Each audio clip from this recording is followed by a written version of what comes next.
Boom, diddy boom, diddy boom, diddy boom, diddy boom. Okay.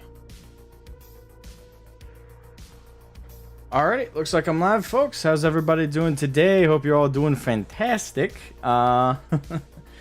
It's been an interesting 24 hours, hasn't it? So I decided to do today's open mic, and I have an open invitation to Templin Institute to feel free to come on and defend their position live, and they were very confident on Twitter, so confident, in fact, that on Twitter, if I scroll down here, they said in direct response to their own tweet on the subject, let me see here, feel free to argue with me so I can destroy you and incorporate your arguments into a video that will destroy you further. Well, here I am, and I'm inviting you on, my man. Come on. You feel you can destroy me in my arguments, feel you can destroy me in my perspective, I welcome you onto the show. And I chose to stream the open mic at this time because of the above timestamp you guys should be seeing. Right there, that's around the time he posted his tweet, his original tweet, the argument that there can't be female Space Marines because it violates established lore or canon or whatever is not only completely asinine, but reflects a total misunderstanding of the Warhammer 40,000 universe. I read that with more dignity than it actually reads. Now, he posted that at 12:05 p.m. Eastern Standard Time, my time. So it is exactly 12:02 p.m. Eastern Standard Time. So we know for a fact, at the very least, yesterday he was perfectly available at this time of day to start up a shitstorm on Twitter. So he should be perfectly available for a nice, long interview, possibly. But of course, he has made no promises nor responded to my tweet telling him about this stream. I couldn't message him. I attempted to.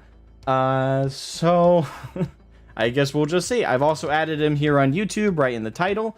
So by no means should he miss out on any of this.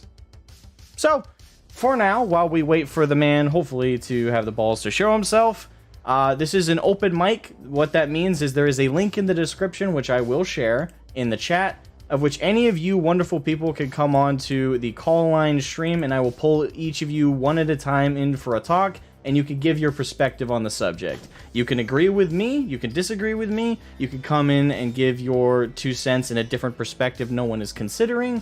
There is multiple ways to engage in the direct call line. So let me copy and paste the link here for you guys. It's right there in the chat. Feel free to click it. It'll bring you right to the call line Discord, and again, we'll be happy to have you in. Just hop into waiting call room 1, 2, or 3, and we'd be happy to have you. Now, before we get into it too much, I'll reiterate my perspective on this whole concept of 40k not having lore. I've said it in the past, and I'll say it again.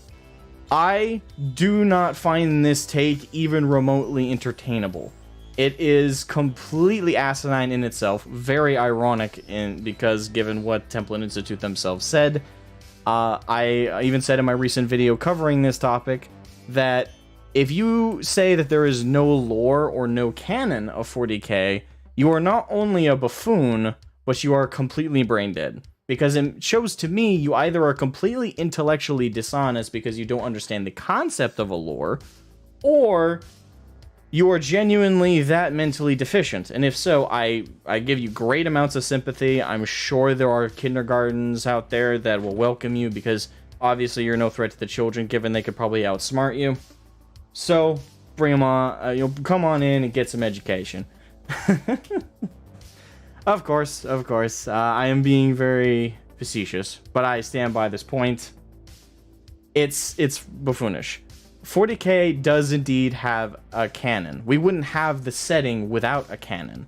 We've had a canon since the establishment of the novelizations of the Horus Heresy. At least that's when I consider the proper lore to have been constructed. Before that, we did have lore tidbits in White Dwarf, I believe. I never collected the magazines myself, but the White Dwarf magazines had some lore tidbits. So did the codexes, of course, and also the rule books. We've had lore in multiple sets like that in the past, but when it actually started being brought together into a dedicated structure, I think is when the Horus Heresy books came out. So around 2008, 2007. Now, real quick, there's plenty of people in chat, so I want to make some welcomes before I continue. Welcome, Alfarius. Lore Master and Carmine Terragor. Was your name that long before Terragor? I'm pretty sure it was shorter than that. Well, welcome, man. Good to see you after a while. Rebellious Red, welcome to the stream. Dragonus Wolford, welcome to the stream. Ace, welcome to the stream. How goes it? How goes it? It goes pretty good for me.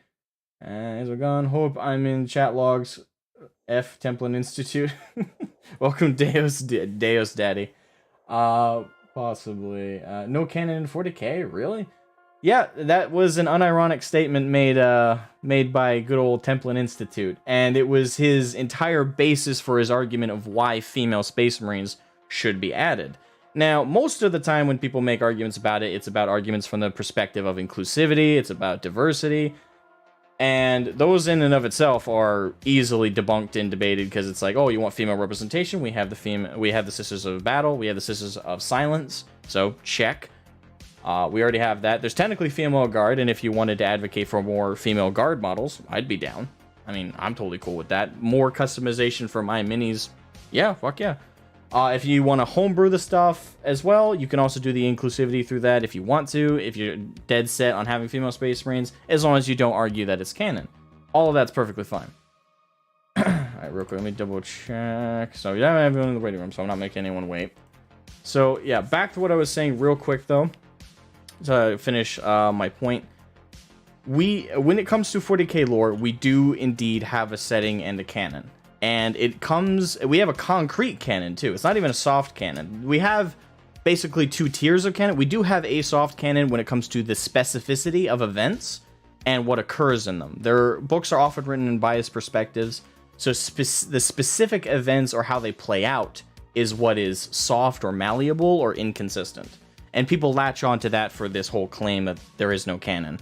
But there are many things in the lore in the broad view that are 100% canon, undisputable fact. And that is in the events such as, we know for a fact the Horus Heresy happened. It's never been disputed, it's never been questioned, and it's not even a case of biased perspective. We have the Imperium stories about it, but we also have the Eldari having confirmed it. So I have the Drukhari. They all have acknowledged that this event occurred. Same with the War in Heaven, with the Necrons. Same with certain characters in the lore that have been confirmed to have existed, and there's no dispute about it. Just the characterization of them is disputable. Again, in the broad strokes of 40k lore, it is 100% fact that we have a hard canon.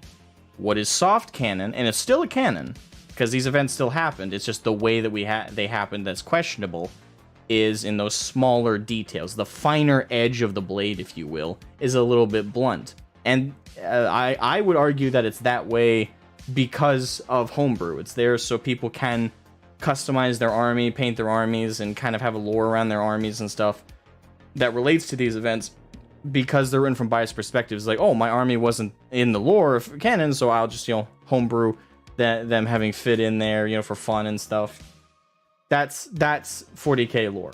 40k 100% has a canon. That's my take. I stand by it 110%.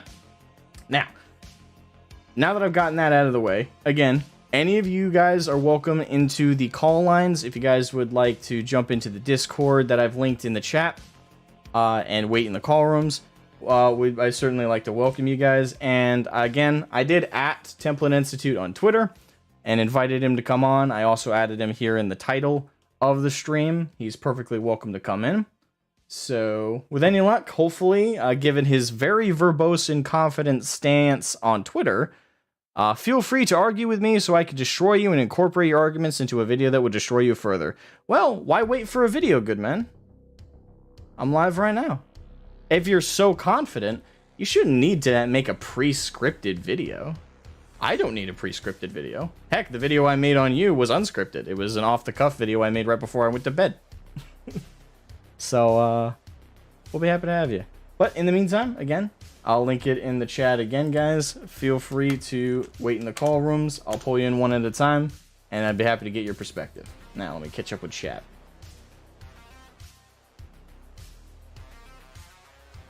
God Emperor, all fanfiction. I went in and sent the Templin Institute a link to your live stream. Let's see if they show. Thank you. More people sending it to it. Awesome.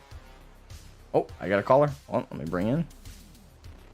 Tangular or Tang, welcome to the stream, my man. Good to see you as always. Welcome, welcome, welcome. How you doing? Good to hear. Good to hear. All right, real quick. I don't think they can hear you. 1 second. I gotta fix something. Okay. Speak again. Now?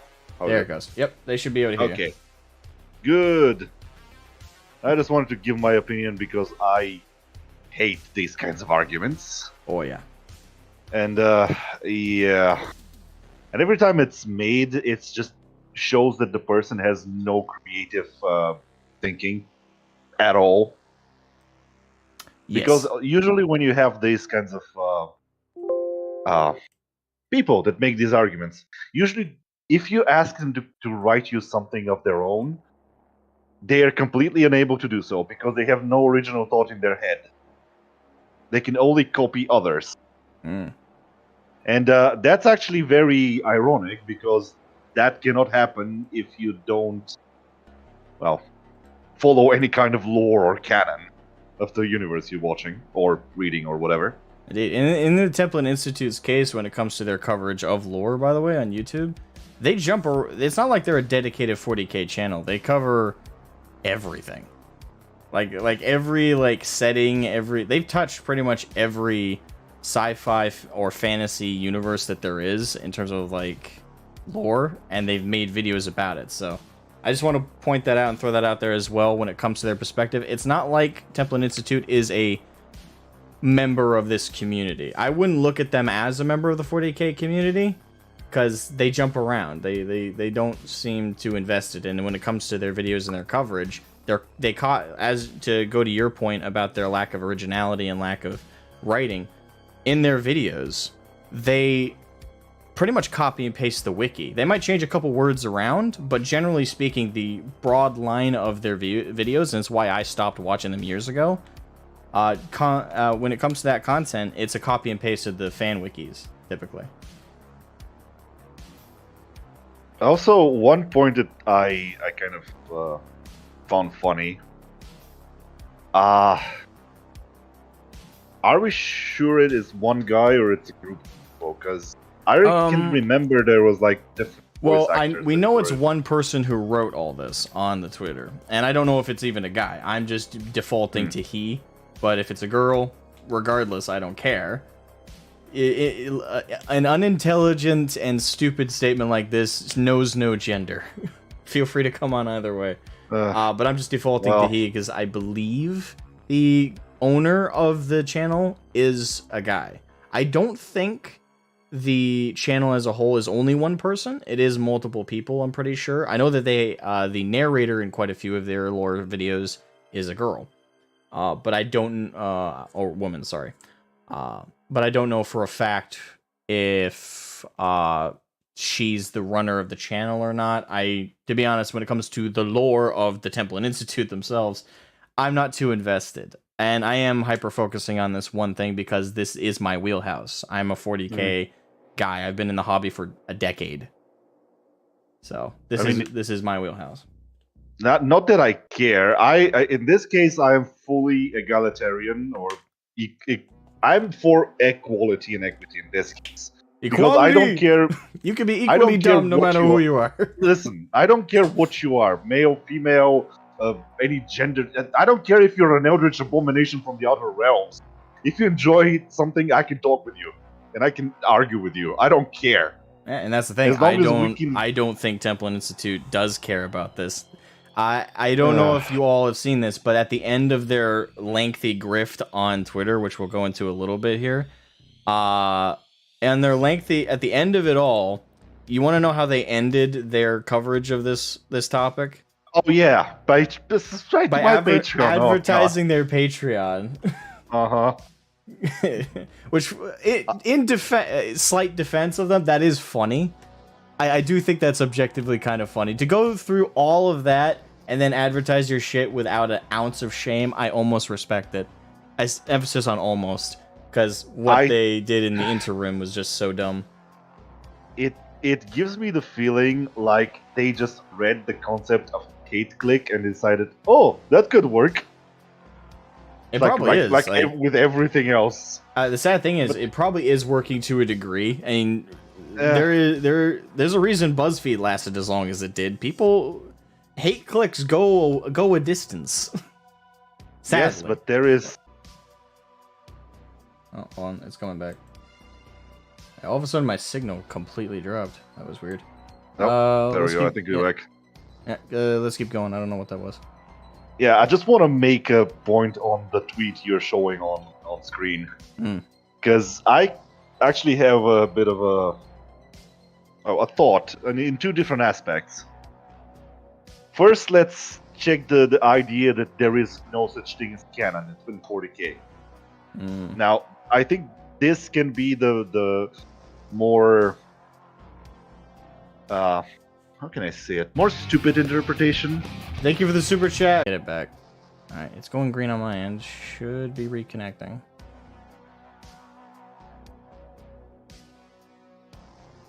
Okay, there we go. Sorry about this, guys. I do not know what's going on. It's telling me on OBS. It's not on my end. It's YouTube's end. Perhaps they are trying to disconnect. Well, no. If YouTube was trying to cut the stream, they would just cut it. They've done it before on my stream.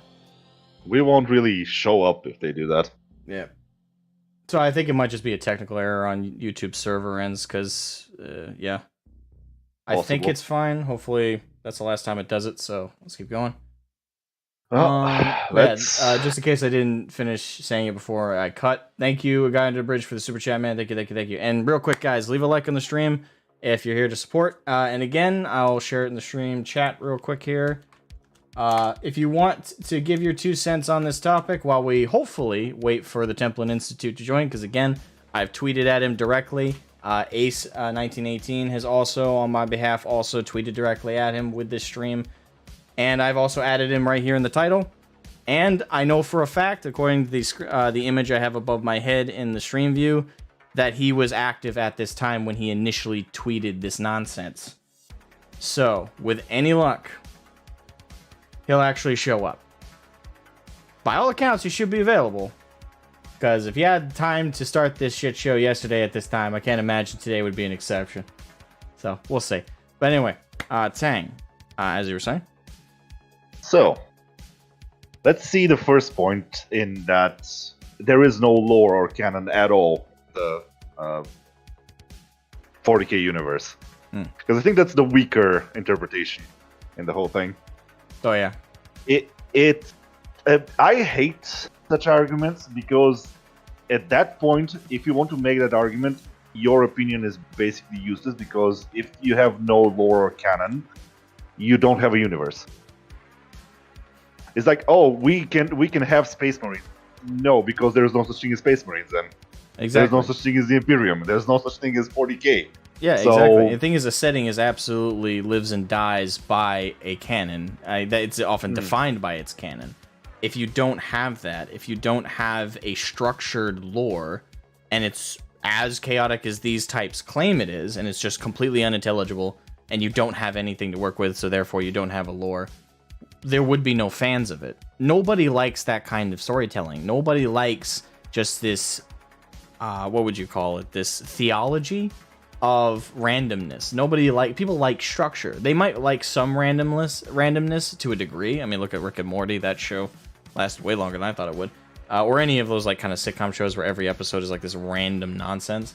People like that to a degree in like a comedic sense. But in terms of like a dedicated, like, especially a lore like 40K, which is grim dark, it's serious, people don't really overlook that. Like people really want that to be taken seriously, and they want there to be structure. They want there to be a timeline. So if you have a timeline, if you have a canon, you have a setting. If you don't have a canon, if you don't have that those established stories, events, and characters, then you don't have lore. But we do. So that's why it's so confusing when these types bring this up. It's like, oh, there's no canon in 40K. Or well, then there isn't a setting. There isn't lore. Yeah, that's why I consider this the weaker argument, because it can be defeated by just thinking of if you want to defeat someone that says that there is absolutely no canon or lore, you can just tell them then everything they come up with, you can just ridicule by thinking of the most ridiculous interpretation. And that's just pointless. But going to the second point, where there's no established canon, as was written specifically, there is a very big danger in claiming that. Because let's just leave aside the whole fan argument that all fans make canon and it's common knowledge and stuff like that. There is a very business point in the whole lore and canon thing. Because if you don't have an established lore and canon, you cannot have copyright. Right. Because if you don't set it up as something specific with rules, and if you don't, for example, let's take the books, right? Right. All the books that have been published by Black Library, by 40K, GW, all that, they can say that there is no established canon in those books because they changed some stuff. Like, they can claim that. But if you take all the books and look through them and follow these points, you can see that this only goes up to a certain point. Like, you can be, for example, you can take the edges off. Like, you can have a specific thing that happens differently, a specific battle or specific war that maybe is misinterpreted by other people. That's fine because that's logical even in our universe. Let's just take any war. Both sides will have different opinions and different propaganda. Okay, that's fine. That's perfectly well. Yeah, but both sides won't deny that the event itself happened, right?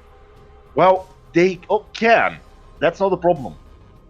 The thing is that there is a certain point at which you cannot do that without destroying the whole concept of the book. So, for example, let's take the whole Space Marines, right? Right. If you take all the books about Space Marines, you read them all, you take from each of the books the similarities, things that are similar, and they have been established, and you write a list of these things.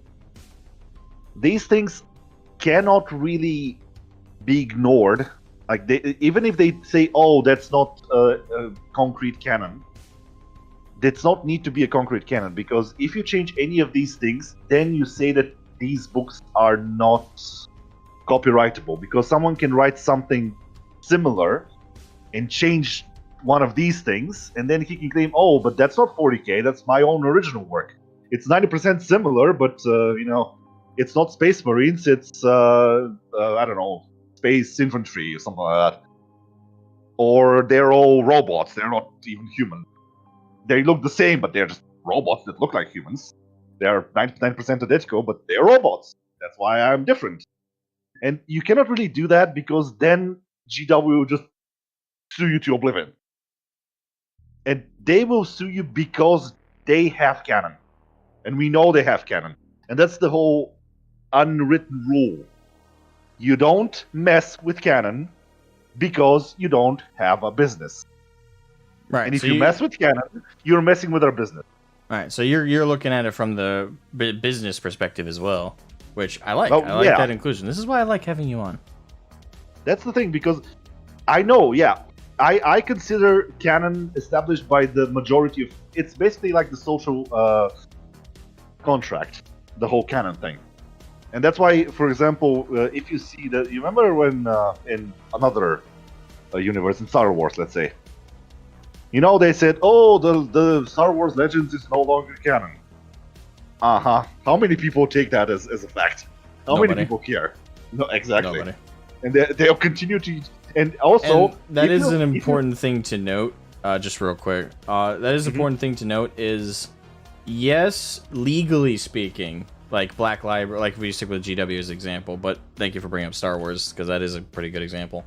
When it comes to like defining lore or defining canon, there is oftentimes, especially at the longer a setting exists, when you get new writers in and you get new like official sources kind of contradicting things in the past, there often will become this separation of there will be a fan canon, and then there will be the like business owner canon. Now, with 40K as an example, there is a variety of what people consider canon. However, when we look at defining canon for 40K, it's what the majority think. It's not necessarily what Black Library says is canon or not. Oftentimes they avoid even saying what's canon or not for obvious reasons. But therefore it really falls to the community to come to an accepting degree of canon, and also with what's official. So that comes with like the Horus Heresy novels, and like I said before, what we and Black Library / GW agree is canon is 100% the broad strokes of the setting, the timeline. Like the War in Heaven, it happened. The Golden Age of Humanity, it happened. The Eye of Terra bursting forth in the birth of Slanesh, and therefore also the Chaos Gods and Chaos Demons. We know that as canon. It's been confirmed by opposing perspectives, like the Eldari are not friends of humanity, and humanity's not friends of the Eldari. Likewise, etc. Drukhari aren't necessarily friends with the Craftworld Eldar or anything like that. So, but despite all these opposing perspectives, they all agree this event occurred. Like the birth of Slanesh happened. So we know it as hard canon. What exactly occurred? Well, even then, we kind of more or less have that as canon as well. But there is a bit of variety in the very, very fine details. Now, that is what is debatable within the setting and the community. That is what we nerds spend hours combing over and arguing and going, oh, well, this is what happened. Like, oh, no, this is what happened. But people latch onto that small elements. Like, they ignore the fact that, again, the community and GW agree this event happened. They ignore that is canon. That is fact. And they hyper-focus on those small details that are vague. And say, oh, well, because it's vague, it's not canon. So the level of intellectual dishonesty you have to ignore, again, what the community and GW have both affirmed is canon and is concrete, and just focus on those hyper details. Also, every time they say the whole details and stuff like that with things, it's usually when you say, oh, there's no canon because they're constantly contradicting themselves. Well, yes, but it's usually happening between two books. Like one book can say one thing, and then in the new book they can say another thing. Yeah. But it's not like every time there is a new book they change a certain thing. That's the thing. They can change small stuff. Like they're basically doing an editorial on their books. They're saying, "Oh, we don't like this point, so we're going to change it." But they cannot really do that to a certain degree because they can only change stuff that are relative to the certain book they want to change. And female Space Marines are not limited to one book. They're basically their whole thing. If you want to change Space Marines to be female, you need to change your entire Black Library catalog. You need to retcon that shit. And if you retcon that, then your entire Black Library catalog becomes useless.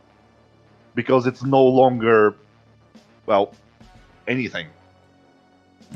Because, okay, now it's female Space Marines. So, well, so every book that says they're male Space Marines is just wrong now, is it? So we can disregard it entirely. And then your whole concept of, let's say, Horus Heresy, every book that ever existed will probably become just, well, nothing. And they can't really do that because if they do that, they are going to open the door to things that they won't want to open the door to. Right. There are things that people have argued for, at least I've seen some of the places. People have argued for some changes that are mundane. But these changes, let's say that there is one change that affects a series of books, like 3 or 4 books. There is a very small change. People argue for it. But if they want to argue to change it, they meet a wall. Because then the entire series becomes, well, useless. And again, that's bad for business. Right. Yeah, I do totally agree, and I'm very happy you brought up the business front, because I'll be honest, I totally didn't even think to bring that up. Mainly because not saying I again don't want to devalue you bring it up, but you don't even need to really like hit these guys with their lack of logic or their lack of sense when they say like 40K has no canon, because again, this hyper small detail is inconsistent between two books, but these broader things are not inconsistent whatsoever. Like, I think you can point at that, and that's perfectly satisfactory enough to knock them down a peg and make that point completely an unintelligible, asinine statement. But yeah, the business front is also a completely valid thing. Like with copyright, they need to have a tangible work present with a hard line set of details, characters, and events to copyright it, especially in the US. So if they don't have that, and it truly is no canon, truly is no lore, and it's just this spread out nonsense as these people claim, then they wouldn't have anything to copyright, because you can't copyright spread out, inconsistent, incoherent, crazy nonsense with no hard tying things connecting each of them. There'd be nothing to copyright, because you can't copyright everything. That's not how it works. You have to provide a specificity, and that's where canon comes in. You have details that are a fact. Also, before anyone makes the point, we don't really need to see the details to know they're there. Actually, I have a very big opinion on when people say, let's say you write a book, you want to write a certain story. It's my opinion that if you want for the book to succeed, for every page of text you write, you need to have 3 pages of background. That's only for you. Right. So I'd recommend making a lore Bible if you're going to do a series. Like for example, I'm writing a book, and I intend it to be a lengthy series. So you need a comprehensive setting structure. You need, for your own sake, as well as if you hire other writers. If you're like doing like a full blown like hobby creation, like I'm working on, you need to have this thing you can constantly reference whenever you're not sure about a detail that you thought up for the setting in the universe. And plus, it's good for the audience as well, because again, people crave consistency. They crave some connecting points between point A, point B, and point C in a story. And if you don't provide that, then people don't get invested. 40K wouldn't exist as a hobby necessarily if people, especially from the lore perspective, if people weren't provided some level of consistency between projects and between products. So that is incredibly important if you're working on something like that. You need a lore Bible, or if you're just doing a standalone story, write some notes. Get like a notebook, write down bullet points, whatever structure works best for you, so you can easily go back and reference those details. Caboose, thank you for the super chat, man. Thank you. Davy Crockett does have a point there. How do you feel about being called Davy Crockett? I'm fine with that. Not the worst thing. I'm perfectly fine. Hey, it's accurate at least, so I don't argue. Okay. Also, right. Let's just make sure that people understand that's a weapon reference, not a person reference. That is it. Alright, real quick, I'm gonna spam the link again for you guys in chat. If, like Tang, you'd like to come in and voice your thoughts while we wait, hopefully, for Templin Institute to nut up or shut up, and come on in and defend his point. Again, I'll keep referencing it because it needs to be referenced, let me tell you.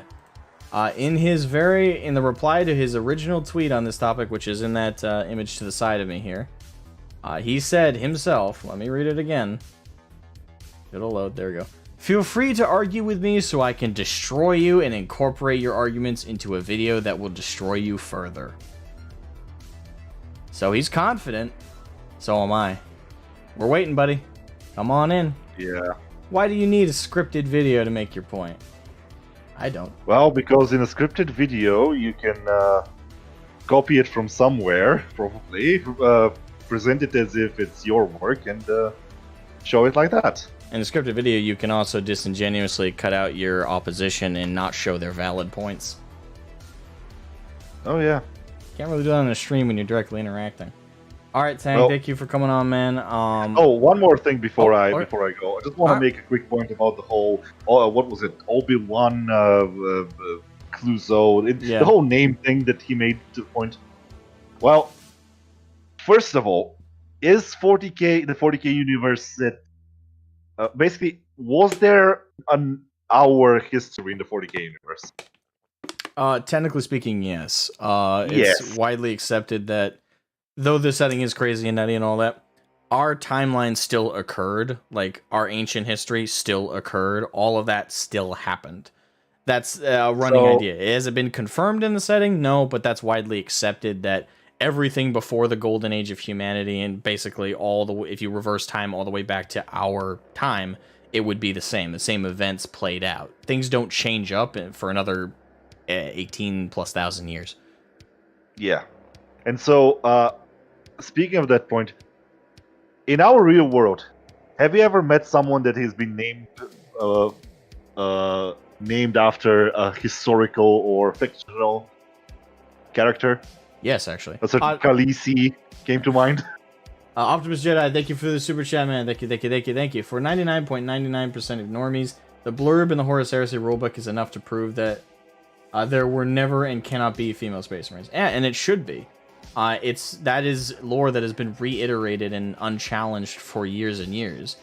And that's why I find it interesting. People, again, they claim that female Space Marines should be allowed because of these inconsistencies in events that have occurred.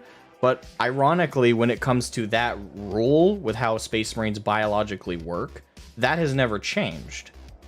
Like that's never been challenged. It's never been questioned. It's never been confronted. It's always been allowed to sit. So at this point, it's as canon and as hard written as the Horus Heresy itself is, because it's gone on for about as long and been unchallenged for about as long. It's been well over 30 years since I was first blurbed in the Codex. At least I believe for the first time. So it's and again, you're correct. They reaffirmed it with the re-release or the version 2.0 of the Horus Heresy rulebook, which I actually have back there.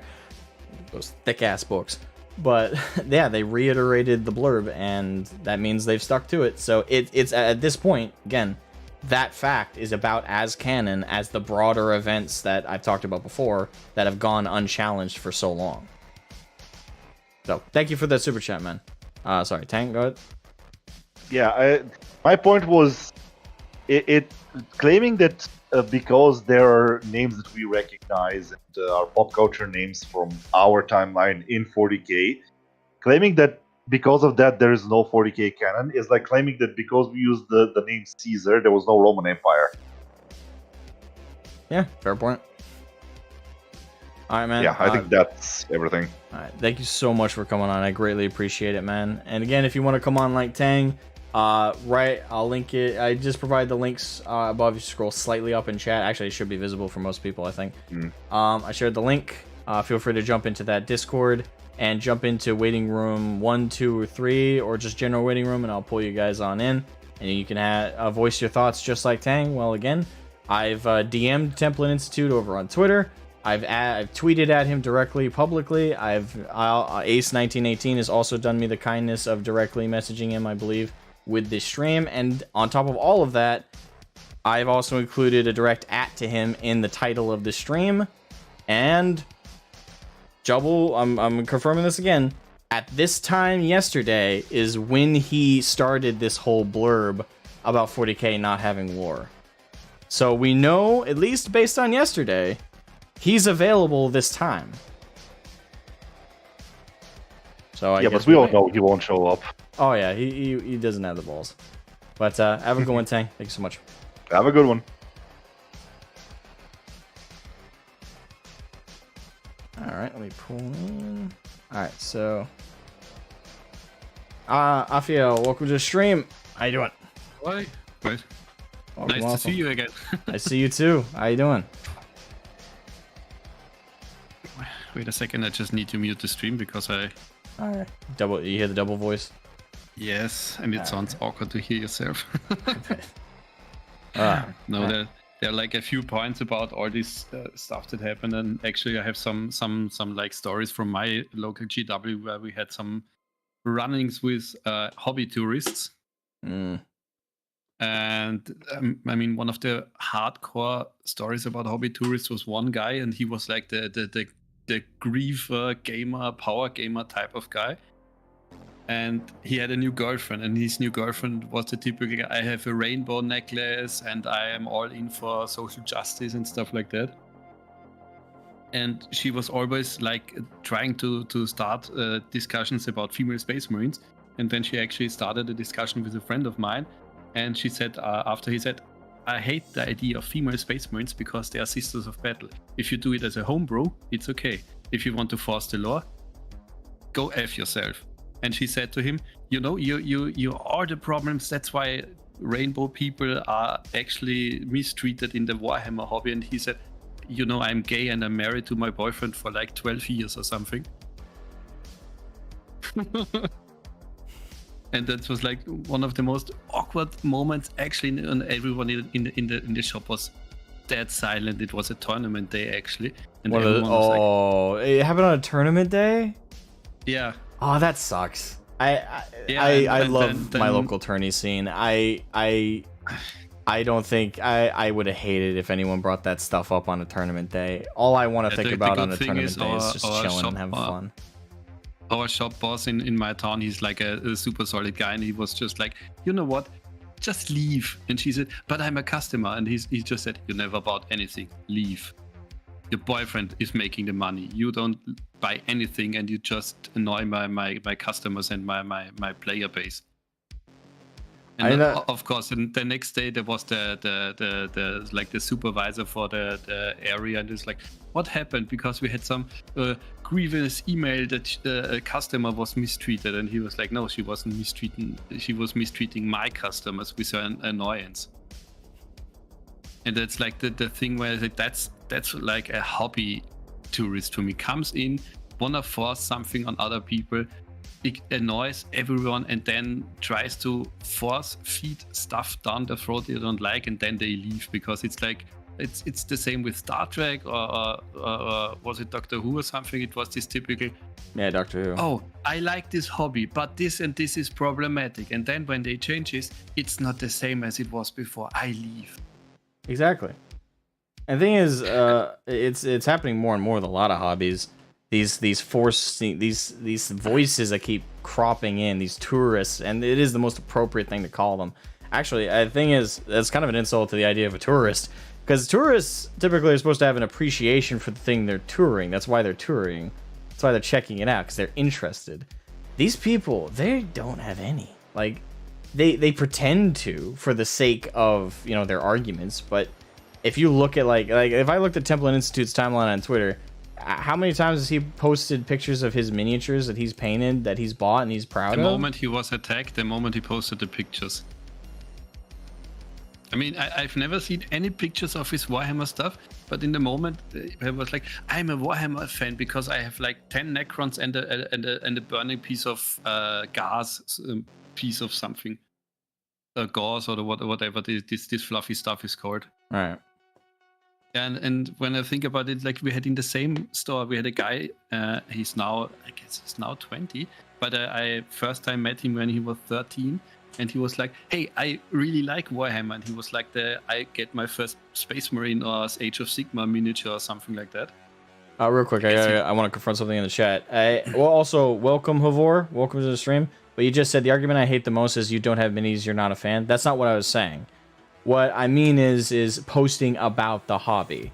But it doesn't necessarily need to be miniatures, but do you post, you know, blurbs about your favorite lore, your favorite events? Do you show your, like, a miniature is just an example of hobby expression, but it's, if you don't post like about it and you just constantly post about politics instead, what am I led to believe you care more about? Do you care more about the hobby, or do you care more about politics? Well, it's pretty clear to me if you're posting more about one and not the other. For me personally, I love to post my miniatures all the time. I love to. I am very proud of my minis.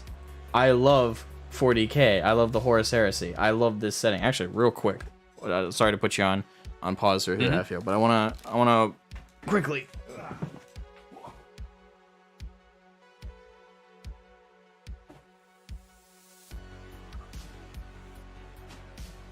Yeah, just some quick examples of my minis is I recently finished painting my Sanguinius model for my Horus Heresy army.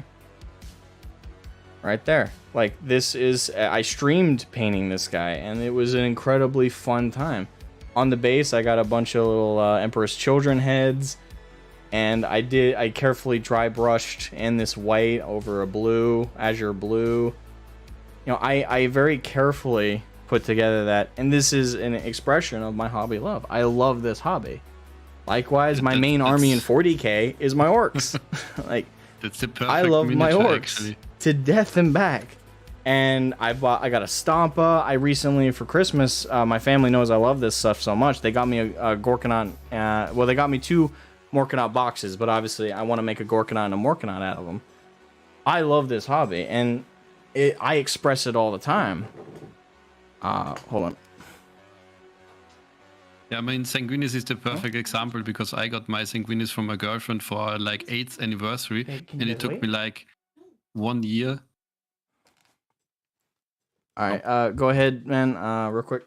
I do have to go, unfortunately. I did not realize they were ready for me. My family are pulling up our well, and I thought they told me I had 2 hours. It's only been 40 minutes. Okay. Sorry about this, guys. Yeah, let's keep going when you're done. I already finished. Well, I was just expressing, but are you good?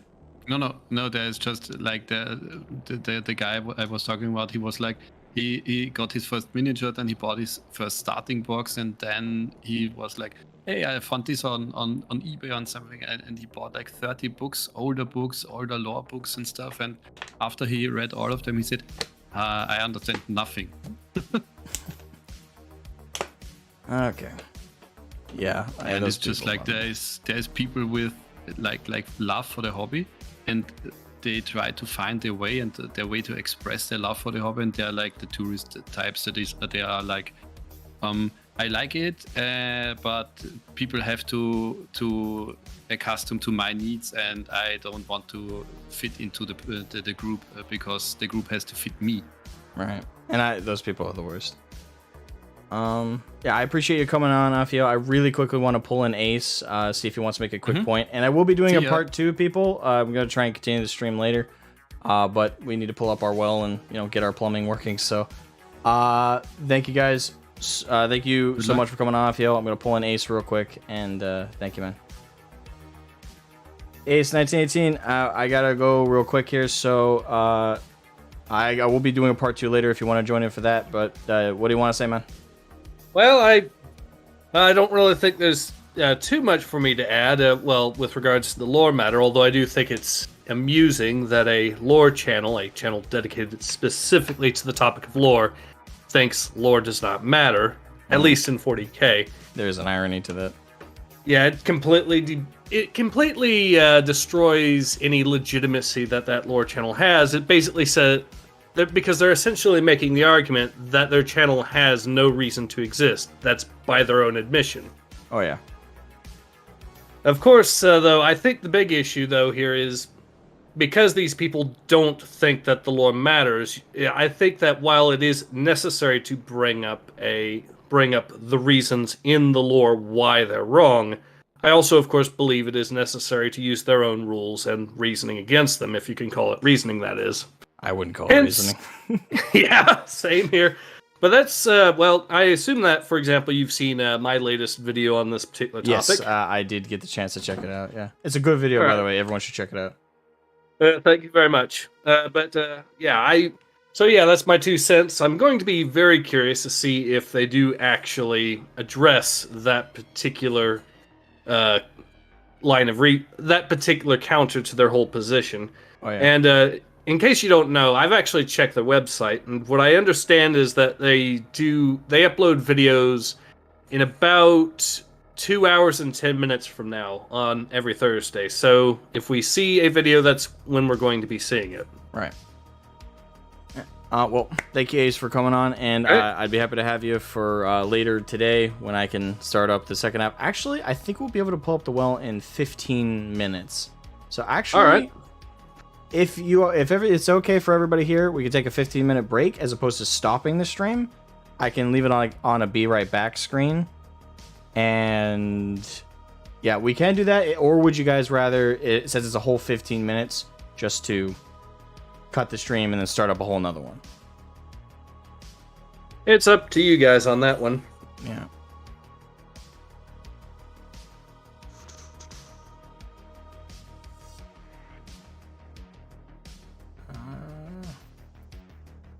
I'm good with that. Up to you. Okay. So we'll do this. I'll leave it on a be right back, and I will.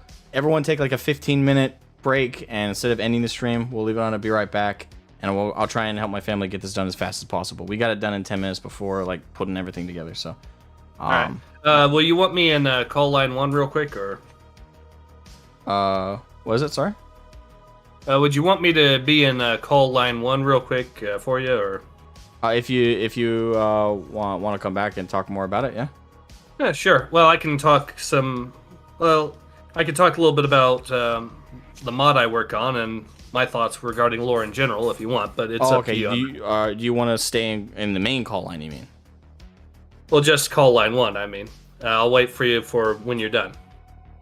Okay. Yeah, that's fine. Oh, cool. Alrighty. So yeah, I will be right back, folks. Hold on, let me actually do this.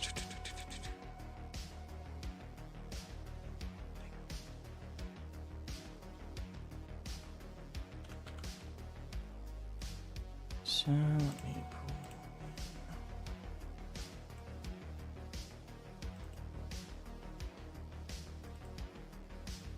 pull. All right, we'll do that.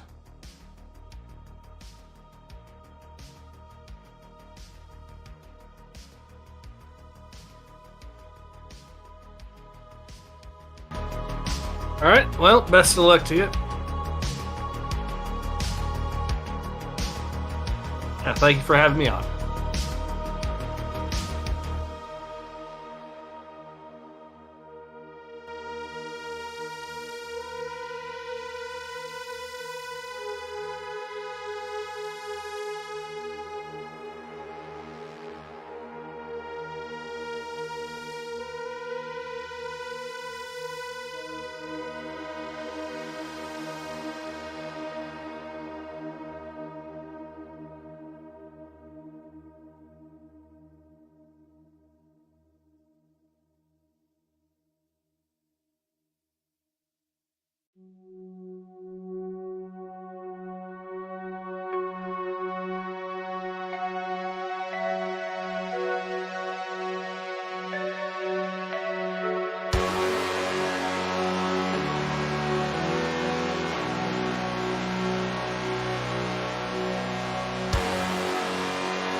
All right.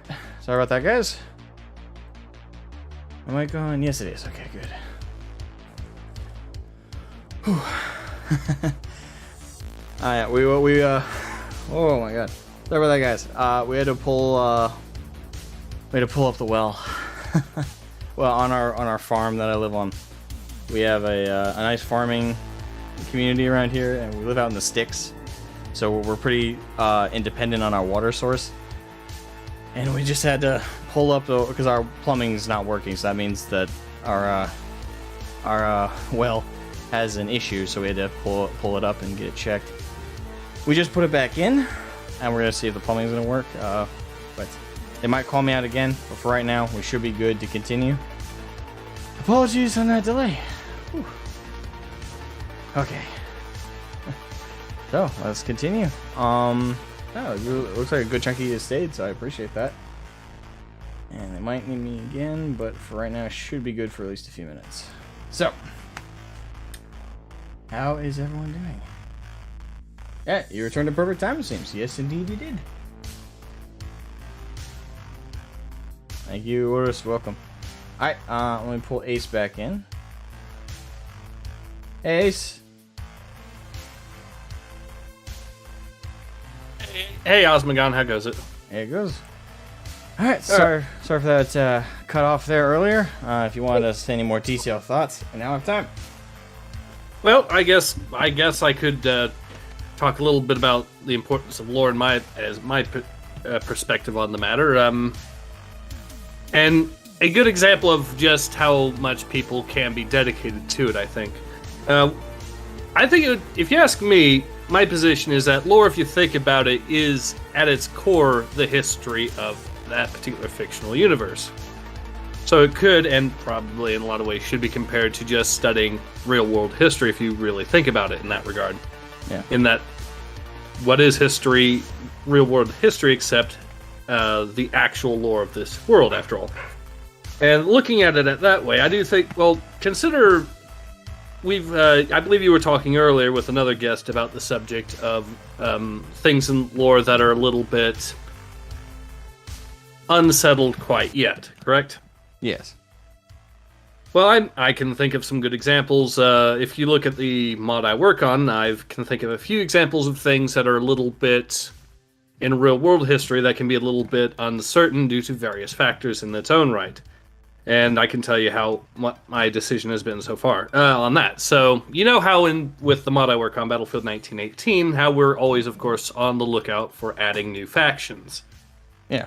Because having new armies is just something that people might be interested in. So one of the factions I did actually consider at one point, I did actually do some looking at and see if I could find out if they are... If it would actually be justified in adding them, would it be of all things the Chinese Labor Corps, which were people that the Chinese sent to help the British. And there have been stories that these guys did actually see combat in 1918 during the German Spring Offensive. These are stories from newspapers at the time. The problem is, in this case, well, it's wartime propaganda. You don't really know if it's true or not. And the details in these stories tend to be rather vague. So what I ended up having to do is look at which army the Chinese Labor Corps at the time was assigned to, and I was able to find out that they were in a specific area where these stories could take place. Their apparently job was to stop the Germans from capturing a bridge, so they had to blow the bridge to keep the Germans from advancing and help the British who were trying to retreat. So I do have a rough estimate of when and where this took place, but there's no reports on whether or not they actually did fight. So I then went, of course, to look at the graveyards to see if there was any members of the Chinese Labor Corps that were killed in action around that time, and there are none. So it does not appear that it is the case that this actually happened. Although it is possible that it did happen, and it's just that they weren't really buried in marked graves, which is something that during World War I is very common. Most people that were killed in the war were not buried in a marked grave. And these guys the guys that would have been killed when the British were retreating, of course. So that's an example, if you ask me, of So my decision was to not have them in, at least for that. I'm sure you are, however, familiar with the fact that we're getting a new expansion. I believe so, yes. Yes. The expansion itself is going to be the Russian Civil War. And, on that subject, where you can actually get into a great deal of research in World War I, talking about specific battles on the Western Front quite easily, I have very quickly discovered that when trying to research actual battles in the Russian Civil War, it is a very different task at hand. Oh yeah. Real quick, Black Magic in the chat. I'm unable to join your call lines Discord. Are you accepting more people to talk? Yeah, I am. You should be able to. Let me spam the link again in chat. Should be working. I could generate a new link if this one for some reason is broken. Alright, go ahead, Ace. But yeah, the point I was getting at is, for all of the talk that Templin Institute tries to do about how lore doesn't matter and whatnot, and how because things are vague and therefore nothing matters, that would mean that my entire work, the study of history itself, could actually be just, by that line of reasoning, completely pointless. Because you argue that because some things are vague, then everything is vague. Yeah. And that it doesn't matter, which is a ridiculous position. It is an utterly ridiculous position to hold on. It's actually on the position of arguing that history professors don't need to exist as a career. I don't...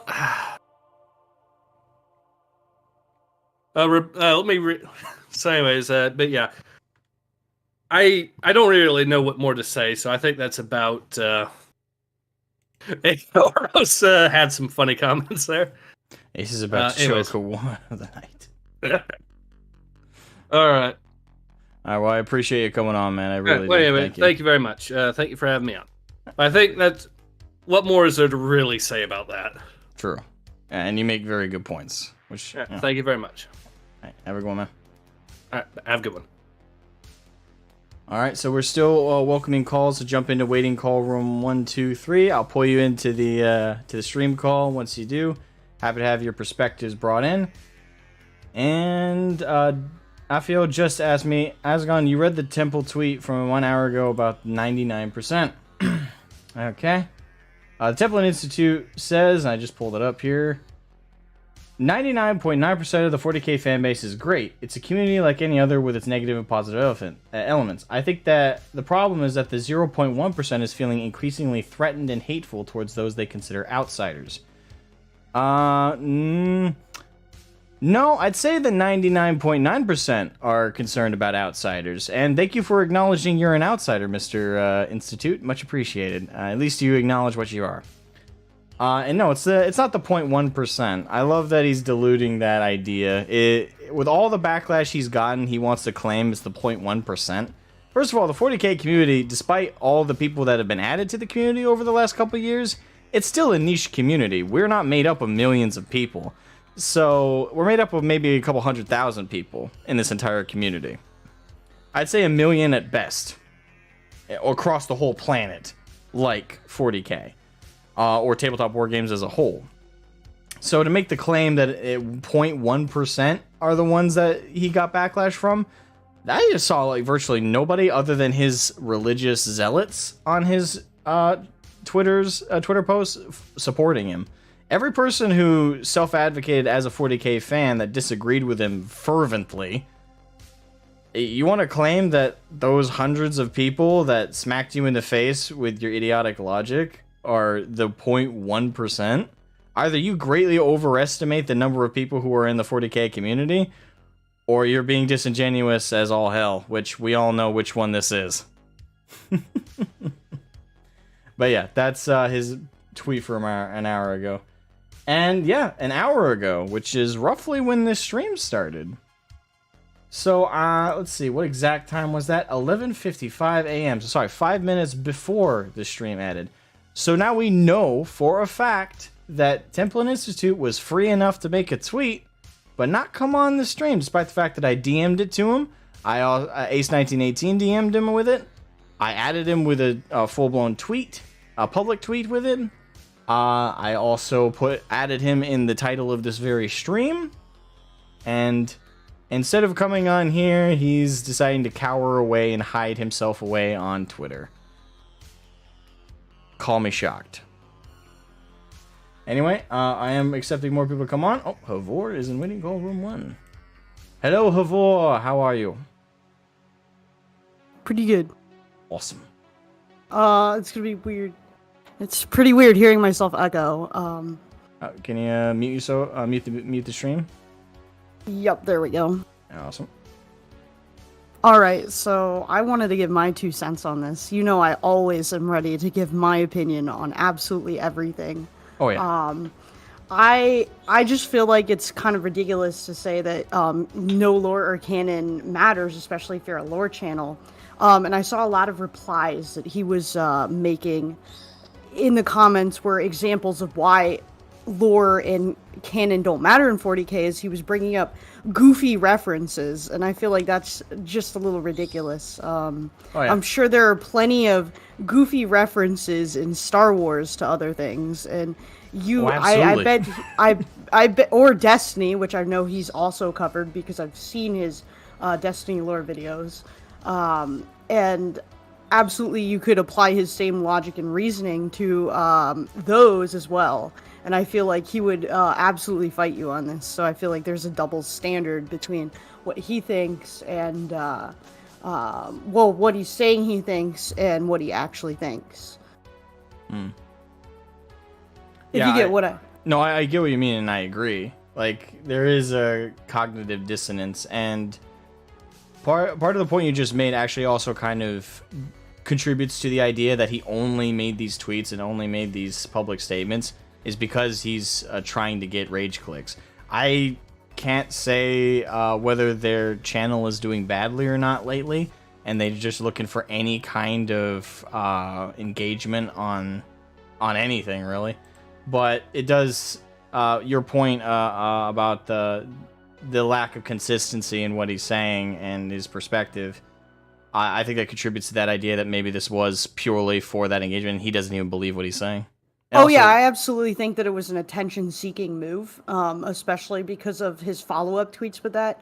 I just, like I said, I find it a little ridiculous because part of what makes a good sci-fi or any fantasy or fictional universe is that that universe has a set series of rules or standards that universe operates by. And every sci-fi fantasy, even if they're super open like D&D, there's still some basic like way things operate, right? And that's integral to every fictional setting, and I just find it a little goofy to suggest otherwise.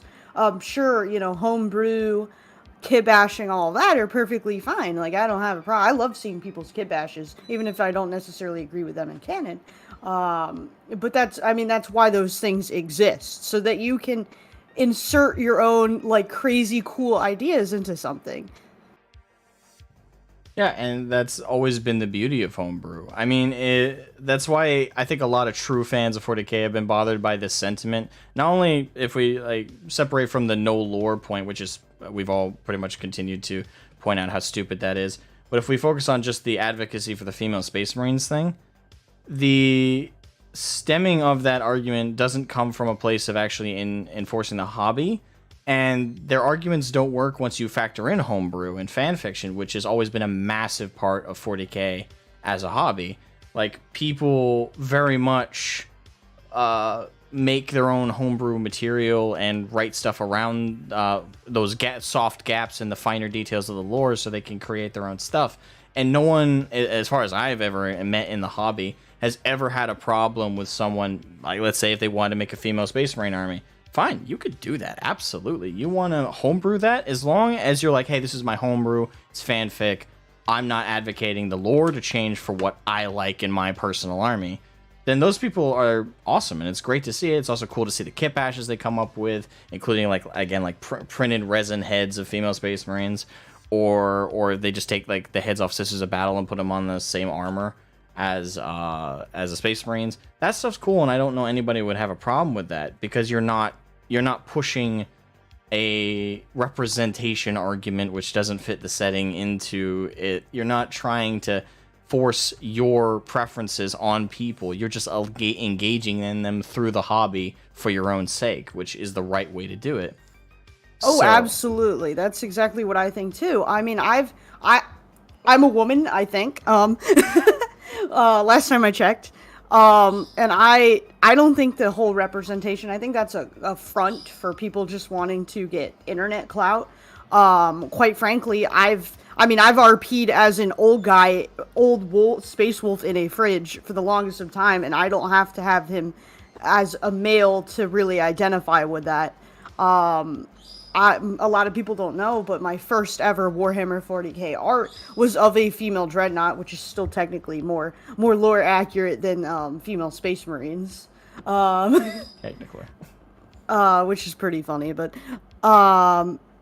and it's just that I feel like they're doing the exact opposite of what they're going for. There are plenty of very strong female characters within the 40k universe that do not need these enhancements, that do not need Gene Seed, that face the same exact threats that Space Marines do. And you're depowering these people by saying that, oh, they need these enhancements and Gene Seed to be as effective as Space Marines. Well, many of them, are very, very potent characters, very potent warriors, and I feel like that's just depowering women. Oh yeah, and the thing is, you confront them on any of that with that perspective, they just block you. They hide away. They run away. They don't actually confront it, because their biggest weakness is when they're confronted with their own logic. Yeah, and I feel it's now I've recently met some people who are more respectful in their debate, but there are a lot of people who just, like, you bring these things up, and you can be as reasonable and as polite as you want, and they still scream you down. They still call you horrible names. They call you things like birther, which stuck out in my memory a lot as something that was very inappropriate. And I just feel like these people are actual closet bigots trying to maybe project on other people. Absolutely. Even go so far. Absolutely. You're 100% correct. That is entirely where most of this stems from. Is most of these people recognize that these things are wrong, but they have these feelings. So instead of, trying to be better people, they instead try and bring others down, and they project what they know about themselves is wrong on others to make themselves feel better and to bring themselves up, rather than actually trying to be better people. They take the path of least resistance in regards to that, and unfortunately, as much as that's frustrating enough on just like a social stage, when you also put it into the hobby stage, it makes it all the more frustrating. Yeah, and that's why I get in so much Twitter arguments too, because I see these people absolutely being super rude and slandering the especially the Legion of Unpopular Opinions, which, as you know, has a large, diverse group of people in it. And they're just saying these horrible things, like they're bigots, they're sexists, they're the word that starts with N and ends in I. Just because I don't want you to get ruined on YouTube. and it just makes me think, I'm like, these people have never treated me like this. If anything, these people have been kinder than any other individuals that, they've been kinder than these people that are claiming they're these things. I mean, I've been helped out by the community that I'm in way more than this community over here. That's saying these horrible things, and I just think that it's just a dirty tactic, Oh, absolutely. They're trying to run because they don't have a good argument. They're trying to run and just smear these people to deflect from their own in-argument. Yeah, and you're 100% right. You're hitting the nail on the head. And you and I have both argued with these people many a time on Twitter and places like that. I take more breaks from Twitter than you do, so credit to you. You put up with it more than I do. Oh yeah, no, there's a running joke that I find the goofiest people on Twitter. Always find the goofiest people. Like, it's a curse for me. I find the worst takes possible on Twitter, whether it be about the Second Amendment, the First Amendment, or female space marines. For some reason, I'm cursed with this. But it's just a shame because it's also so polarizing. You see people that want to actually debate on both sides, that genuinely want to have the dialogue and conversation, which is really important to have these, because this is an exchange of ideas. This is explaining to each other what our points of view is, and they're being polarized by these extremist elements of the community.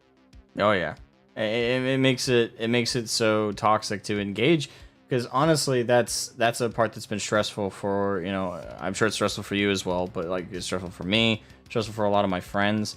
Like, you go to a hobby store and engage with people about the hobby, you never see this stuff. Like, you virtually never hear people having debates about female space marines. You never hear debates about whether there's lore or not. No, you just see people having fun. And most of the conversations about the lore are friendly. And they're just, like, you might get two people who completely disagree about a specific thing in the lore, but you never hear them fighting, never hear them arguing, getting at each other's throats. Not the same way you see on Twitter. No, they're far more cordial, far more willing to give some ground here and there and converse respectfully. So I think that's because they think they're, there's anonymity on the internet, that kind of thing. They'd never treat you like that to their face because they're afraid that they'd get their stuff kicked in. Or shunned by the community, physically by the community even harder. Because they'd be probably removed from that hobby space by whoever's managing that hobby space, if they did things like that. And that would hurt their, their little clout thing, their little points for what they want to do, their little attention-seeking abilities. And I just think that it all comes down to Warhammer isn't really for everyone. It's for anyone. Anyone who wants to enjoy it can enjoy it. But it's not for everyone. It's not going to be everyone's cup of tea. I mean, it's kind of like, one of those things where not everybody's going to enjoy it. What they need to do is they need to find something more that they can enjoy, and that suits them, because not every sci-fi, not every fantasy, not every fiction is going to be the same. It's not going to be their cup of tea. It's not going to be the flavor that they like. And I don't think that they should be trying to water those communities and that fandom down to suit what they want. I think they should find, because there's something out there. There's something out there for everyone, and they will find, if they look hard enough, they will find it. But for those who want to enjoy it, it's for anyone. It doesn't matter your race, creed, religion, your point of view, your politics. It's independent of that. It's just a really fun community and fandom and fiction setting that's just out there and fun. And I don't get why people want to take away from that. Yeah, you hit the nail on the absolute head, by the way. Like, I really want to hit on that, because you said something perfect there. You said Warhammer's not for everyone, it's for anyone. And that is the correct way it should be put. Because not everyone is going to, as you said, I'm just kind of reiterating real quick. Not everyone is going to enjoy this hobby for what it is and what it's going to be. So you shouldn't come in and try and change it. But if it is something that does appeal to you for what it is, if you enjoy it for what it is and enjoy the people who are enjoying it for what it is, then this is for you. So I really like that phrasing, and that is on point. It's for anyone, not for everyone. There's a massive difference there. Really I just wanted to say one more thing before I get off. I see there's a lot of people waiting. I saw a lot of gatekeeping, talk about gatekeeping in the chat, and I think there's a lot of misunderstanding by that other side of Twitter of what gatekeeping is. Gatekeeping isn't trying to keep people out of, because of their religion, with their personal beliefs, things like that. Gatekeeping is trying to keep toxicity out of the community. It's trying to keep people who are not actually interested in it and want to feed off of it in a toxic manner and want to just do it for attention. And don't want to actually, who don't care about the community, who would basically be like Blue Falcons. That's the closest terminology I can think of. Who absolutely, don't want to support one another. It's keeping those people out of the community and letting them know that they are not welcome because they are not there to help and support the community. Right. Yeah. It was wonderful having you on, Havor. Much appreciated. Thank you. I'm glad I could ramble today, and I hope everyone has a wonderful day. Thank you very much. Have a good one. All right, we'll pull in Black Magic. Black Magic, welcome to the open mic. How you doing? I'm all right. How about yourself? I'm doing pretty good. I'm enjoying the discussions today. Templin still hasn't shown up. I wonder why. How you doing? Yeah, I'm pretty good. Yeah, well, I guess I'm gonna try and keep it shorter, but if I go on too long, I trust you'll stop me. I don't have that much more to add because I think your previous guests have said it so bloody fantastically, especially your last guest about the subject of gatekeeping. I have to throw in on that again that yes, not only is it okay, it is necessary and essential to keep bad actors who argue in bad faith, and that's where I want to start with this. Is part of me wants to say that this debate is almost unnecessary in and of itself because it is not only, I mean, look, no one has a problem with creating your own thing. In fact, that's exactly the very spirit of Warhammer that we all love. If you want, I don't know, guys that fight in the jungle, you got Catachans, or if you want them to be a bit different, you could do that. If you want urban fighters, you can do that. There's all sorts of things. You can do any culture, any war, any sort of method or way, you can do it. And we love seeing it. We love seeing a whole army of pink, pretty Marines and all that. It makes us laugh. It makes us chuckle. And it's great. We all love it. And if I saw a whole army of female Space Marines, I go, you know what? That's bloody cool. That's amazing. I love that. Whatever. But that's not what's being argued here. That is not what we're talking about. What we're talking about is for Games Workshop's books and all of its content to change, and for its entire history to alter literally overnight for the benefit of far leftist ideology. Exactly. That's it. It's a grift. This Awesome. is not an argument or a thing that's coming from a genuine place.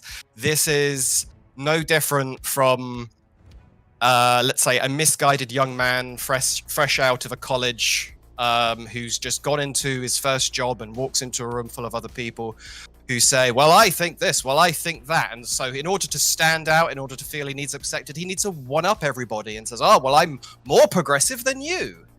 Well, I'm a man. Well, I'm a gay man. Well, I'm a woman. Well, I'm a I don't know. I'm a black woman who is also disabled. And it's like, this is a disgusting argument. It's a disgusting line of reasoning. So that's exactly why it is. This should be a hobby that should be able to welcome anybody. Why the hell are we even talking about subjects like gender and race? So when people ask it, say, okay, then, well, if that's the case, why don't we have female Space Marines? And I've tried to struggle to think of a way to do that, and I don't know if I've got the perfect answer, but I'm going to try. Okay. Basically,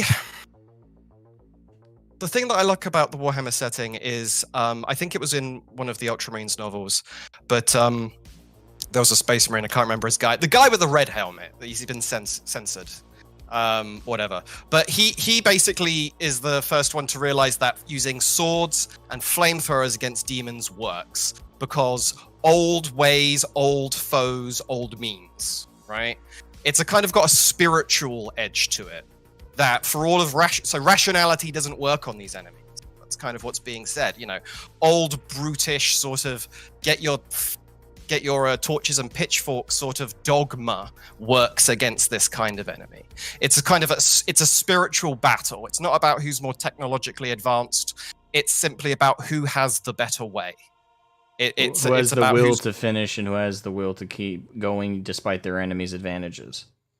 Right, and it's not, and that can lead people down a dangerous road, right? Because then you can say, well, the ends justify the means, and I can do absolutely anything to overcome my foes. But that's addressed in the story too. So, my favorite Primarch, wink, Rogel Dawn. One of the things I really someone else who agrees with me. Sorry. Hell yeah, brother! All right. Well, one of the things I particularly like about him is his disgust for lying. Of course, he hates Alfarius exactly because he does not agree with the way he does things, because he says, look, if we win our wars this way, we are illegitimate. We don't deserve to win if we win by these means. Absolutely. Like, it matters. How we win matters as much as the winning itself, because if we win and we don't do the right thing, like I think he says this to Conrad Kurz, he's like, if we sow seeds that plant hatreds in each other's hearts, we're just going to carry on this fighting forever. And that's kind of reflected in the terrible reality of the current Imperium. But anyway, the reason I bring this up is because it reflects real life. It reflects the way wars are fought in real life. Traditionally, maybe not now in the modern world, we did not send women to war. There were countries that did, but you wouldn't see, say, a whole platoon of only women. Yeah, and there was traditionally you're correct. In history, widely speaking, women going to the front lines and fighting is a very modern accomplishment societally. And the thing is, it's always been traditionally seen as a tragedy when women had to go and fight. And the far leftists will always make the claim that it's because of sexism. Well, not really. The reason men go to war is to protect what we have at home. It's so our women don't have to see a battlefield. It's so our sons and our daughters who are too young to understand these things don't have to understand them. I've got another argument. That's a moral one, but I've got one that's even better. You should, because it's right. I have another one, which is a pragmatic reason, which is if you send all women to war, let's say 50% of all women, and let's say majority of them will die in war, as majority of people sent to war will die. Who's going to rebuild the nation? Like, who's going to give birth to the next generation? What's going to stop your enemies from who did not do that same thing from having a larger population and then just coming after you again in the future? But there's a reason why men do this. It's not just because men have the biological differences they have. It's also because men, when they're in war mode, sorry, that's explained very poorly on my part, but when men go to war, they basically become tools. They basically become means of the country to basically get victory. There is a sense. This is why you get you get a number and a rank. There's part of losing your identity as part of this because you're being shaped into a weapon. The Astartes are basically taking no more than what we see in reality to the extreme, and 40k does extreme beautifully. That's why we like it, is because it's so wacky. Like Konrad Kurz, again, what's the crime for someone committing suicide? Well, you get killed. That's the wackiness of the 40k we all love. These people want to take the wackiness to a state where it's not just wacky, it's just another reflection of what they want to see in reality with real world politics. Yep. That's exactly. I really want to hit that real quick. That's exactly why they do that. Because Havor even said in the previous call that she didn't understand, and obviously she understands broadly like the rough outline of. I think everybody understands why they do what they do, but that is exactly why people want to invade hobbies, why they want to invade entertainment, because that is the platform for which we engage each other with expressing, like storytelling, movies, video games, whatever you talk about. These are all expressions of our views as people and things we like to see, things we don't like to see, things we like to confront, things we like to fix and approach.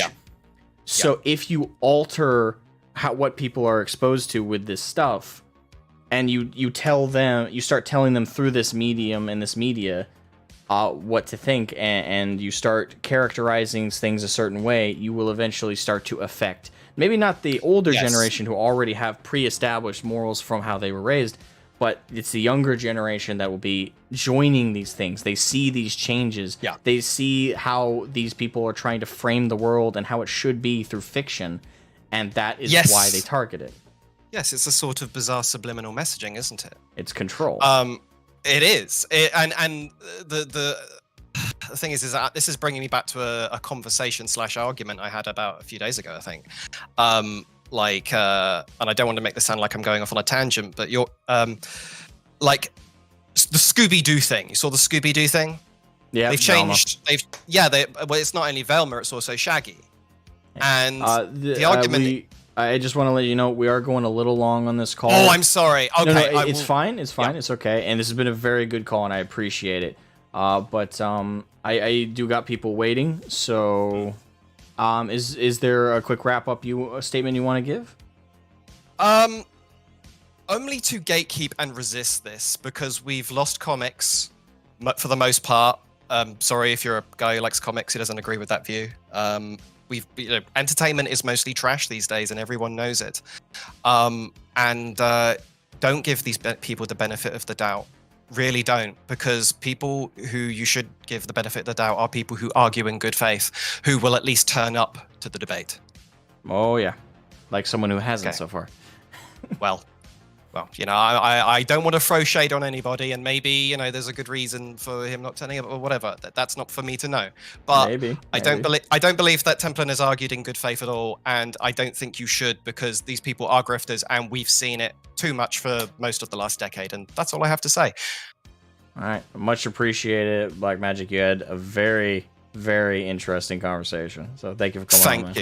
Thank you, very kind of you, and have a good stream. Your channel was criminally underrated. I've only just discovered it, and it's wonderful. And check out my In the Nutshell series. I do have a lore series on this channel. It's comedic. Just let everybody know, it's not. I do try and fit as much actual serious lore in there as I can, but it's mostly a comedic summary of the lore. Not to the point where it's full parody like TTS, but it is comedically delivered. So I'll check it out. Yeah, I am trying to work on a long form lore series that's way more serious in tone, but that's a long way in the works. So, Anyway, thanks so much for being on, man. Thank you. Thank you for having me on. Bye-bye now. Bye-bye. All right. So waiting call room 1 is Zimzilla, but I'm pretty sure Afio was next. So I'll pull in Afio. Afio, actually, you were in earlier, weren't you? Yeah, I just wanted to finish. All right, so yeah, go ahead and finish what you were saying earlier, okay, man? Yeah, there were like a few things, because in the break I talked to my girlfriend about all this stuff, and she was like a little bit annoyed because she said, I started Warhammer because I love the Sisters of Battle the way they are, and why are people demanding to make something male female, to make it something that's male? I tried to translate it in German. Her point was, a Space Marine is a male that's beefed up to 11,000 power level. So you take a male and make a female out of it, and she was actually offended, and she said, is my femininity and the way I can be as a female not strong enough? Do I have to take something that's male and make it female? You know what I mean? I try to jumble it around a little bit, but it's just like she said, Space Marines are male, Sisters of Battle are female. Why do I have to make something that is male female so that it can be strong? Okay, I think I understand you. Sorry, I was a little confused at a detail there with her offense, but no, I think I understand. Okay. Yeah, and to be honest, like things that she read that hooked her on Warhammer 40k is like the Watchers of the Throne book with the Sister of Silence. Did you read that book? Watchers of the Throne, the Emperor's Legion. I have, yes. Actually, that was a recent read for me. Sister of Silence. And she said, this Sister of Silence in that book, she said nothing. But she said so much in the way she said nothing, that it was just like one of the most awesome book characters she ever encountered. Exactly. And let her know that some of these leftists, like, the thing is with this female, and I only want to bring this up briefly because, again, we do have other people on the call, but one thing is constantly brought up when it comes to the female Space Marine debate, which frustrates the hell out of me, is whenever the left are not winning an argument, especially against me, seemingly, with how much I've interacted with this, whenever they are losing an argument, especially when I bring up the homebrew details, they're like, "Oh, well, it's not enough." It's not enough for female Space Marines. For Sisters of Battle and Sisters of Silence. It's not enough. We need the poster boys to be female as well. It's like, okay, and they're like, and then they mischaracterize the Sisters of Silence and Sisters of Battle to demean them as a lesser option than the Space Marines, because they grossly mischaracterize the Sisters of Silence as women who don't talk, which is a gross, ugly. Talk so much. They talk so much. Exactly. It's a complete. That's how you know they're not fans. It's a complete, gross, disgusting misunderstanding of what the Sisters of Silence are, and to just demean them down to women who don't talk. It's way more to them than that. Far more complexity and far more fascinating aspects. To wrap this up at like a personal story of mine, after my divorce from my first wife, I landed on the streets, and you know who helped me? My friends from the Warhammer store. They took me up and get me a place to stay. And when I talked about this with a friend of mine while we being at a hobby tournament, some of the more left-leaning people were like, "Oh, you were a bum, shithead." So the Warhammer community, that everyone says they're toxic and they're shitheads and stuff, they were the people that helped me get away from the street after I lost everything to my first wife because she cheated on me and divorced me. I'm so sorry to hear that, man. I'm really No, sorry. but that's the strong part. That's the community of Warhammer that I love and that I know. They're weirdos, all of them. They're all weirdos, yeah? But they help each other and they are friends. Oh yeah, absolutely. And that's the beautiful part of our community. Yeah, and the craziest shit I've ever seen was, to be honest, the craziest best homebrew was the Angry Marines chapter from my store, the store chief in my city, because he made a point at creating power boots for his Angry Marines. Power boots. He doesn't need power fist because you get an ass kicking by a power boot. That's beautiful. Okay, that's Have a cool. nice evening, yeah? Yeah, you too. Thank you for coming on again, man. See ya. All right. So let's see here. Pretty sure. So now I gotta remember. Did Zimzilla join the queue in time for him to be number 1 or not?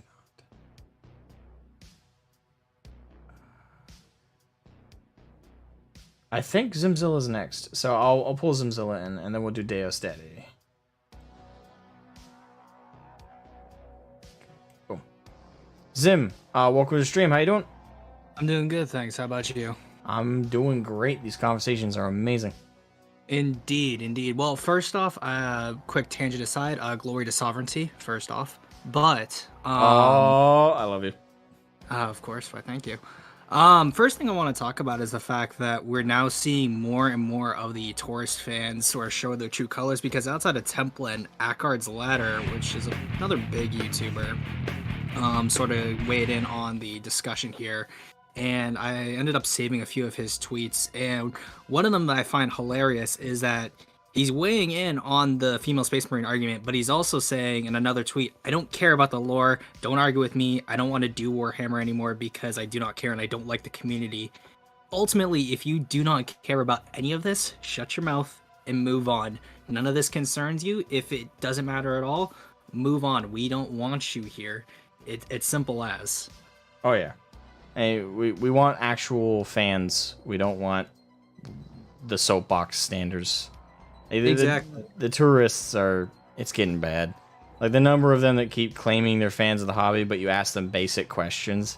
Not even like complex ones. Like if you're a new fan, there's certain things you obviously like you won't know about a Diminculaba unless like you became a fan through that, which is strange. Exactly, yeah. But like if you ask them, all right, so do you know how many Primarchs there are? There are 22. Technically. Technically. We don't include the 2nd and 11th. Yeah. But another thing is like also there's so many people who are quote unquote fans right now who also discuss things like, well, Sisters of Battle, Space Marines, they aren't one for one exactly the same. They don't need to be one for one exactly the same. The fact that we have all these differences within an aesthetic is what's important, because like I was arguing when this whole thing came off with this other guy who was saying that only Sisters of Battle had a gothic aesthetic to them, while the Space Marines did not. Which is one of the stupidest things I ever heard. I wish I had screenshotted this because the guy ended up blocking me anyway. But essentially, he was saying that there was no female super soldiers in 40k, when in reality we have the Sisters of Silence, Sisters of Battle. Although they're not soldiers, quote unquote, we do have the Calidus Temple. So there's so many examples of female-only factions with super soldiers in them. Or the other fact that yeah, and what makes them super isn't that they're augmented. It's that exactly. It's their uses of the technology that they're given, as well as in the Sisters of Battle's case, their sheer faith protects them in battle. They It also basically gives them abilities too. Oh yeah, yeah. It like through the Emperor, assumedly. Exactly. They are super soldiers by all accounts, but they do it on their own without a genetic alteration, and they stand up to foes that the Space Marines struggle with and beat them. Oh, what's even better is that he also tried to say that Sisters of Battle are just the equivalent of the Imperial Guard and or the Tempestus Scions. And essentially he was trying to say, well, the Sisters aren't like the Space Marines. They're not as like, and he couldn't even put in the word. He said they're just not the same. Sisters of Battle are just like Scions and Guard, or even worse than that. And try to put the Marines up to this bigger standard, which makes no sense at all. Especially when GW's been pushing the Sisters a lot more in like animations, as well as it looks like they've been expanding the model range more, which is good in my opinion. I agree. And the thing is, I don't think anyone would have a problem, especially with how many years the Space Marines have been the poster boys. If the next expansion had the Sisters as the poster girls, I don't think anyone would have a problem with it. No. It's again, like, if you that's the whole thing, and that's why their arguments just simply don't work. And it shows that they're not fans, is instead of advocating for the existing lore-friendly female armies, which I don't, like, very few people, I genuinely believe this, very few people will be ragey if as long as the novels and the lore doesn't claim that they're objectively just far superior all of a sudden to the Space Marines. No, like, but they're near their level, but they do so through the power of their faith and their strength and their usage of, they are given power armor, so they do have technology helping them, but they close that gap through sheer will and sheer strength. And I think that is a call to real women soldiers who they're like, if you look in the army, it's still majority men, right? And men have a biological advantage over women. We have stronger upper body strength. We have a higher resistance to certain types of pain. Obviously, women have a much higher tolerance for pain for specific things. It's different. But we're built for fighting and for war. And we have the hormone for it with testosterone, which increases like adrenaline and battle, and you get like a blood rage. Like this is the real people, like actual normal men have that. Yeah, we have those technically speaking, in the regards to the category of war, we have biological advantages. And I think that's but there are female soldiers nowadays who are meeting up with their male peers and fighting alongside them to defend their country and to defend their homelands. So, and I think those women are commendable. They're not the majority of women, but it's because that they're willing to stand up and make that fight and put in that effort to close that gap through sheer hard work that makes them so respectable and commendable.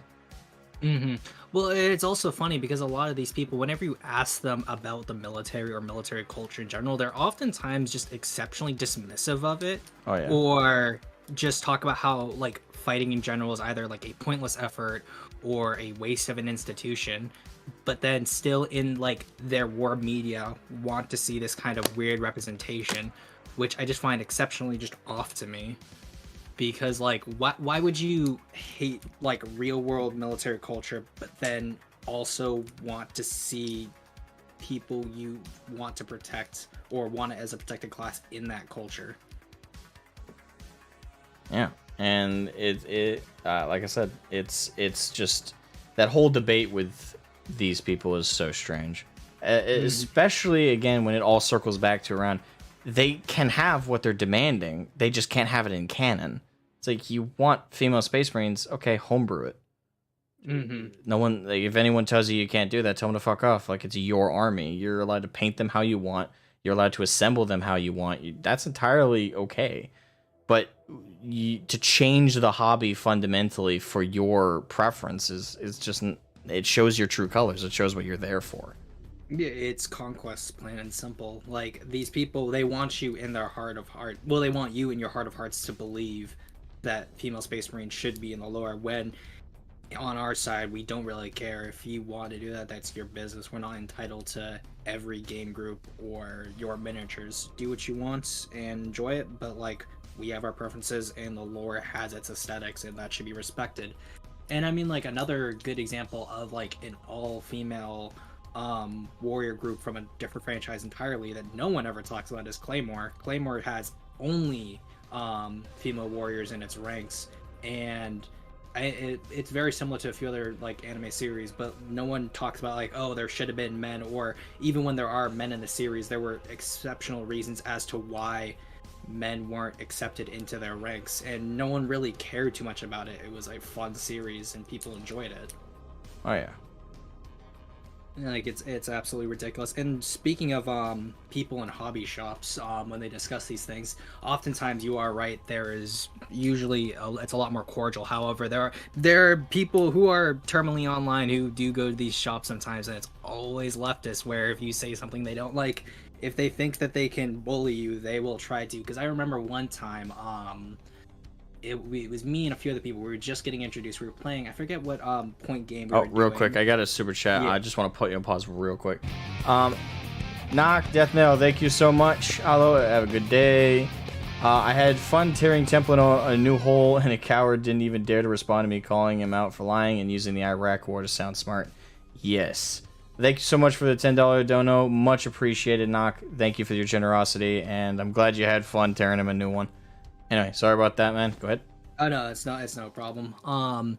But like someone was talking to us about the Tau at the time, and essentially this guy was saying, "Oh yeah, Tau, weeaboo, space communist." And I just remember this one other dude who was in the hobby shop gets up from his table, lumbers over to us like big old biggin man, like essentially Nurgle in the flesh, and he's like, do you know what communism is? And the guy's like explaining to him, he's like, that's not real communism, and he's getting up in this guy's face. And I think I was like 15, 16 at the time, and this dude was big, but essentially people like him always will try to find a way, either IRL or on the internet, to bully you into submission about these kinds of things, and it's up to us to hold the line, as it were. Oh yeah, and the thing is, their act of bullying shows exactly how much integrity they have with their beliefs. The fact that they have to bully you and they can't win you over with a rational argument says a lot about their character and the validity of their perspective. Or just like a simple appeal to emotion and just be like, oh, you're an istophobe, etc., etc. Oh yeah.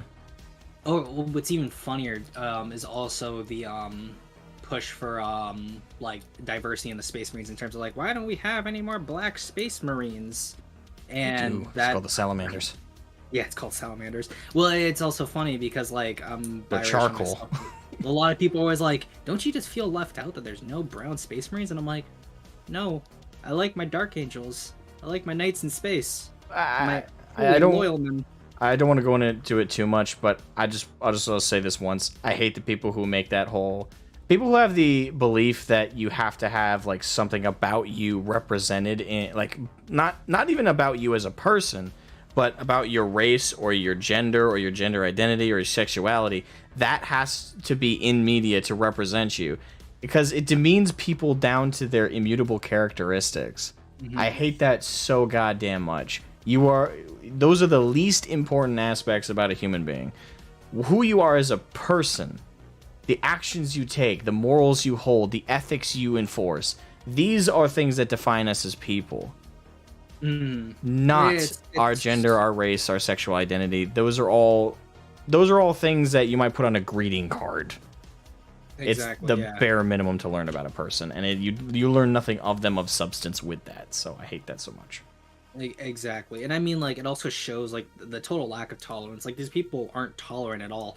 They simply cannot exist in a space where other people have opinions that they do not like, and they need to assimilate an entire space to their liking, but still, quote unquote, use this idea of tolerance to push their views when it's far from it.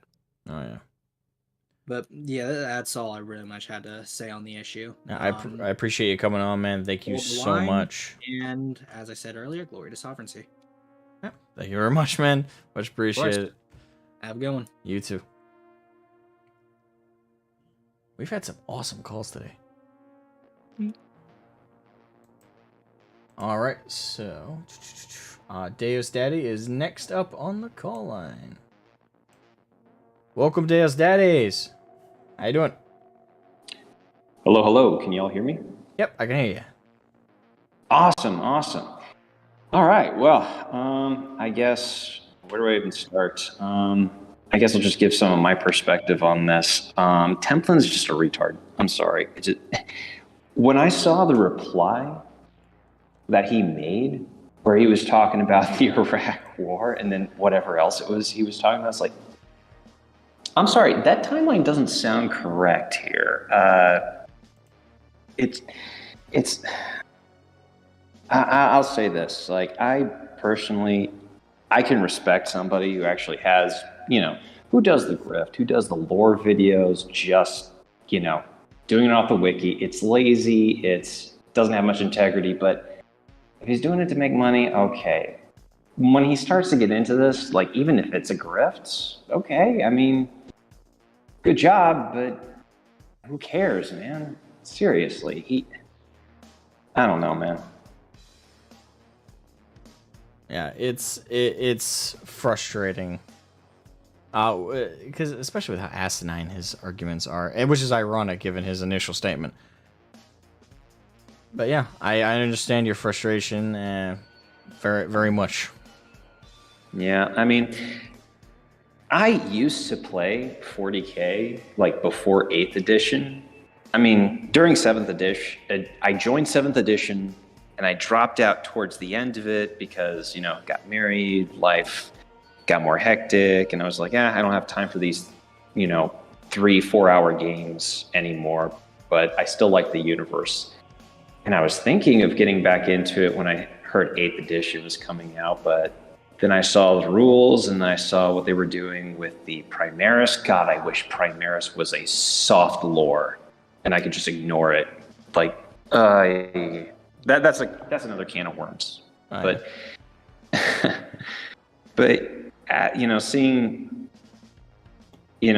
seeing how a lot of these people who, now that it's becoming just slightly more popular, people are trying to just come in and say, all this different stuff about the Warhammer 40K, where it's like, okay, I am not a master at the lore myself, but I know some solid stuff. And it's like, can we stop trying to make the Space Marines female?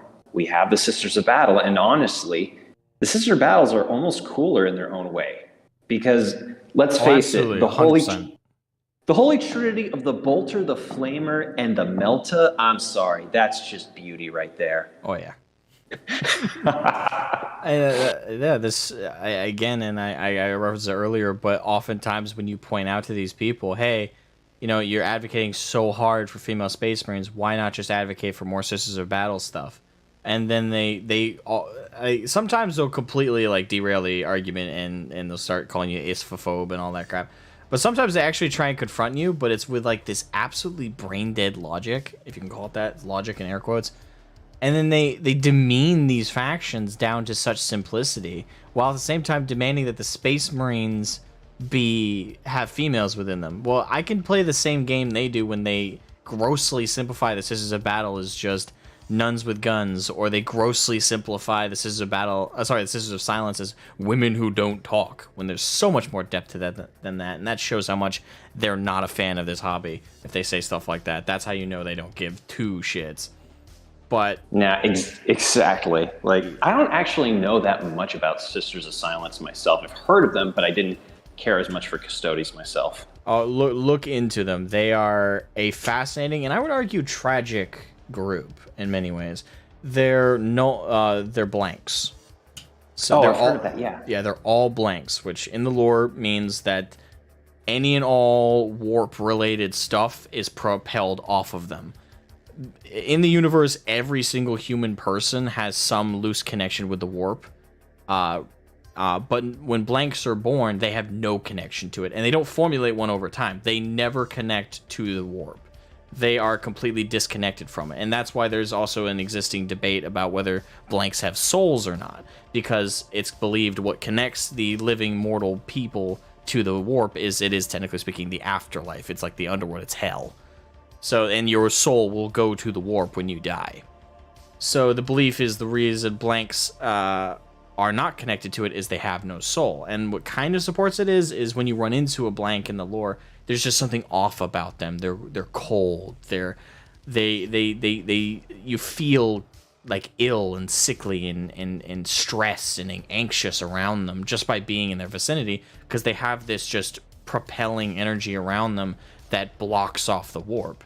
And female blanks are collected by the Imperium and are made into Sisters of Silence as they stand alongside the Custodians and protect the Emperor's throne room by acting as living wards from the warp. So demons or other malicious forces connected to the warp cannot access the Golden Throne, or cannot access the inner sanctum of the Emperor, because again, they're living wards. The more of them that there are in a given spot, the more the warp is incapable of reaching out and touching it. They are very cool and very badass. They're very much in role-wise in terms of the game, they are very much the Custodians to the Sisters of Battle. In that sense. They're not equal to the Custodians, but in that same power scaling sense, where the Astartes have the Custodians as one more step up above them in an evolutionary chain. The Sisters of Battle have the Sisters of Silence as their next step up. Now, of course, you know, in both cases, Astartes don't become a Custodians, and likewise, Sisters of Battle don't become Sisters of Silence. You would have been one from birth. But they are incredibly well-trained combatants. They live alongside Custodians, and part of the reason they are called Sisters of Silence, they literally take a vow of silence. They are not allowed to speak. And that's partially related to their blank nature, because if they speak, that kind of propels forth that null energy, that blank energy that blocks off the warp. So being around them when they're silent is already disconcerting for normal people, but if they speak, even if they just say something as simple as hello, how are you, it's just propelling that anti-warp energy forth, and that causes people to like freak out. So that's why they've taken, it's part of why they've taken a vow of silence. It's also again, the nature of them is it's a sign of their respect, and it's also a sign of their dedication to their role that they take that vow of silence. God, this is the stuff I love about 40K lore, because, I mean, sometimes it can be wacky, of course, but, like, there's thought and there's love put into it and building it and giving reasons for things. This is why I hate these people who try and actually just decide, hey, you know, they want to come into the hobby and then do their own thing. And, well, I mean, it's okay to do your own thing. It's not good to try and be like, hey, I want to force this thing into the hobby. And it's just like, dude, if you want to try and do this and change up lore and things like that, make your own shit. And the thing is, they know that they can't do that because they don't actually have the charisma or the really cool ideas to draw people in on their own. So they have to attach their ideas and their stuff and their whatever, some of their political beliefs and the political things they want to push to a given name to try to give their ideas legitimacy. And it never pans out. It just makes everything worse every single time. Absolutely. And yeah, I mean, listen, I'm not black-pilled. I do keep an eye on this stuff. I do kind of just pay attention to what things are going on in hobbies and just in the world in general. And I see that there's clear pushback. I don't think things are doomed, but it is disconcerting to see what's been happening, you know, to some of the community or the people who are trying to get into the community of Warhammer. And as somebody who had recently gotten interested in BattleTech, I started seeing some, not in anyone I played with, but in some stuff that's been going on with BattleTech recently. There's very small, disconcerting things happening there that makes me go, okay, I know this is small. It shouldn't be something that worries me that much, but I got PTSD, so this is not good. Yeah, I know. I know how you feel there. Like it's especially for the BattleTech community, because so far that community hasn't full on been under assault by these tourists, but there are signs that they're starting to move in over there. So. Oh God, because I heard of what happened with like the Patton and the Rommel tank. Did you hear about this at all? I did not, but I do gotta cut you off here. There's other people waiting on the call. Point. Yeah, sorry, man. But good talk, and I appreciate you having on. It was awesome. but I got to bring in the next guy. So No problem. Thanks if for you- having me on, Asmogan. It was pretty cool. And I do have to go anyway because my phone's about to die. So good Okay. timing. All right. Well, have a good one, man. Thank you so much. You too. Bye. All right. All right. So we're next gonna pull on Sean Hiruki PS4. I probably butchered that. Sup? Hey, how's it going? It's going. How are you? I'm all right. I don't have much time because I got to go to work soon, but Okay. I'm actually in the Twitter thread of Templin. I used to be a fan of theirs because they were all right, but I put up this thing that they fucking hated and their supporters fucking hated. There's a Japanese artist that does these really awesome art of the Primarchs if they were female. Oh yeah, I've They- seen those. They're great. Yeah, because they're waifu-fied and the boo armor shit. They hate it. I'm like, well, that's how it's going to be.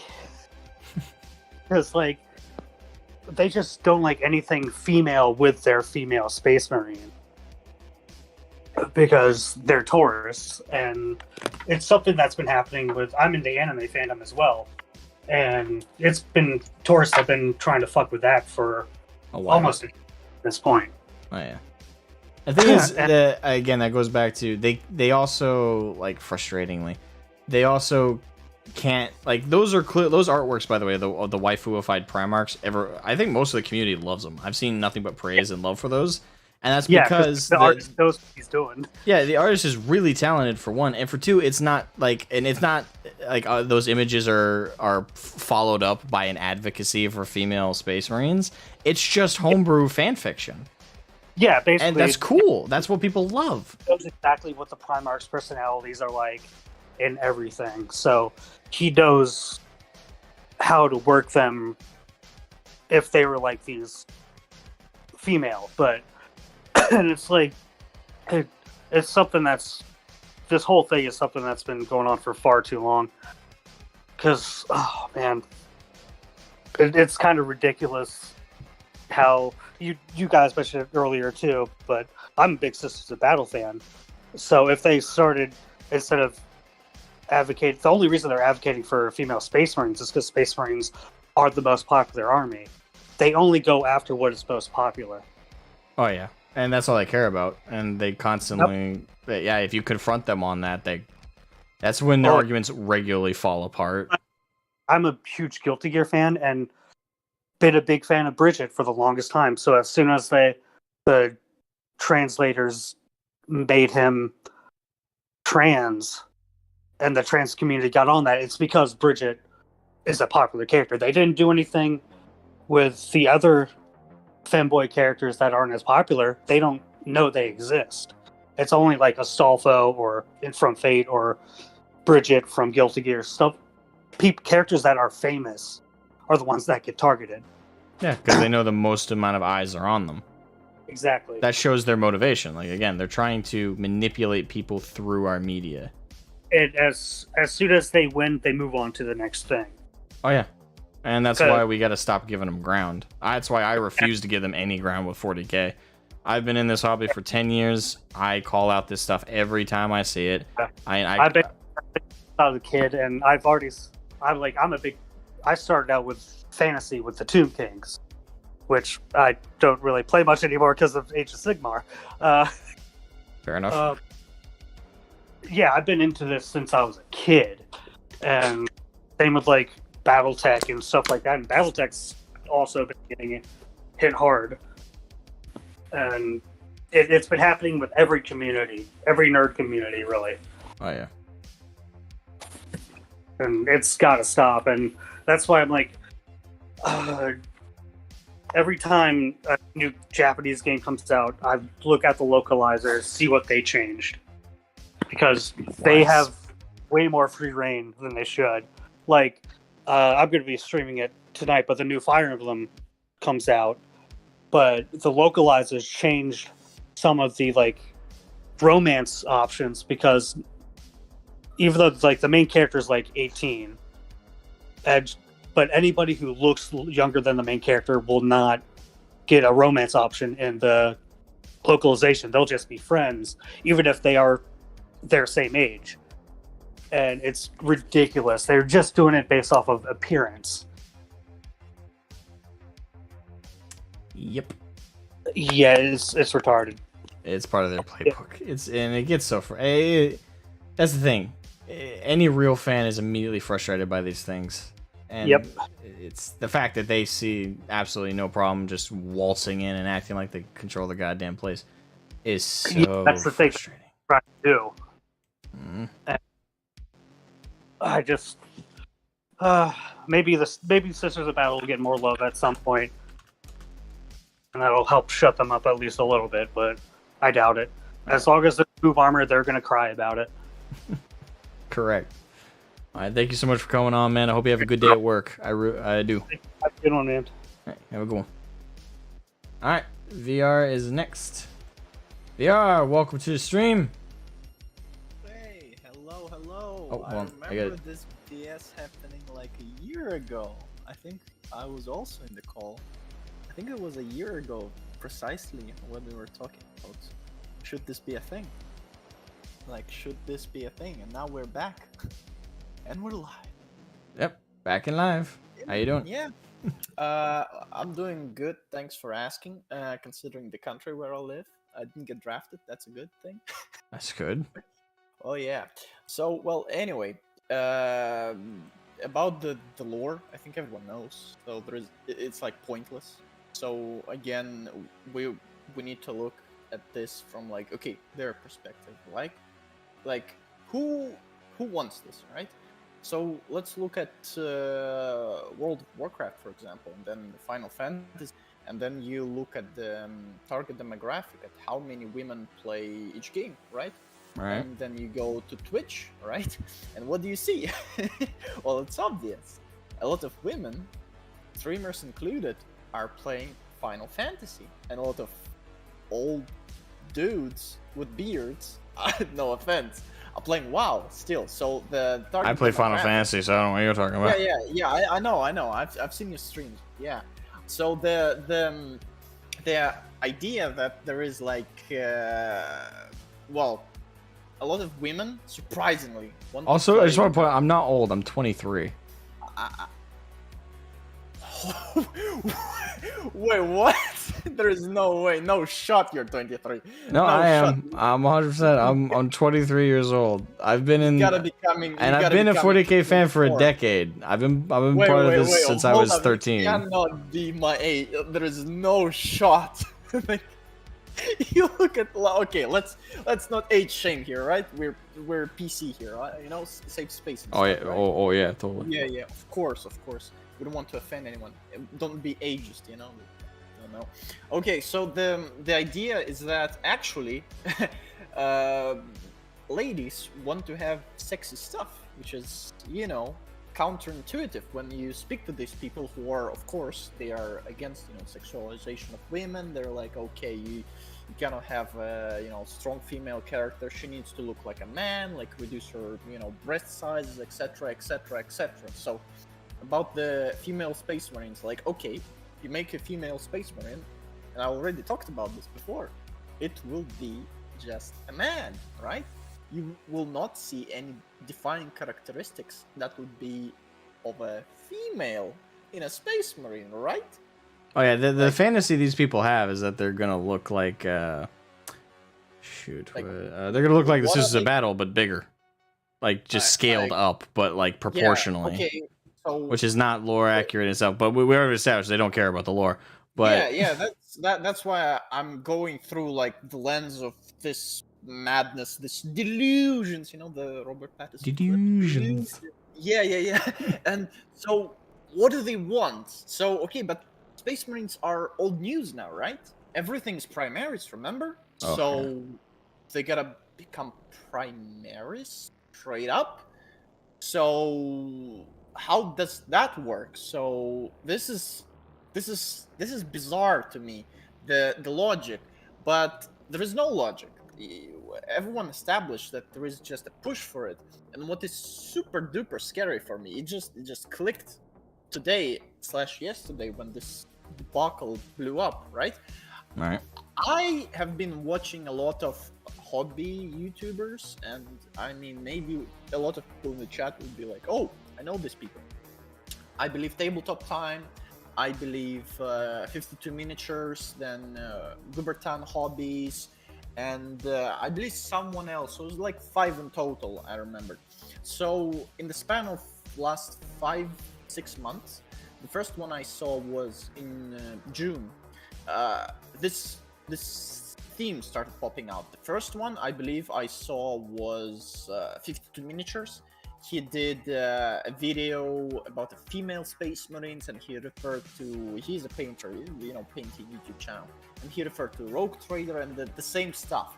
And he was talking about representation, which is disingenuous, by the way. Like anyone who Rogue Trader was at best proto 40k. It wasn't 40k. It was an experiment. GW themselves said that. Everyone knows, but the scary part is, okay, I'm like, okay, the first guy, this guy has nothing, it's painting channel, okay, like nothing, okay, first one, I'm sub, dislike, I disagree with you, I'm sorry, and this guy has been, you know, throwing a lot of the same. Thank you, Ball, for the donation, man. I'll read off the donation in a second. Keep going, man. Sorry. So the next channel I saw doing the same stuff was, I believe, Tabletop Time. I've been watching them for quite a while, and there was a video they did on Imperial Guard, and in the middle of the video, like uncalled for, no one asked, why did you do it? The guy starts rambling about how it is so good and so inclusive that there is no boob armor for Imperial Guard to identify sex in the Guard because it is in practice, and the guy just goes on a rant. And the finish to this rant is a cover book for the new Imperial Guard Codex. And he put there, I googled it because I have no idea what these flags mean. So as far as I remember, the flags he put there was basically a, you know, LGBTQ flag for a hermaphrodites, I believe. So like, you know, 1, you know, %. Then transgender, and the third one was also some very absurd one. And he finished with saying, no matter what gender you are still welcome in Imperium of Man as long as you serve the... I'm like, okay, this guy has no idea what he's talking about, because these people would have been burned on a cross. Like, no joke. 40k is not for the good guys. Like, Imperium of Man is not good. I would probably be burned because I'm a redhead. They will see like, oh, probably a witch, and they will burn me just for that. That's how grim dark this is. But going back to these people, like on YouTube, I've been seeing, like, in the influencers, they have been pushing this for the past 5 months. And I'm like, is this a conspiracy theory? Like, going into Alex Jones territory, because this push happened like this half year. I've been watching these YouTube channels and they started popping out this content all of a sudden. Like, they didn't do it before. For example, Gubertan Hobbies on the Pride Month, he decided to paint Rainbow Warriors, which were a joke chapter from the first edition Rogue Trader, right? They were never explicitly said they are, you know, a certain, you know, persuasion, but they're rainbow, right? So the guy painted this up and he was rambling because it's pride. You know, I mean, the idea of hobby, anything, escapism, escape reality. I don't want the modern politics. I don't want the modern rhetoric in the hobby. But somehow, some way, these people seem to be like doing this at the same time. This is actually scary. You can you can take a look. Like 52 Miniatures did the. Oh no, I'm aware of these channels. Like I out of those that I actually supported at any point was Goobertown Hobbies. I at one point enjoyed his content, but I left. I unsubscribed from his channel mainly because he started to creep me out. He's kind of. He's eerily calm. Like the first time I watched it, I thought, oh, okay, cool. He's kind of like doing a Bob Ross thing. He never takes a break from it. He always sounds like that. He sounds like he's about to skin you alive. Yeah, that is true. That is true. But So this whole thing, this whole debacle, it even like got me because my custom chapter is, for example, they have like loose ties to the. I mean, they have the emblem of the Rainbow Warriors, the thunder from the. I don't even know why is it the rainbow. It's the thunder from the cloud. Like there's Death Strike chapter. You can see it in the 9th edition codex for the Space Marines. They're blue and yellow, I believe. And the yellow is the chapter mark. So I come into the server. I throw in the image of my Space Marine, and everyone's like, "Oh my God, those are the the Hays, the homosexuals." I'm like, "Wait, what?" I'm like, "No."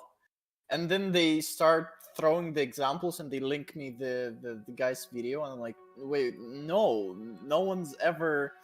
And this is the absurd part, that this hobby is a way to get yourself distance yourself from this, right? And these people for some reason want to bring it in, and it will it divides people. Like I don't want to see this, right? So what will happen if what's the next one? The next one, okay, just imagine for a second. Okay, you have your rainbow flags and your Marines. It's fine, I guess. It's up to the person you're playing against, play with you or not. It's be considerate or right? But what if you go that route of bringing politics, then you will have a problem, which is which politics is okay one and which is not. So yeah, it creates an artificial divide, and not one based on like an actual hobby thing, but an invasive parasitic thing. Is the same thing that happened with MTG and Star Wars. That Hasbro's went. Star Wars, MTG, Wizards of the Coast, D&D are in shit. You know what's happening there. Oh yeah. And this whole thing, like, they went pretty political, and they went very political and PG at the same time. And recently, MTG and Wizards of the Coast and Games Workshop just did a collab. You know what that means, right? I hope I'm wrong. I hope they did not exchange ideas or certain ideologies, because this is the death of the hobby. The hobby is a place where you spend your free time, you share the love for the hobby, and you don't want to talk about what's happening in some third world country, about your political issues, about your gender, sex. No, just get the hell out of the hobby. You're a grifter. That's it. And by the way, just take a look at the I'll post in Discord. Take a look at the model that I posted that got the debate started, and I was forced to say, well, no. Look at this. Lovely paint job, by the way. Yeah, so the idea was that the Rainbow Warriors, just like the Rainbow Warrior thing, is from culture from the American and the Aztecs, etc., etc. And they were like, but Rainbow Warriors were never an Aztec-themed chapter. I was like, okay, so that's why I made them so.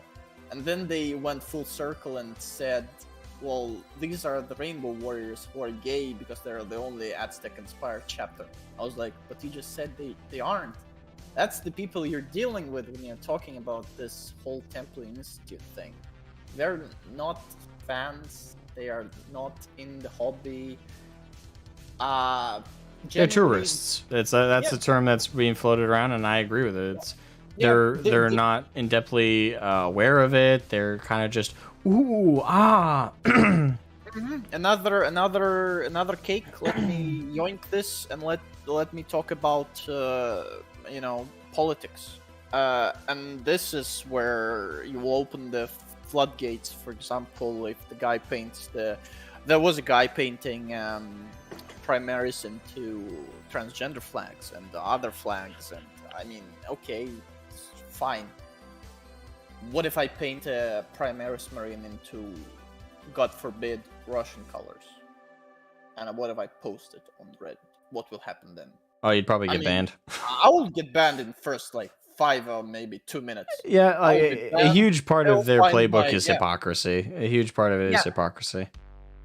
These people are not from the hobby. They probably never even seen a woman in the hobby, because if they did, they would know that this is an absolute bullshit, and they do Oh, yeah. not want this. Like, everyone knows this. Yeah. It is what it is. Yeah. And it's sad, honestly. I have no idea what to do with this, because you have a bunch of these, how do you say, like this crowd, and if you speak up against it, they'll just mob you, and it's very hard. On certain discords, you can even try it yourself, and then you'll get private DMs from people that will Real say, quick. "Yo, Miliardo in the chat, I just screwed the term tourist. I get what you mean. I kind of brought it up earlier, because typically when we think of tourists, that's someone who's actually interested in the stuff that they're looking at. Oftentimes tourists are paying for vacations and stuff. They're actually interested in kind of absorbing that stuff. So I agree with you that the term is kind of misused here, but at the same time, I think the sentiment is the level of ignorance they walk into these conversations with.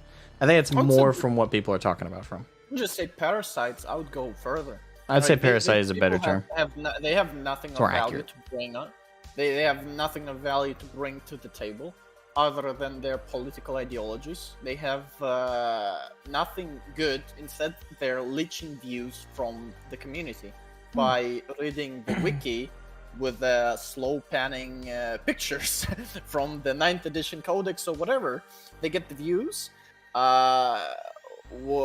What do we get other than a video? We get this. We get this divide in the hobby that is manufactured by a grifter parasite that's, again, we gave them, I guess, this platform because we were watching their videos, and their fans were watching the videos. I did watch their videos.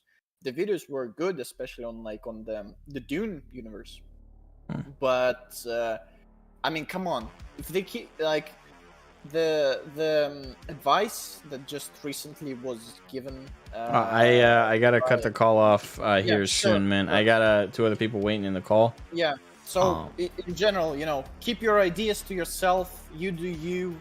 Keep the hobby, please. Obvious. Anyway, nice talking to you. I hope this is not brought up in a year where we see official. Year, give it GW 6 months. Yeah, If that. the shit's scary. It's scary. But anyway, have a good one. Bye. Have a good one, man. Thank you. All right, bringing in Netzen. Netzen, welcome to the stream. I hope the wait wasn't too bad. How you doing? Hey. Hello. Hello. Okay. You hear me? Yeah, I hear you. All right. Good. Because I thought I had an echo there for a minute. Yeah. So first up. Got an echo on my end. One moment. All right. Okay. Well, for starters, if the Templin Institute's going to say that there's no lore in 40k, well then, as an orc guy, I'd say, well then you can just declare my faction the winners, because we're already living the win state, by the way. But I just look at that and go, yes, we know that that it is inconsistent. That doesn't mean the lore's not there. That's what I kind of look at Templin and go, what? Oh yeah, it's a totally intellectually dishonest statement what he said. Like, yeah, you'd have to have you'd have to have a complete lack of understanding of what lore is, and I say he again. We don't know the gender or sexual identity or whatever. I don't care. I'm just defaulting to he. But whoever's the head of their Twitter page anyway, they made a stupid asinine statement that you could only make with any kind of seriousness if you had a complete if you were completely stupid, genuinely speaking, like genuinely stupid, something mentally is deficient with you, because lore and story, all of the stuff they claim doesn't exist for 40k, we have in excess. We have a canon lore. We have things that have not been disputed in the lore for at any point since their inception or since their introduction.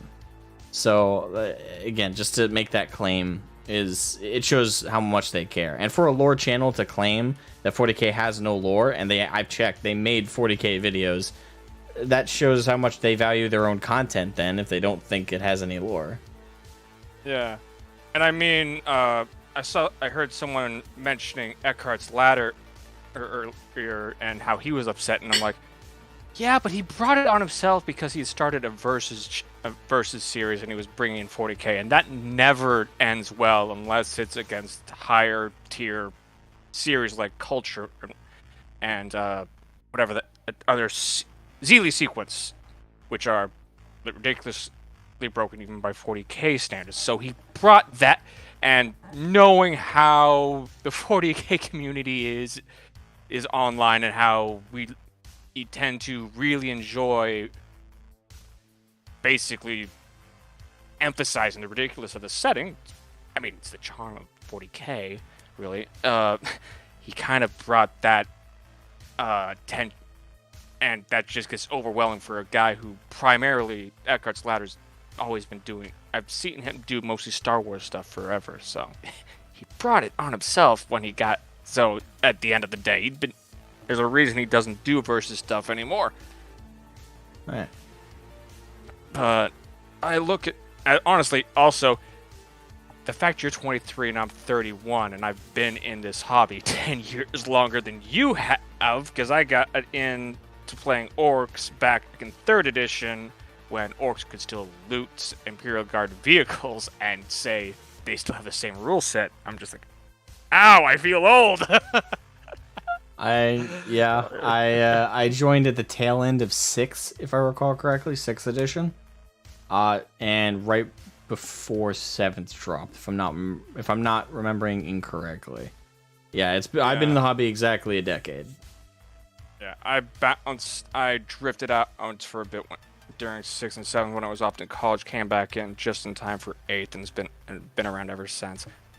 Partially because they got rid of the damn initiative rule stuff, so Orcs actually can be melee combat like they're supposed to be. But that's a separate topic. Don't feel like complaining about. But yeah, and as people also pointed out, like, yes, these people want sisters to be the poster girls of 40k, because, well, as a Xenos guy, I can kind of sympathize with the frustration of Space Marines being the poster boys. I mean, I'm on your side. I'm when it comes to 40k, I play Orcs. That's my main army. It's like I was doing the freebooter thing back when they weren't a proper faction. I have literally HQs for every single faction, and I roll with it at rolling up an army as I see fit. But yeah, so it's kind of like been doing this for a while, and if we're gonna talk about no hard lore in any part of 40k, only thing that I can think of off the top of my head is that Orcs, when it comes to the shenanigans they can get away with, there's no real hard upper limit. I mean, Black Library's literally given them Death Stars. I still laugh at the whole Easter Rising saga. I'm like, wait, you gave the... Okay, I'm okay with this, but the Space Marine players are going to be salty. Oh, and yeah. Oh boy, were they. Well, it kind of happens when you destroy an entire founded chapter in a single book, but that's... And I look, but that ignites going some back fires. to... But going back to them being salty about Space Marines being poster boys, right now, and this is Games Workshop's own fault that more people aren't aware of this, with their upcoming Pariah Nexus animation they've got. The trailer's showing a female guardswoman and a Sister of Battle prominently in it, alongside opposing Sarazas, the Illazor, whatever the Necron equivalent of Fabius Bile's name is. And you only see the Primaris Marine for about maybe 2 to 3 seconds in the trailer. It's like, Sisters of Battle are gonna be the poster girls of the setting. They're just not there yet, and I wouldn't have a problem. I think most fans wouldn't have a problem if Sisters got a chance to be the poster faction, because we've had Space Marines be the poster faction since what, like 2nd edition? pretty much. At least we used to have some variety there, where I think it was either 3rd edition or 4th, where the Black Templars were the poster faction. Can't remember exactly, but it's been like Ultramarines since like 6th edition, 5th edition. Trying to think when Assault and Blackreach was, because that was we got to see the main battle force back then was when they first introduced the plastic death. By the way, Nathan Norman in the chat, I agree with you. I hate Ultramarines as well. I really do, and I've gotten into many a debate in this community over that. But yeah, curse you, Matt Ward. I really hate them so much. But anyway, I got some other people in the call, man. Is there anything you want to leave off on? Yeah, just the fact that people who GW's kind of caused his own problem, because when they put everything behind that Warhammer Plus app, we actually are doing stuff like making the females kind of the face of the series for a bit, but the fact that it's behind a paywall for the past couple of years, the tourists don't know that, so they keep bringing up this same argument that we killed when the Sisters came out in plastic. Oh yeah. But I just sit here and I kind of go, we're going to see this, if not in 6 months, next year, because especially now that Henry Cavill's went in talks with Amazon, and if that actually goes through, we're gonna see a whole bunch of newbies coming and it'll kick up again. Yeah. Hopefully, with that series, it'll actually be lore like accurate, or at least overall. I just sit here and go, please do not do Space Marines. Please do Guard. Please do Guard. I don't want to. I think Space Marines isn't a bad place to start, but it depends on how. I just sit here and go, have him do Caiaphas Cain or something, just because Space Marines, the whole transhuman thing makes, especially if you're not like a salamander or space wolf, they seem a bit detached from the rest of humanity. Yeah, true. And for a live action thing, that for people getting into the setting, it's going to leave them very confused. Yeah. Which is part of why we see the female Space Marine argument in the first place. Oh yeah, I could see that. Poster boys. All right, man. Setting of. So I'll see you guys around. Have fun. Have fun, and thank you for coming on, man. Much appreciated. No problem. Daka Dakason, thank you for the super chat. Thank you for the generosity. Since Canon doesn't exist in 40k, Horus didn't mortally wound the Emperor. Steve did it. Source. It was revealed to me in a dream. Oh, God. And earlier, Ball donated, let me check, $5 through Streamlabs. Much appreciated. Thank you so much for using Streamlabs, Paul.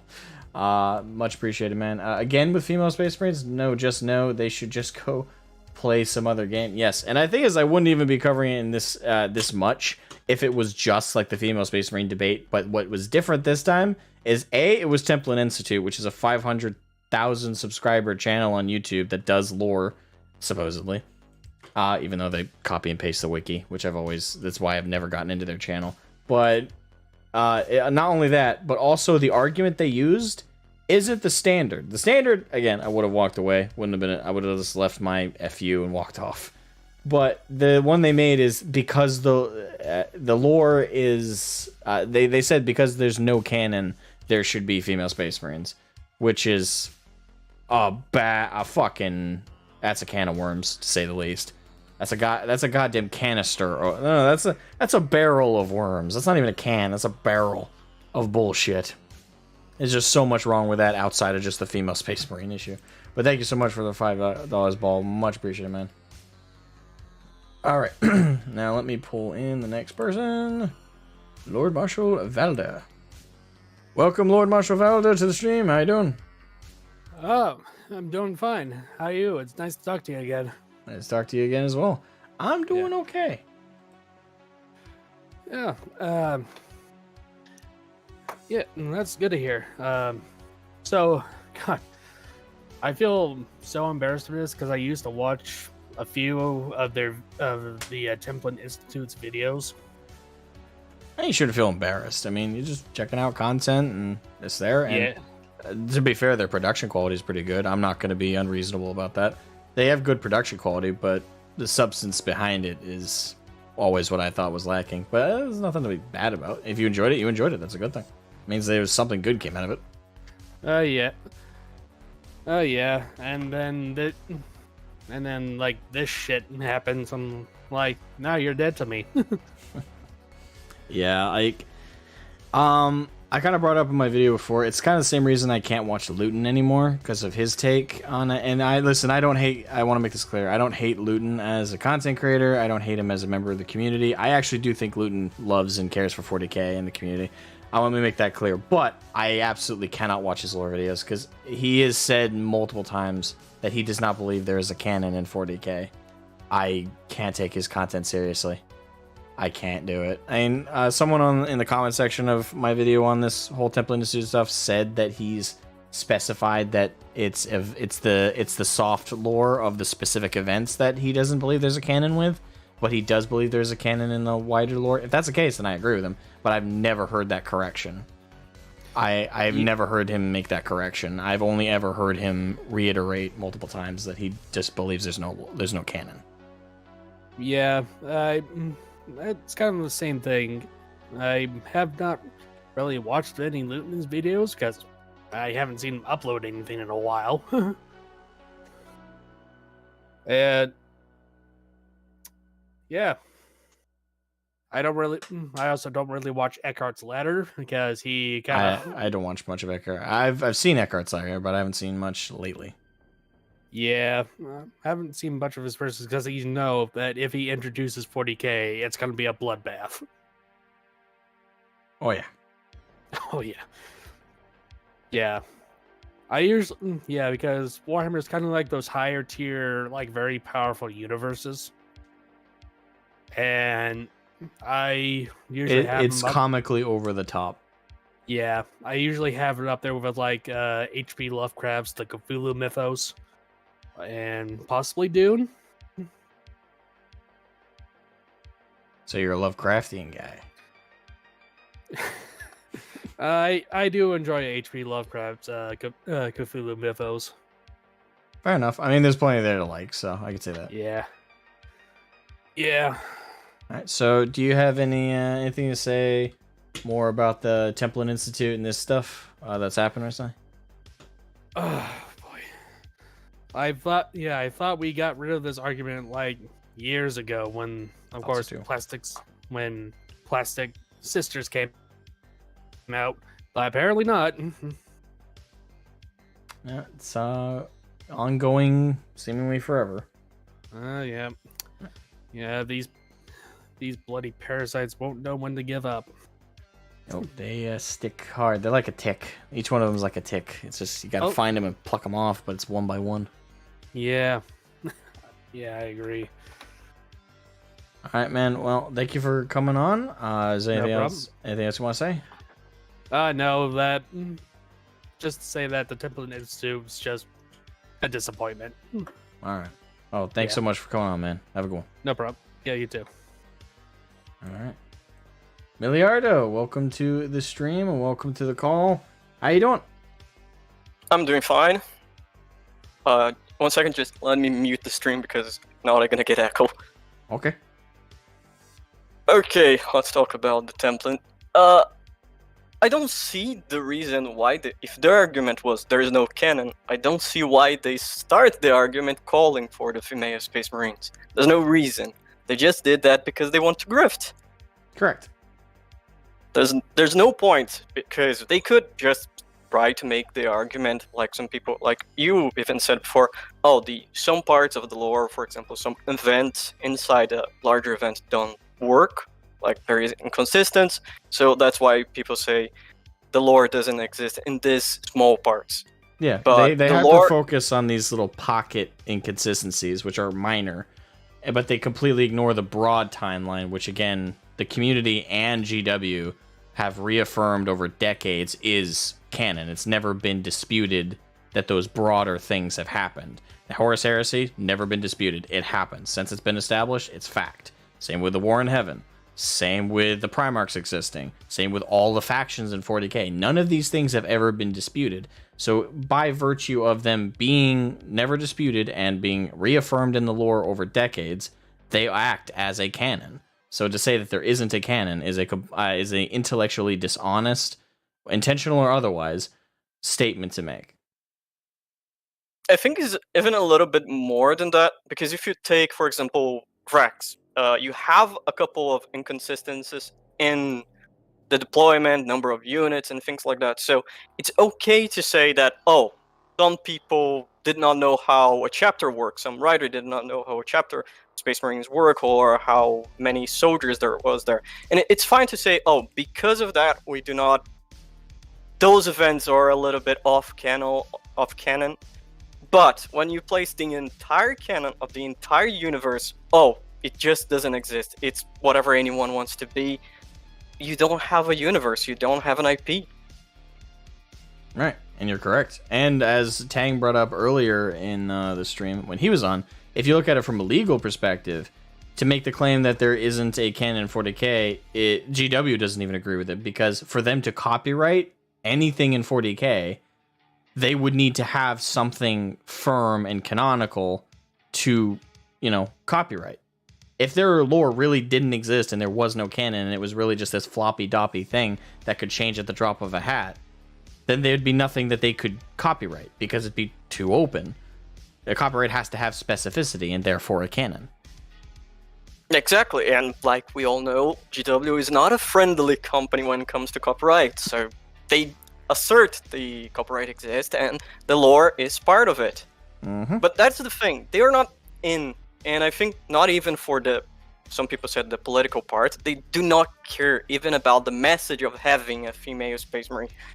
They just want the grift. They even said that in a later post, and they did this more or less to promote a video or something. It's not about getting the representation, and that's one of the reasons why I do not like the term tourist, because a lot of people come into Warhammer or any other franchise from this surface level lore channels, and then they enjoy the lore of an IP and dive in other channels. And now we have Templin Institute that just go for the grift, and we know they have a lot of people on the network, not only on the channel, but from other lore channels that talk in the same way. And I think this is gonna start to spread this idea of, oh, anything can be anything. I think you even may expand it to different IPs. Yeah, and they have been, actually. I mean, these same types, I've seen some of the same people like on Twitter and other places who've been making like these arguments for female Space Marines and have been pushing these hard narratives in our community. Some of them have started to hit on BattleTech, for example. Like they're bouncing between properties and communities trying to enforce their BS and trying to make these changes, which are absolutely frustrating. I agree with that, and I think in this case is a little bit more problematic because Templin Institute helped some people make lore. I think they were involved in our Harvest. Really? So yeah. Oh man, I feel bad for that dev team. Not on the original game, but I believe when they made the lore for US Sonia, they said they were involved working on the lore for the faction. Yeah. Okay. So you see, that's why they quote unquote try to flex over Arch, saying, "Oh, we did not get blacklisted by anyone," which I think it's stupid. It just showed that you are a yes man for many companies. Yeah, if anything, that hurts their stance more because it shows that they care more about being blacklisted or not than being right or delivering an accurate perspective on any of this stuff. The entire debate, the entire post does sound a lot like that. We don't care about the community because when people call them out on, oh, yeah, you're wishing a challenge, yeah, we are taking on you on that. They block Arch. They said they would not do a debate on their channel. They would not give the space to anyone else. So what is the deal here? Outside the grift, outside trying to pump the numbers on Vils. I mean, I think there's nothing outside of it. They made it pretty clear themselves. That's the whole point of this shitstorm that they kicked up. Is it's just money. They're trying to get people to check out their stuff with hate clicks. Yeah, and I think that's one of the larger problems because, well, Gatekeep works that way. We need to make sure that some of these people that are in for the grift or just want to change the hobby don't come in. But it's kind of hard when GW doesn't help. Like, you cannot gatekeep a fortress without walls, so it's kind of hard. GW needs sometimes to try to enforce a little. And I think they do that with the female Space Marines question. They did a reprint saying female cannot be Space Marines a couple times in recent. Oh yeah, and thing is, I think that's the most that they can do. To give GW a little bit of rope here, I think in their stance right now, things are, because of the state of like nerd communities and geek communities and stuff, there's this hyper forcing in of politics coming in every community, and they see that it's happening, and I think they're currently walking a tightrope where they're not sure if they should give in and let that, because I genuinely think that the people who run GW just don't understand that these types are not the majority of their community. They're just looking at what's happening and they can't tell if it's the majority or if they're just loud. And that, but if you think they are, if you're like putting yourself in a position of a company, this type of people, they are very attractive if you are a company. Think like this. You release a bad product, this type of people, as long as you do like check a box, they will defend your product no matter what. But will they buy it? That is where the question is, because I think they won't. No, they won't. They don't have but the money. They'll defend it, but they won't buy it. But the product needs to release, needs to tank, and companies take a little bit of time to notice a product to tank really hard. So they need that window of time to notice, yeah, these people may do that and they are not attractive. In our community, the original, we are losing people over. But it still needs to be that small push to show that, yeah, these people don't buy. And if you are bending the knee to these people, we are living. That needs to be something a little bit more made clear. Yeah, I think then if the next time they try and pull something, and it's been a while to be honest. Like the last thing, kind of feeling thing that they did was when they released that public statement, that Warhammer is for everyone statement. That was the last time they did something that was borderline woke, openly anyway. Since then, it's been subtle stuff, and they haven't crossed a line quite yet, thankfully. They're written bad lore, but I wouldn't say it's necessarily politically bad. It's just some of the lore is just bad. Bad lore is bad lore, but politically bad lore is another entire beast. I agree with that. But yeah, it needs to be that thing. We need to show GW that the core audience does not care about this politics, and if they start to bend the knee, we're gonna go away. We're gonna find another franchise, another IP. There's a lot of new people trying their new IP, so it's worth seeking something out. Real quick, we just got a update here on Twitter. So apparently on Templin Institute's own Discord, some screenshots have been linked where they're downplaying the aggression levels they entered this conversation in with. Hold on, let me pull up here. Yeah, you guys probably can't read that. I'll also read it aloud, but this is what it says. So, Swiss Knight, I'm assuming that is their nickname on their Discord. Attention Institute personnel. The Templin Institute recently put out a view that that interpreting the Warhammer 40,000 universe the way you like, even if that interpretation includes the mere possibility of female Space Marines, is totally valid. That is not what they said. That is bullshit. Let me call that out right now. That is bullshit. That is a lie. That is a flat lie. That is not what they said. They did not, like, that reads to me like what I'm saying. Like, if you want to interpret your lore for your homebrew and for your fan fiction any way you want and just add stuff to you want, that's fine. It's canon stuff you can't make arguments on. Templin Institute directly, and I mean this, directly said that there is no canon in 40K, and therefore female Space Marines should be allowed to exist.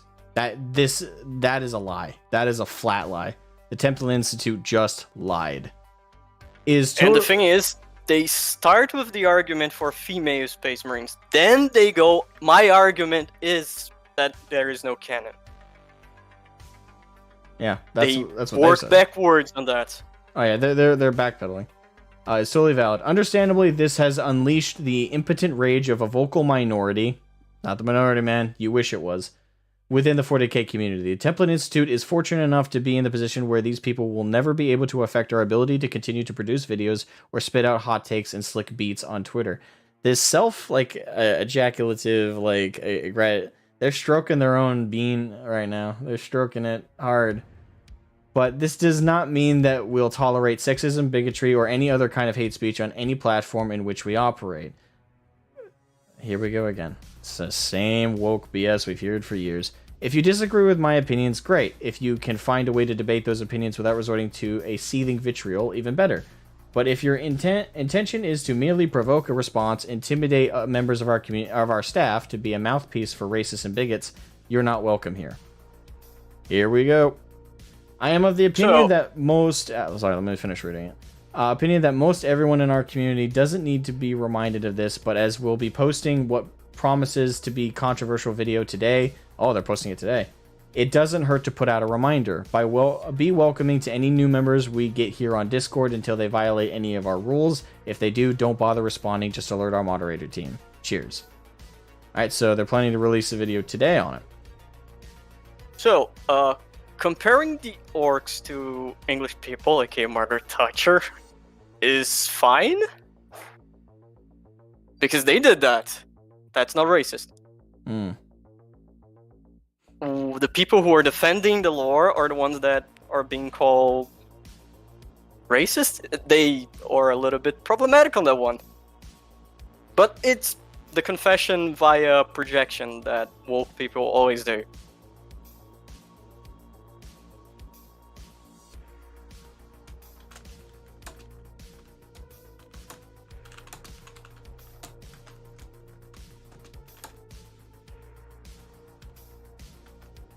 I don't think the video will do well, the video they are releasing, because probably, but there'll be lots of hate clicks. Exactly, they gain what they wanted. They will gain hate clicks. If you do hate click to leave a dislike, make sure to turn on your ad blocker.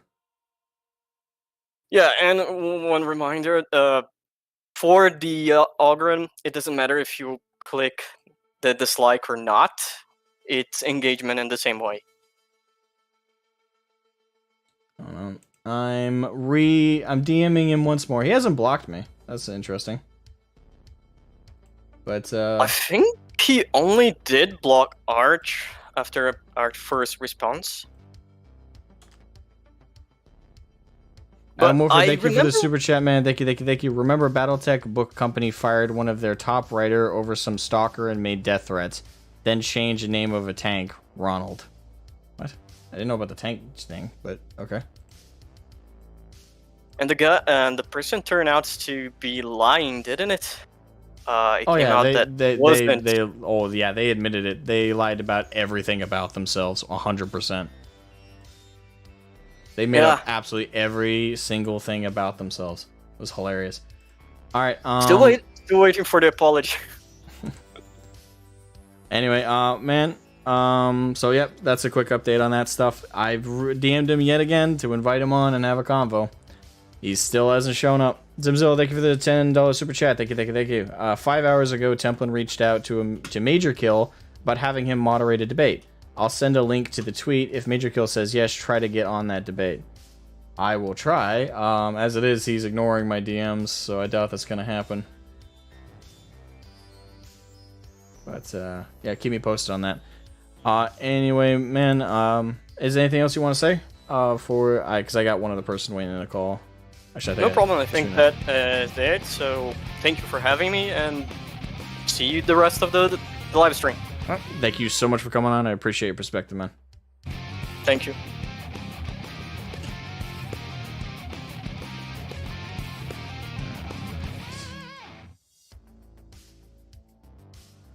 All right, real quick, I got a DM about something.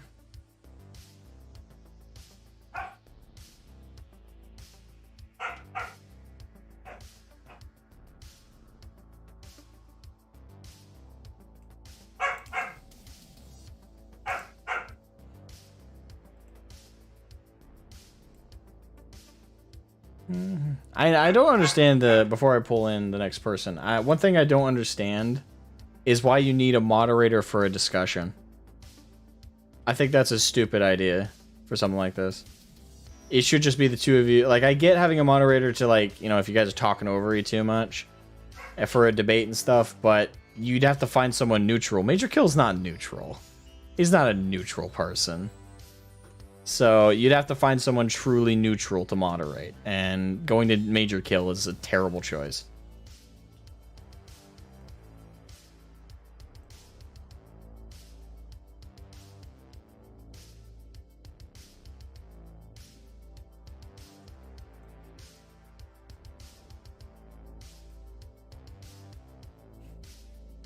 Alright, so let me pull in here. Caboose, welcome to the stream. How you doing? Caboose? Hello? Are you on your phone? If you're on your phone and it's an Android, Discord still has this thing where it doesn't like it if I pull you into calls. So you're gonna have... If you are... Let me know. And I'll give you temporary host status, so you can just join the call of your own volition, so you can avoid that that glitch.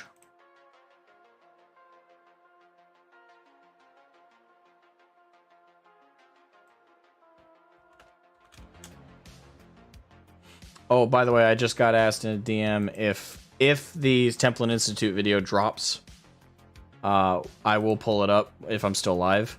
And even if I'm not, I'll probably host it on a Discord and watch it so we can minimize the number of people clicking on it so it doesn't get as much engagement.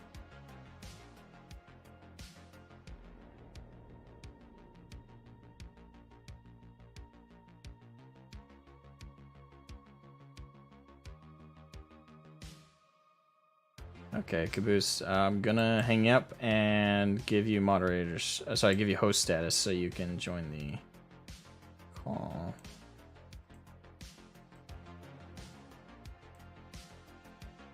He might have just muted himself, but just in case.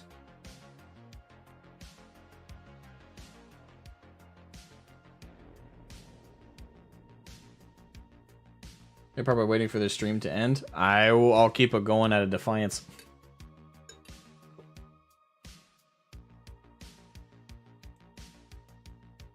Hello. Hello, there you are. How you doing, Caboose? Right side of dirt, can't complain. Well, that's good. How you feeling? Not bad. Been an interesting 12 hours. Oh, yeah.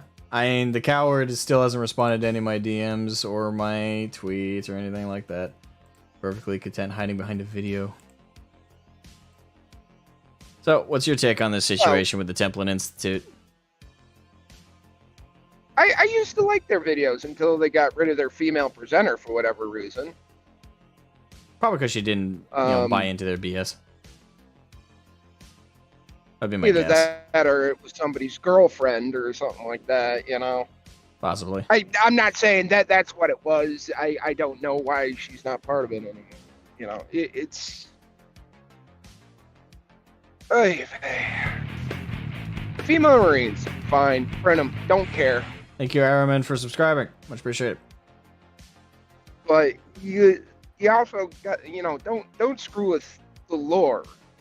You know, a lot of points have been made. Like, without lore, you don't have an IP. I'm like, okay, you want to negate your entire IP? Oh, I know a lot of people who are going to use that as chum in the water. Especially when you try to trademark pauldrons. Oh, yeah. You know, and at the same time, if they do it, I don't want to hear one lick of anything when I show up with the waifu marines. You know? But it's a ridiculous argument. Oh, yeah. Like, you have the Sisters of Battle. Oh, no, the entire thing basically boils down is they want the poster boys. Oh, man, you're cutting in and out a little Poster bit. persons to be female. What about the sister? They want the poster boys to be female. Yeah. What about the Sisters of Battle? Oh no, they're too feminine. What about female Imperial Guard? No. And they're not real you fans. know, They don't even oh, realize well, that the Imperial Guard has women in it. They don't even realize that the Sisters of Battle exist. They don't even realize the Sisters of Silence exist. like- These people don't know this stuff. They're not actual fans. well, it's like the Imperial Guard book that came out a couple of months ago, Steel Tread. All female crew. Great book. Little wokish, but it's still a great book because, well, I love Imperial tanks. Or, oh, well, the Sisters of Battle are so sexualized. I'm like, you do understand there's a lore reason the sisters look like that, right? No. Yeah, because the ecclesiarchy can't have men under arms. And if you have the women wear the same armor and same power armor that everybody else does, they're going to look male. Because you're not going to be just look at the new female guard that they came out with. You can't distinguish the sex except for like a little hair twirl or something like that. Yeah. There's a reason the Sisters of Battle are hyper stylized because they cannot, keep men under arms. Yeah, to accentuate that they're women. Mm-hmm. You are 100% correct on that one. And this wokest bullshit's starting to come for BattleTech too. And it's just like the whole Patton and Rommel bullshit is just, oh, I'm sorry, YouTube doesn't like those words no more. It's just a kerfuffle because they could have, with everything, you could put it in the lore. Well, where's the Rommel tank? Instead of saying, oh, well, the Steiner military phased it out in favor of the cheaper pet and yada, yada, yada. No, they said, oh, well, hold up real you know quick. why we got rid of it. I just got a donation from Zilla. The vid is out. Okay. I'm going to host it right on here. Nobody go to that vid. Nobody go to that vid. Let me pull it up right now. Chris, you want to stay on to give commentary too? Sure. Awesome.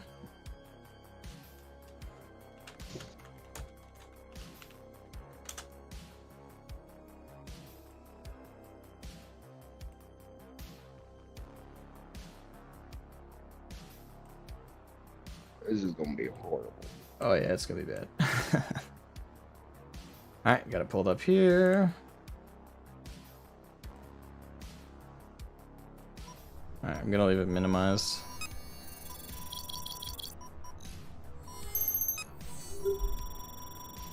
And again, I won't be unreasonable. Their editing is very good. That's the only compliment I have. Yeah. The death of Canon. Well, how can you have the death of Canon if it didn't exist? Already we're starting off on an interesting point. The death of Canon. You claim there wasn't one to begin with. What do you mean the death of Canon? Okay, let's keep going. The process of transforming a new recruit into a warrior of the Adeptus Astartes is among the most challenging and complex operations that... Oh my god, his voice is already nauseating. Is that the new voice? Yeah.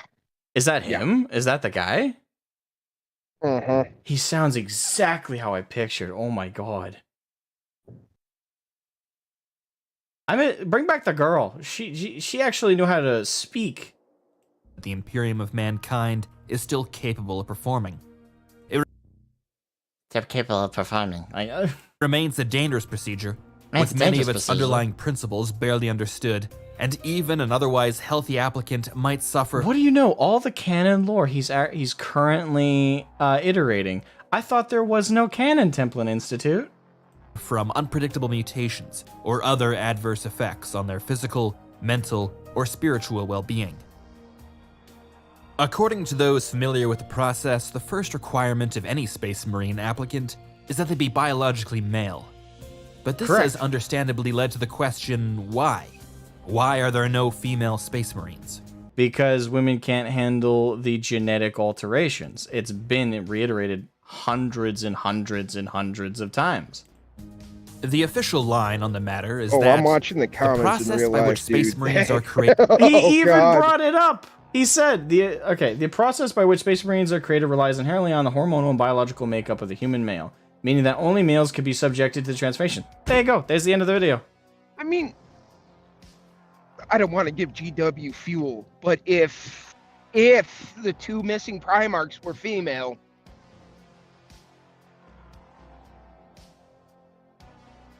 you know, No. We already know from the quote from Malkador the Sigillite and Malkador the Hero that he didn't have any, because he said, he was quoted as saying to the Emperor that you should have had daughters, not sons, and the Emperor laughed at that. That implies that there was no daughters.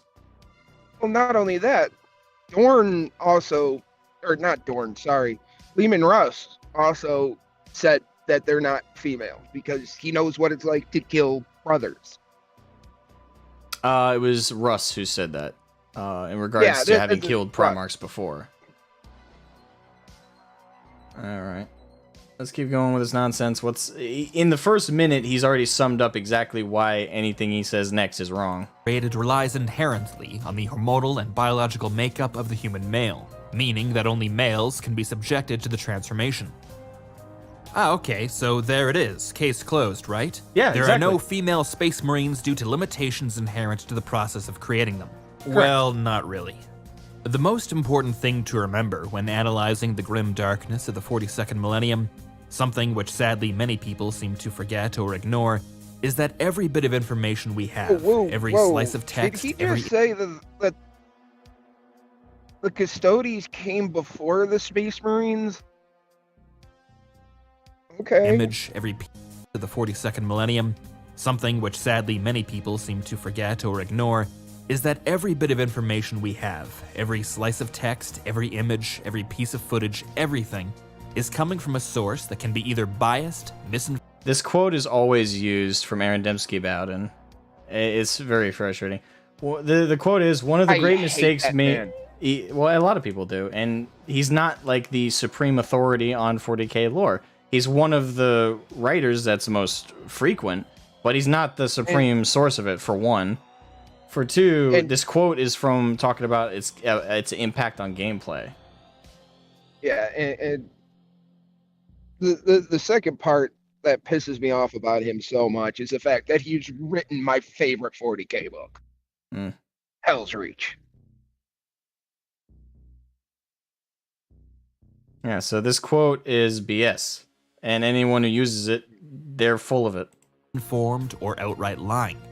This universe can never be condensed into a neat and tidy encyclopedia where every bit of data is attributed to some peer-reviewed journal or first. No, not every single detail. You are correct about that, Templin, but where you're incorrect, and where Aaron Dembski about it himself is incorrect with that statement, is, again, there is a canon, there is lore, there is stuff that has never been refuted because it's not being told from a biased perspective. It's been told by many perspectives, including competing ones.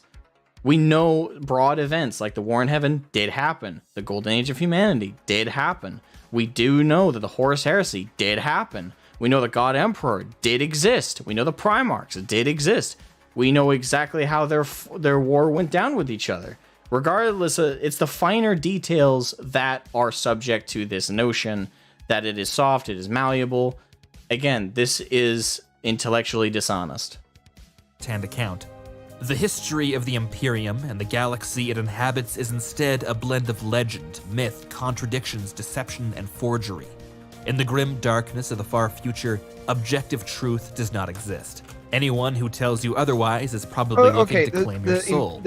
So if you read the aforementioned quote and decided to accept it... 2 minutes out of 12. Oh, wait till you get to 5 minutes and 17 seconds. Oh, joy. That quote is going to piss you off. It at face value, good for you. The Imperium is always in need of easily persuaded, uncritical souls to work as leech harvesters and mind thralls. But for me, the more interesting way to interpret this universe is to never easily persuaded. They're not persuaded, they're forced. Fully trust anything you've been told. So when available sources claim that the process of creating Space Marines is only successful in men, and in almost every instance, artwork and footage depicts the Astartes universally as men, I am inclined to believe that, yeah, female Space Marines don't seem to exist. But do I take this as an... Inclined to believe, you said yourself, and you showcased it at the beginning of your video, that it has been said in the lore they don't exist. It's not about believing it or not. It's fact. You yourself showed it as fact at around, let's see here, a minute in? Yeah, right, 1 minute and 8 seconds. You showed the quote. It's not about your belief or not. You're so full of shit. Shakeable evidence? No. Genetic engineering is one of the few areas of scientific advancement that survived the Age of Strife more or less intact. It is very likely the only field of study in which the Imperium can even approach the marvels and miracles of the Golden Age of humanity. This is precisely why the Emperor used it as the basis of the Thunder Warriors, Custodes, and eventually the Space Marines. The idea that the Imperium's biotechnical divisions were able to create genetically modified warriors who can spit acid and acquire a subject's memories by eating its flesh about real life history, and doesn't give us, for instance, oh yeah, hey, I just said this random thing and not going to elaborate what I mean by it. I'm like, well, could you give us an example? No. Okay, so what you said is bullshit. Okay. Yeah, and he's just brought up an example. He brought one of his tweets about the Space Marines being able to spit acid and eat flesh to regain the memories. Yeah, that's correct. That's been established as canon. You know what's also been established as canon? That women can't be Space Marines. Well, did you get to the part about the no, still at 3 minutes and 19 seconds. Were somehow thwarted by comparatively minor differences in human hormones? Well, I don't buy it. Not completely. I am also aware that Imperial organizations work tirelessly to suppress information, and that the decision of what information necessitates suppression often comes down to the archaic. Again, I'll keep bringing it up. Here you are quoting canon lore about the Imperium suffocating any information they don't directly control. I thought there was no canon, Templin Institute. And nonsensical opinions of zealots. A lot of canon you're referencing and here. Furthermore, it is often very difficult to ascertain what is being deliberately suppressed Lore is and what dumb the and meaningless. This channel, probably. Imperium has just gotten wrong. The earliest encounters with the Necrons saw them labeled as Chaos Androids, while until recently, it was deemed as incontrovertible that the Squats had been rendered extinct by the Tyranids. Thank you so much, Adam Wolford. Thank you. For this $10 super chat. Also remember, where did GW got the idea only men can be Space Marines? From Starship Troopers. There is only male members of the mobile infantry, and Legions was taken from Dune. Like the sort of car. I think I mispronounced that. Thank you for super chat, man. Thank you, and appreciate the you weighing in, man. Even the Imperium's own history is often misunderstood. There were times when the prevailing... Oh, wait, whoops, sorry. I missed something there.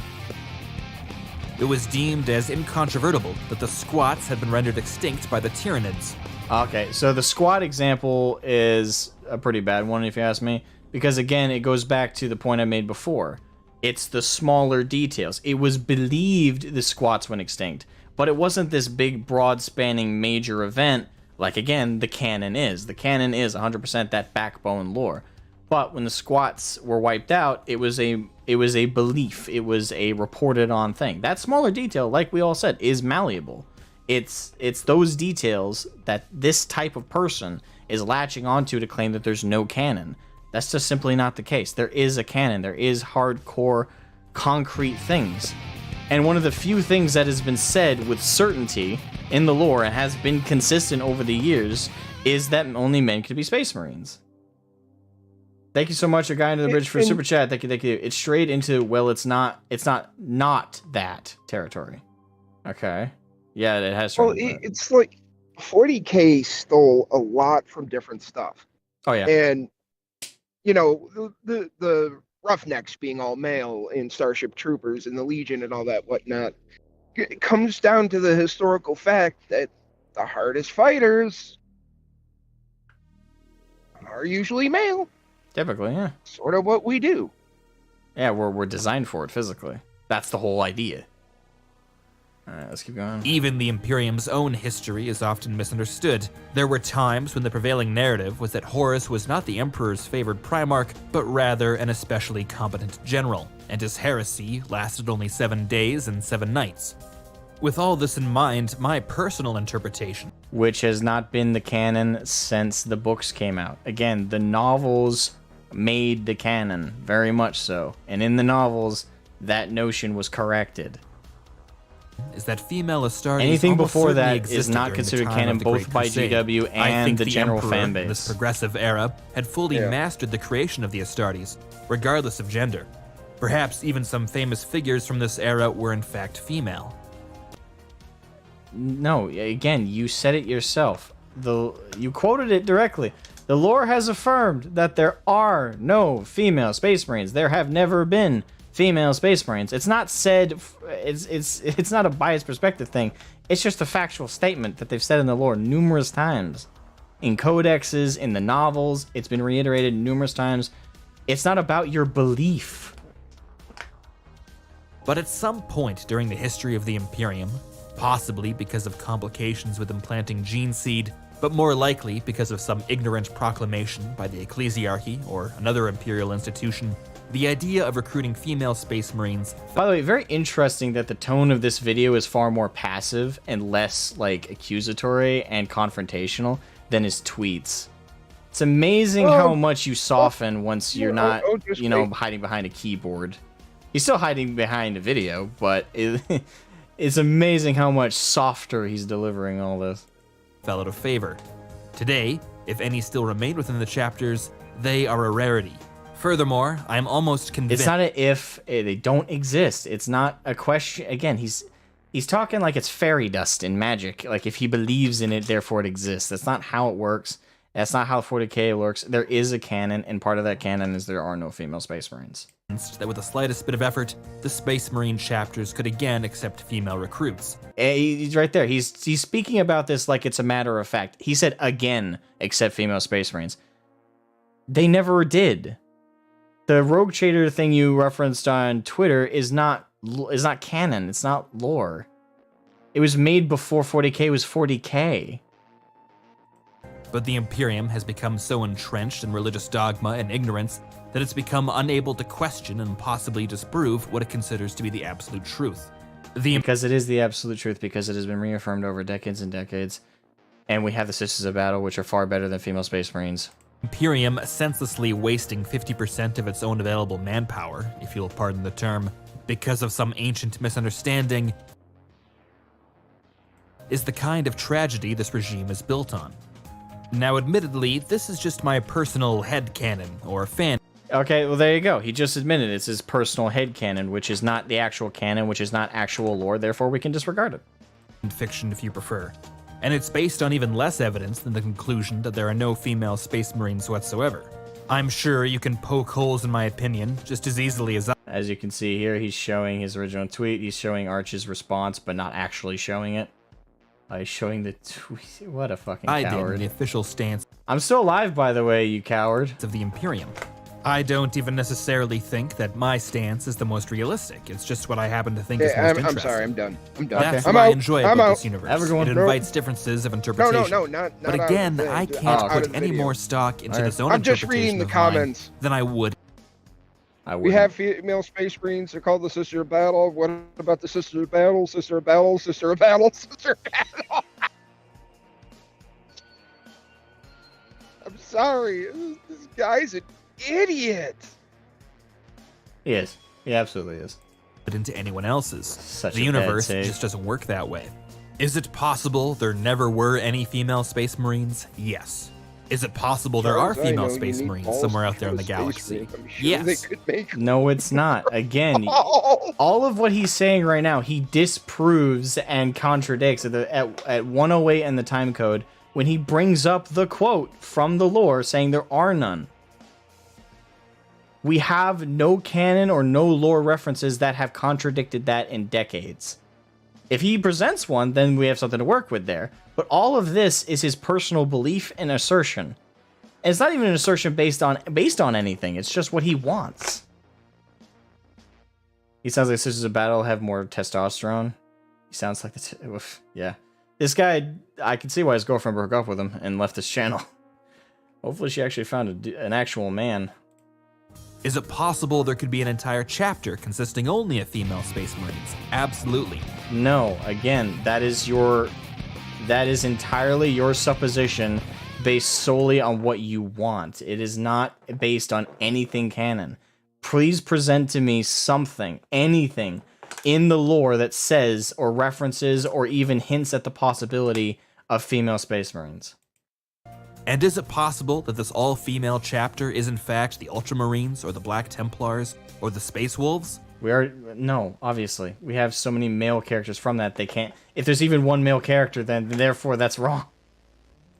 There's a lot of evidence to the contrary, and while I can be 99% certain that this isn't true and that Marnius Calgar is indeed a man, the very nature of this universe means it's impossible to say with absolute certainty. That is incorrect. Again, this referencing of the nature of the universe as, oh, no, there's no canon, there's no concrete, that's not true. That is fundamentally incorrect. There are many things in the lore that have never been challenged, never been referenced in shaky detail. Often it's the big, broader details. And one of those broader details, because it's been reiterated so many times, it's been upgraded to that level, is that Space Marines can only be men. Certainty. Even in our own era, there In the have been last 3 times days, when historical they've lost figures commonly believed to have been men 3,000. were later discovered to have been women, and vice versa. And doesn't this kind of revelation seem like it would fit just perfectly into the age of the Imperium? Sure. Why would it fit what? Such a weird statement. Like, wouldn't this revelation be so perfect in the modern... No? What about the modern Imperium would make that, in particular, a good revelation? Sure, a figure like Marnius Calgar is a bit of a Because stretch. If evidence they came look out at that he was in coming, fact a woman, I probably wouldn't believe that and fall back on my own Gilliman and the interpretation. new But I mentioned this quote-unquote only age of the Imperium as their age of wokeness coming into the Imperium. illustrates the idea that history is not immune to drastic change in light of new evidence. And the history of the Imperium even more so. Maybe in our current era, being 99% certain about something is enough to arrive at a justifiable conclusion, but the 42nd millennium is a time in which we need to forget the promise of progress and understanding, and the power of science and technology. Within the Imperium... Get that quote out of your filthy mouth. That 99% might as well be zero. And this extends to every aspect of the far future. Did Horus kill Sanguinius before his final... Yes, that has been confirmed from multiple perspectives, including Chaos themselves. Again, aspects of the lore that we know to be canon are ones that are oftentimes reaffirmed by opposing perspectives. And both Chaos and Imperium, which are about as opposing as you can get, have confirmed, yes, Horus killed Sanguinius, and then the Emperor killed Horus. Both sides have confirmed this. Neither has challenged it. Final confrontation with the Emperor? Maybe. I'd even go so far as to say I like this probably. take. I love the idea But that if someone 40K told me is that held during in the a siege... bottle by a wizard in Reichland. of Terra, Sanguinius fell to the Black Rage, killed Horus, and then tried to kill the Emperor. And this was suppressed by the High Lords of Terra to preserve the honor of one of mankind's greatest heroes. Oh my There is god, nothing that sounds I can like the do most disgusting fanfiction I've ever heard. to definitively Oh, you're prove that gonna person love wrong. the ending quote. Likewise, nobody can disprove the idea that Space Marine chapters out there might have unlocked or retained the technologies allowing for the successful transformation of female recruits. Yes, we can. Or that female Space Marines might remain common across the chapters, and this has just been suppressed by the Inquisition. We can confirm that's not the case, because again, in the lore, it's never been challenged, never disputed. It's been reaffirmed by opposing perspectives. Space Marines have only been male. For whatever reason. There are an endless number of explanations as to why female Space Marines might exist, and none of them conflict with the essential nature of the universe. Yes, they do. Because the essential nature is fluid, always. No, it's not. That's not. No. Changing as new information is discovered and old information repressed. That's a part of it, but that's not the core of it. The only constant is tone and atmosphere. The details are ultimately secondary to that. And if That you would disagree take with One me, Mind Syndicate if your reading straight from interpretation the of the wiki grim has higher darkness of the quality far content future is than different this from mine, Stop talking. well, this will be one of the few times I admit this, but your interpretation is every bit as valid as mine. If you can look... No, mine's more valid than yours, and yes, I will say that. Disagree? Come on the stream, you coward. I've DM'd him twice. I've added him on Twitter, and this cat. Thing is, here's the thing. If this is the only thing you see, he's not showing his tweets. He's not showing where all this is sourced from. He's softening how he delivered this in his entirety. Thank you, Holy Diver, for the $5. Thank you. I'll read that in a second. He's softening the blow as much as he can here. But he came in with a fucking wrecking ball and telling other people what to think. And you know what he just said? He contradicted that in his own tweets. He said, if you disagree with me, I will prove your ignorance and how you're wrong. Look honestly at the 42nd millennium and come to the conclusion that female Space Marines just don't belong there. Not out of any place of misogyny, but a genuine belief that it just doesn't make sense given what we know. I respect your position. And no, you don't. You said... Okay, let me pull up the goddamn tweet. You fucking lying bitch. What a fucking lying bitch. Adam Wolford, thank you for the $10. Hold on. Alright, let me pull up this liar's tweets. Alright, the argument that... Okay, so his starting argument was the argument that there can't be female Space Marines because it violates established lore or canon or whatever is not only completely asinine. So wait, what was that about me having a perfectly valid opinion and you having a perfectly valid one? What's that all about when you say anyone who didn't agree with your take is asinine and reflects a total misunderstanding of Warhammer 40k universe? Where was all this soft baby bitch phrasing then, you absolute keyboard warrior?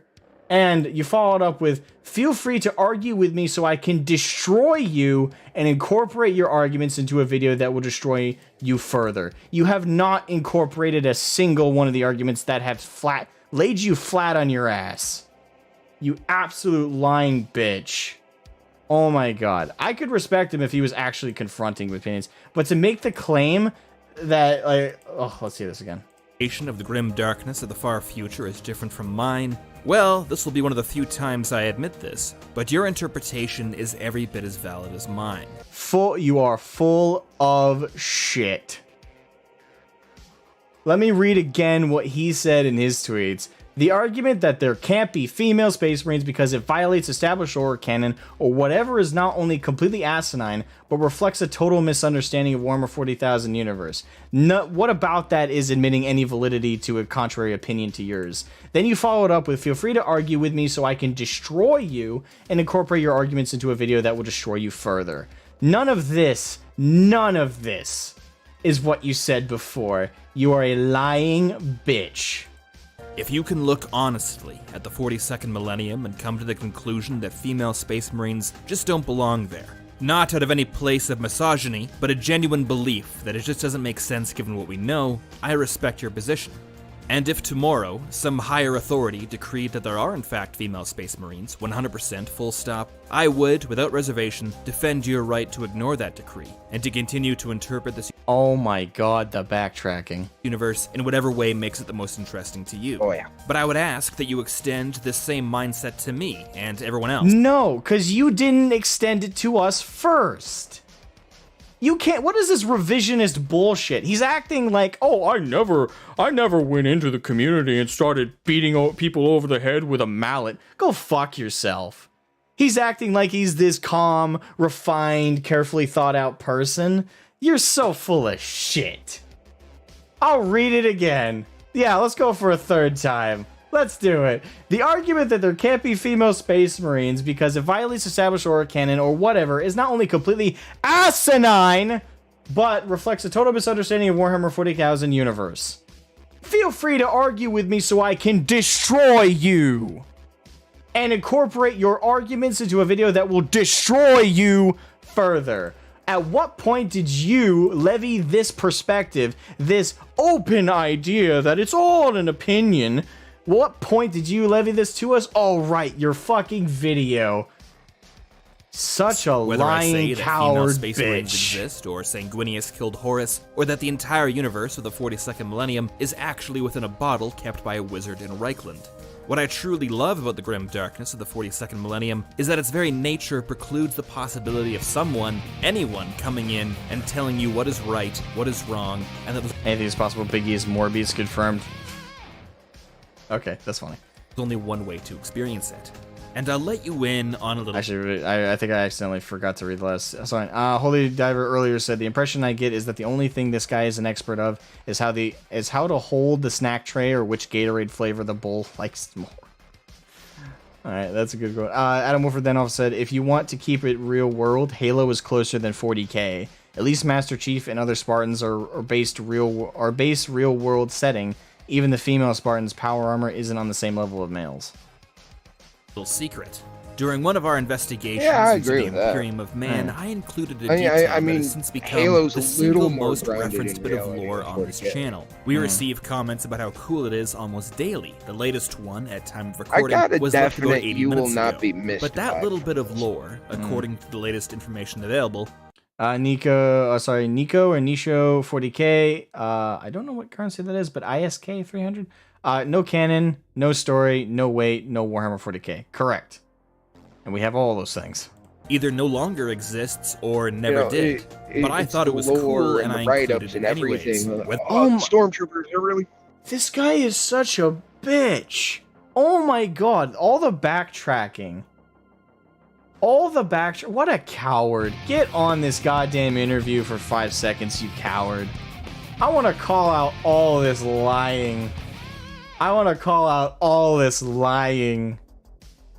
read it a fourth time. I'm doing it a fourth time, you bitch. The argument that there can't be female space marines because it violates established lore canon or whatever is not only completely asinine, but reflects a total misunderstanding of the Warhammer 40,000 universe. Feel free to argue with me so I can destroy you and incorporate your arguments into a video that will destroy you further. What does he do in his video? Oh, well, it's okay if you believe the other side of things, and you should give me the same amount of respect. You didn't offer us respect first, you cuck. Whether or not it's true really isn't important. It's true to me, and that's enough. And given how popular it's become on this channel, I kind of think people agree with me, even if they don't know it. And while I certainly understand— What the fuck? That is such a cocksucker of an answer. Oh my god, the overinflated sense of value. What the fuck? Oh, well, people will probably agree with me. They just don't even know it. No, I know for a fact they don't agree with you. And even appreciate having an ironclad history, a firm and uncompromising canon or continuity, if you will. There are also times when it's refreshing to just not deal with that. Wouldn't it have been— What? Oh, it's refreshing to not have to deal with a canon. What? That would be no. That what? Oh.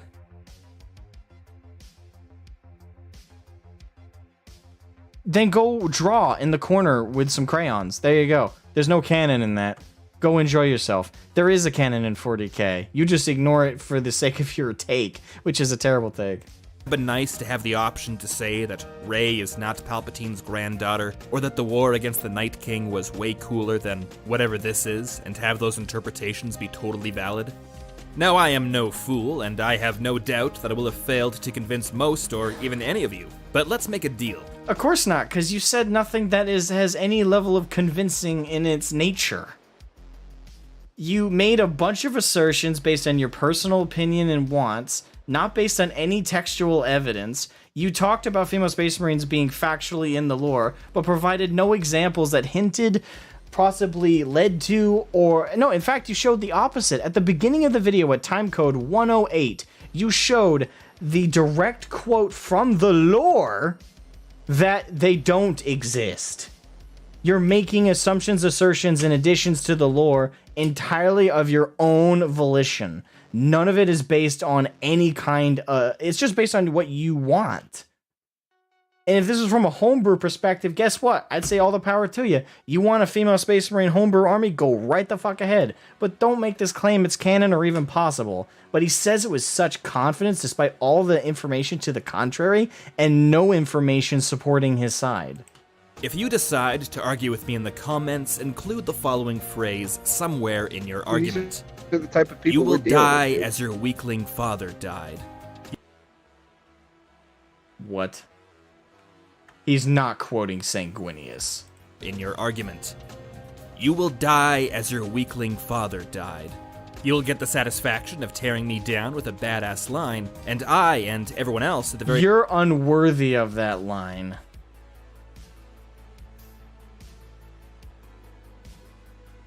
For all his faults, Abaddon was at least worthy of that line. You aren't even worthy of it. Get Sanguinius's quote out of your fucking mouth. At the very least, we'll know that you watched this entire video, were open to what I had to say, and that your argument is being made in good faith. Just keep the rest of it civil. My feelings can only be hurt so much. But if you think the idea of female Space Marines just being a... Fucking rest in peace, Sigismund. What the fuck?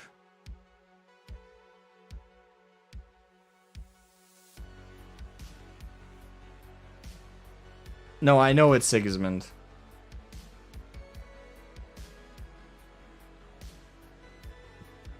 This is the most horrible video. Possibility, according to one interpretation, is some kind of betrayal. If this discussion has caused you to decide that the woke moralists over at the Templin Institute have finally gone too far, if even now you are furiously... You are a woke moralist. And it's not even really going too far. You've always been a shit channel with no substance. But by God, man. I did like the Command and Conquer stuff.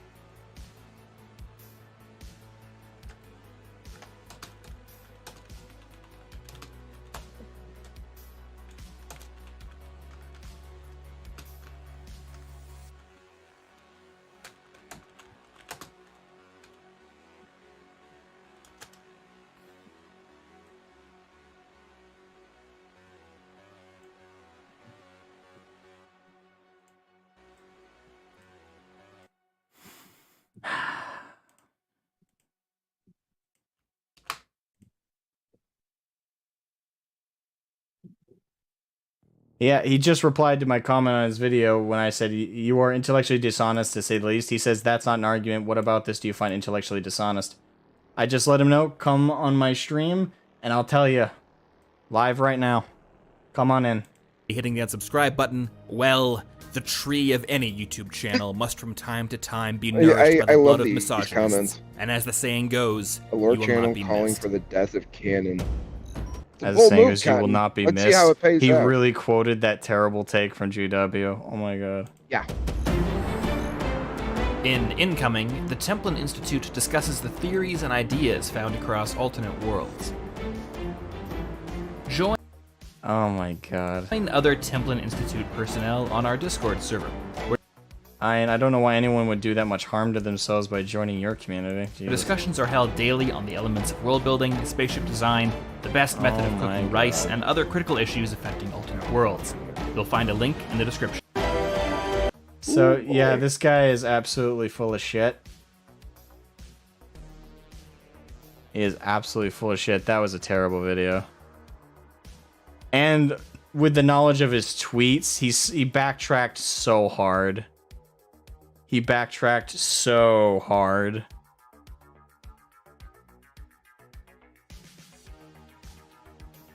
He went from this big badass talking shit. The argument that there can't be female space marines because it violates established lore or canon or whatever is not only completely asinine but reflects a total misunderstanding of the Warhammer 40,000 universe. Feel free to argue with me so I can destroy you and incorporate your arguments into a video that will destroy you further. Real big talk, real big talk. And what does he do in the video? Oh, well, my perspective is perfectly valid, and so is yours, so, if you should show me the same courtesy I'm showing you. Where was that courtesy when you were on Twitter, you coward? Where was it? I messaged him at 12:30, almost 3 hours ago, and I've messaged him again at 7 minutes ago, and now I've directly mentioned him in his own comment section. Let's see if he finally shows up. See if he finally nuts up and shuts up. Clearly he's not going to shut up, so I'd like him to nut up so I can tear him a new asshole. Oh my god, that was a terrible video. Just based on absolutely nothing.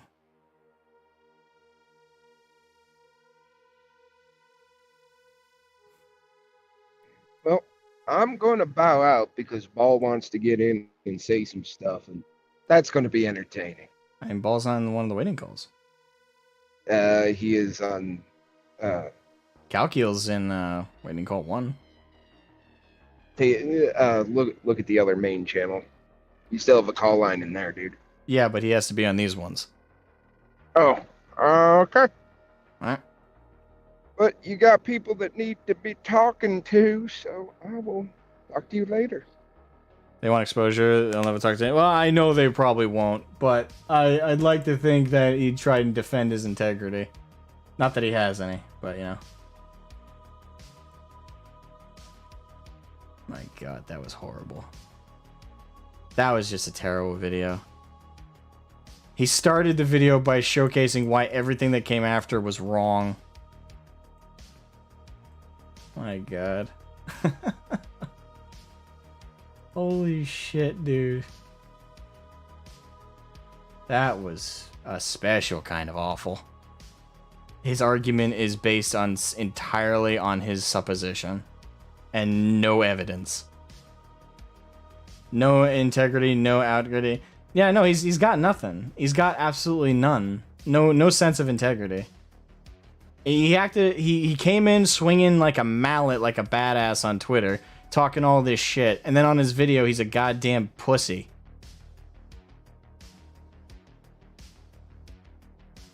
He's a goddamn pussy on his own video. He's just absolutely a wuss. He backtracks so much. He lies flat out in his video. He implies that he's acting all reasonable and shit. This guy is an absolute tard. Alright, I'm gonna pull in Calcio. Alright, Calcio, welcome to the open mic. How you doing?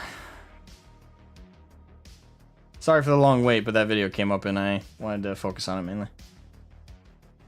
Right. What language do you want to be greeted in? No, sorry, I'm English. just saying hello instead. Hi. Hello. Oh boy, that was fucking atrocious. Yeah, But, that was bad. Hmm? That was bad. That was terrible. Very. He started the video presenting evidence to why he's wrong, and then Yes. proceeded to provide none why he's right. That's my favorite part of the entire video. Just, here's why I'm wrong, but... It's excellent. Anyways, I wanted to add a few details in here.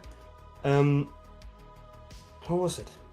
First of all, even if we were under the assumption that it was possible to use this form of the Astartes transformation process on a woman, and since the Primarchs are all male, that would probably also turn the Marines females into males because of what would actually, since the Primarch DNA literally takes over your body, during the transformation process.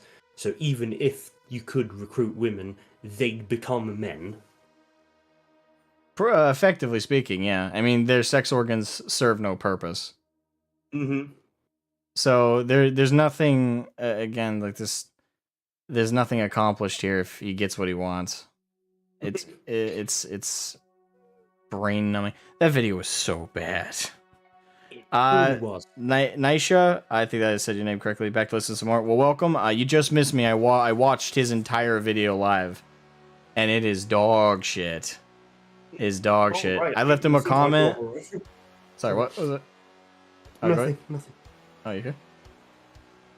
Yeah, I left him a comment inviting him on yet again. I've DM'd him twice on Twitter to come on. I've added him in a public Twitter post. I've added him in the title of this stream. And I've directly commented on his video telling him to come on in. I doubt he's going to.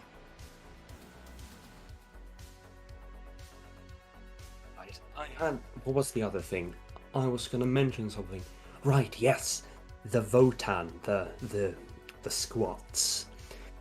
The reason why that is a terrible argument is because the squats are not an imperial faction, and therefore, assuming the records we are given are from the Imperium, which seems to be what he's implying in the video, the fact that the Votan could reappear, despite the Imperium thinking they were gone, is not a sign that it would be possible for an Imperial faction to have a secret like that just against our knowledge somehow. Because we have records of the what the Imperium does. We know what they do to a much greater degree than we have of other factions, if we're going to assume that the entire lore is being written from the perspective of the Imperium, because yet again that is what he's implying. So therefore, it's a very strange argument, since we don't really have, we know much more about the Imperium because of that. Yeah. Badly phrased, but still. No, it's not badly phrased. It works. I mean, I think it's a bad argument also just from the fact that, again, they're an example of a small scale lore versus a big scale. So to use them as proof that there's no canon to speak of is false. They're not a major turning point in the lore. They're not a big broadband part of its skeletal structure. They're a aspect of the lore. But indeed. Jesus, this video was so bad. I think the part that pisses me off more, though, than just his general intellectual dishonesty and his straight up deceptive way, he flat out lies.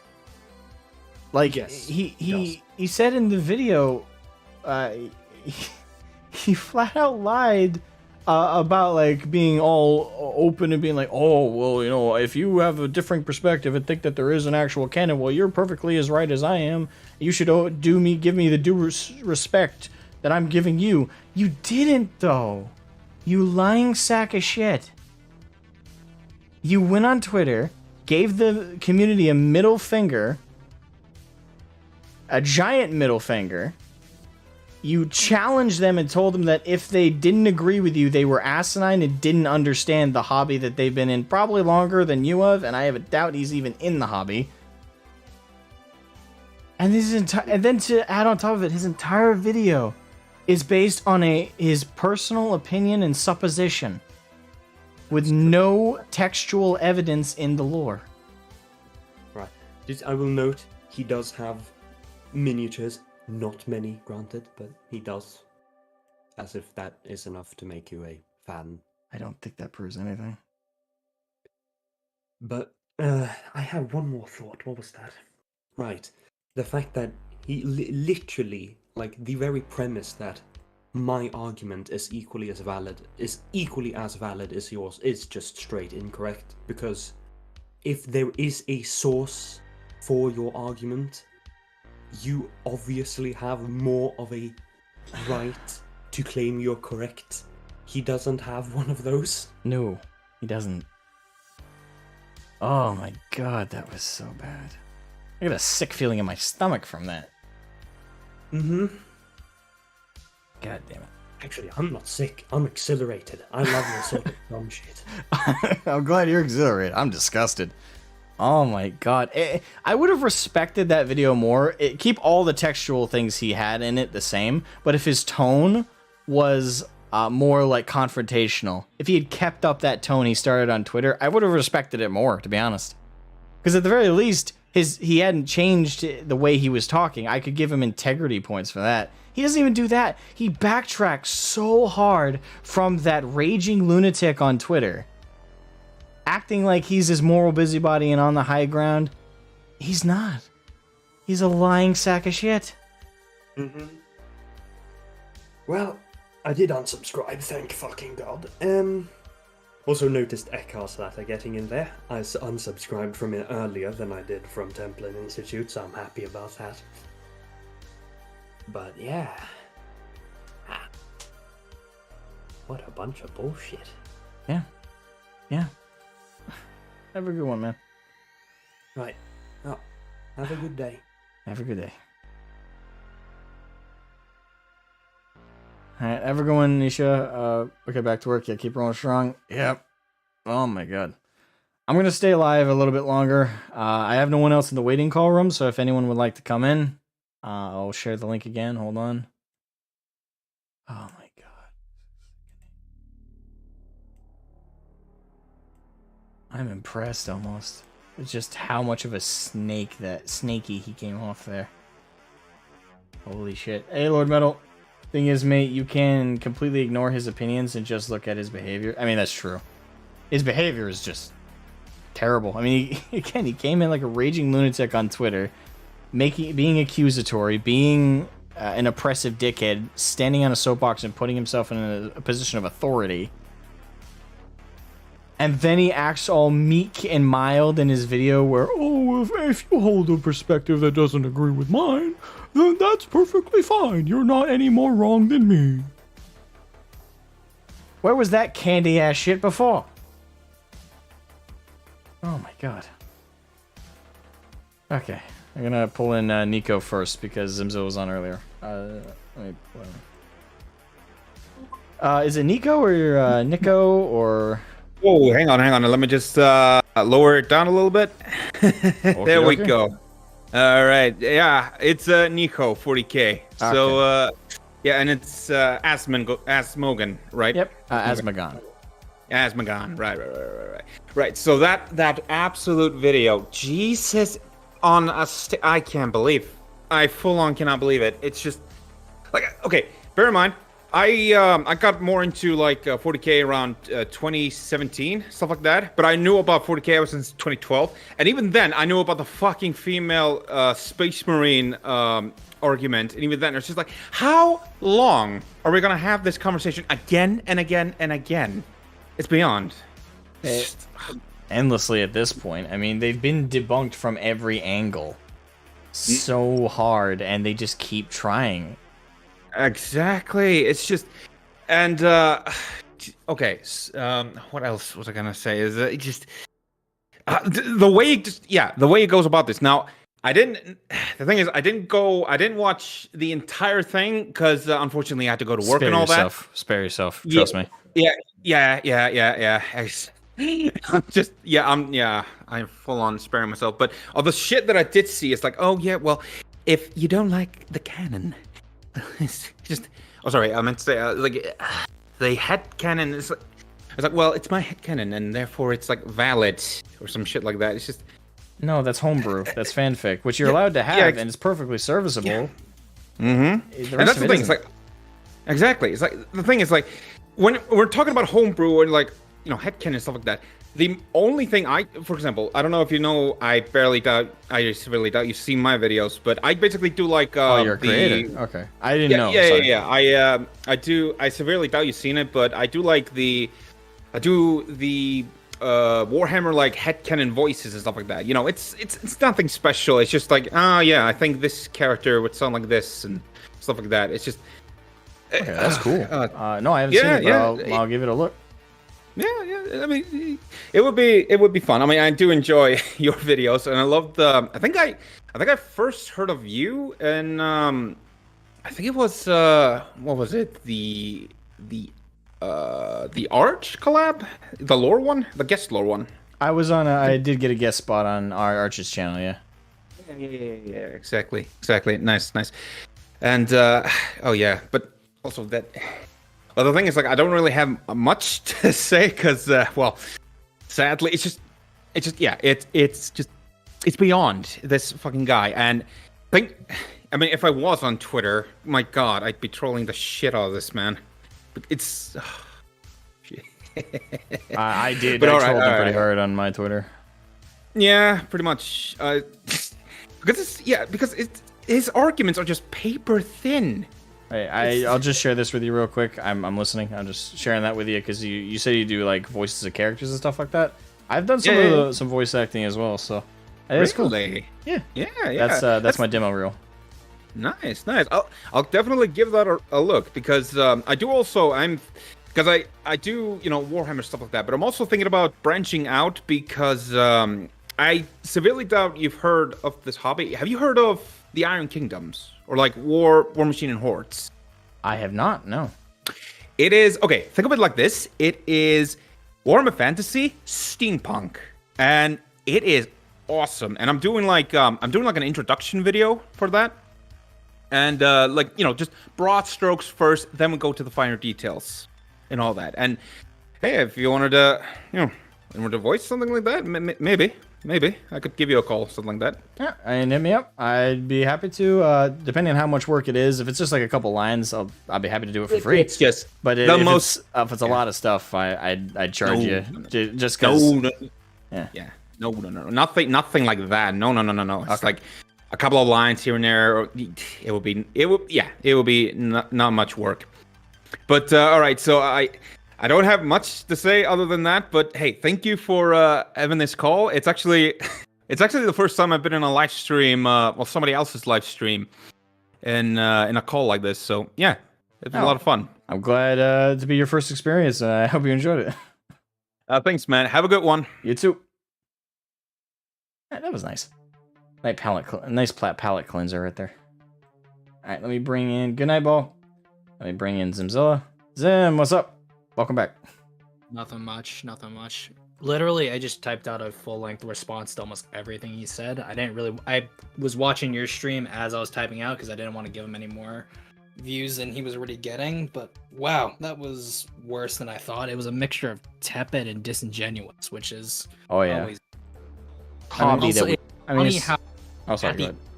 Yeah, no. Because like at the end, he also says that the tree of the Templin Institute must be bathed in the blood of misogynists, as if like some Canadian cuck is going to be able to understand a quote. From he's Canadian. Yeah, he's Canadian. Because I checked on his Twitter. There's a little Canadian flag there. That's so fitting.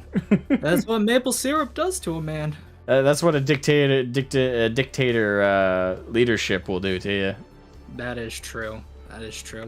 And another interesting argument that can be made against female Space Marines is the fact that, one, if females could be Space Marines, then why couldn't older people be Space Marines? So Luther being the best example of that.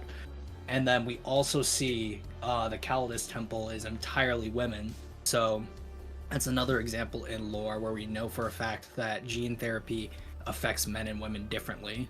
And there is no cross-pollination between the genders there. So that's just another bit of fuel to that fire. Oh yeah.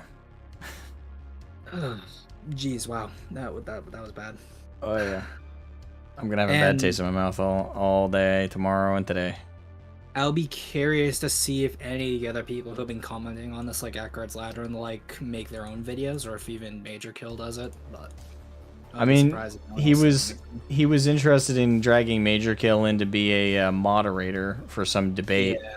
I have at this point I have invited Templin Institute on this stream 7 times. Has he responded to that initial comment or no? He responded to my initial comment on his video where I said you are intellectually dishonest, to say the least. And his response was, that's not an argument. What about this? Do you find intellectually dishonest? Which I responded with, come on my stream and I'll tell you. live right now, and I shared a link, and that was 21 minutes ago. I wouldn't be surprised if he unironically just blocked the comment. I wouldn't be either. Does yours have any likes on it at all, or no? 6 likes to his 1 like. Likes. Let me. Oh my I would be. God. I'm gonna change. I'm gonna sort it by top comments from there, so I can see top comments. And it's just 6 likes. Yeah, not many. I doubt I'd get any, to be honest. Sacred Cows in the comments as well, it looks like. No, I'm not seeing it. I wouldn't be surprised if he unironically just blocked the comment and moved on. Yeah, you might have to sort by new. It was 48 minutes ago, so you'd have to scroll a bit, but I doubt it's on there. I'm all the way back down there. I'm actually past it now. I'm in like the 50 so minutes. Yeah. My guess is he probably blocked it. Probably. And it's really interesting because it's random who he's responding to, because some he's just like, essentially anyone who's affirming his ego he'll respond to, and then everyone else, no. Oh, yeah. And apparently 43 minutes ago, because I don't have the addition to this, but apparently it was 1.4k dislikes to 1k likes, so that's something. Yeah. I'm not clicking on it again to find out. My thing is, if you are going to click on it, to leave a dislike, which I encourage. The dislike part, anyway. But turn on ad blocker so he doesn't get anything out of it. Yeah. Super Taiji, thank you for subscribing. Yeah, no. Well, it looks like he's just responding to ones that are just sucking his balls. Of course, he's an egotist and a liar and a coward. And a grifter. So, yeah, he's all these things. Oh my god, this channel is run by an absolute ass crack. Mm-hmm. And I mean, like, almost anything else he does with any other universe, it's so surface level and tepid that just go to actual niche channels that actually focus on this stuff rather than going to these, like, big conglomerate ones. Because Yeah. all they are in for is money.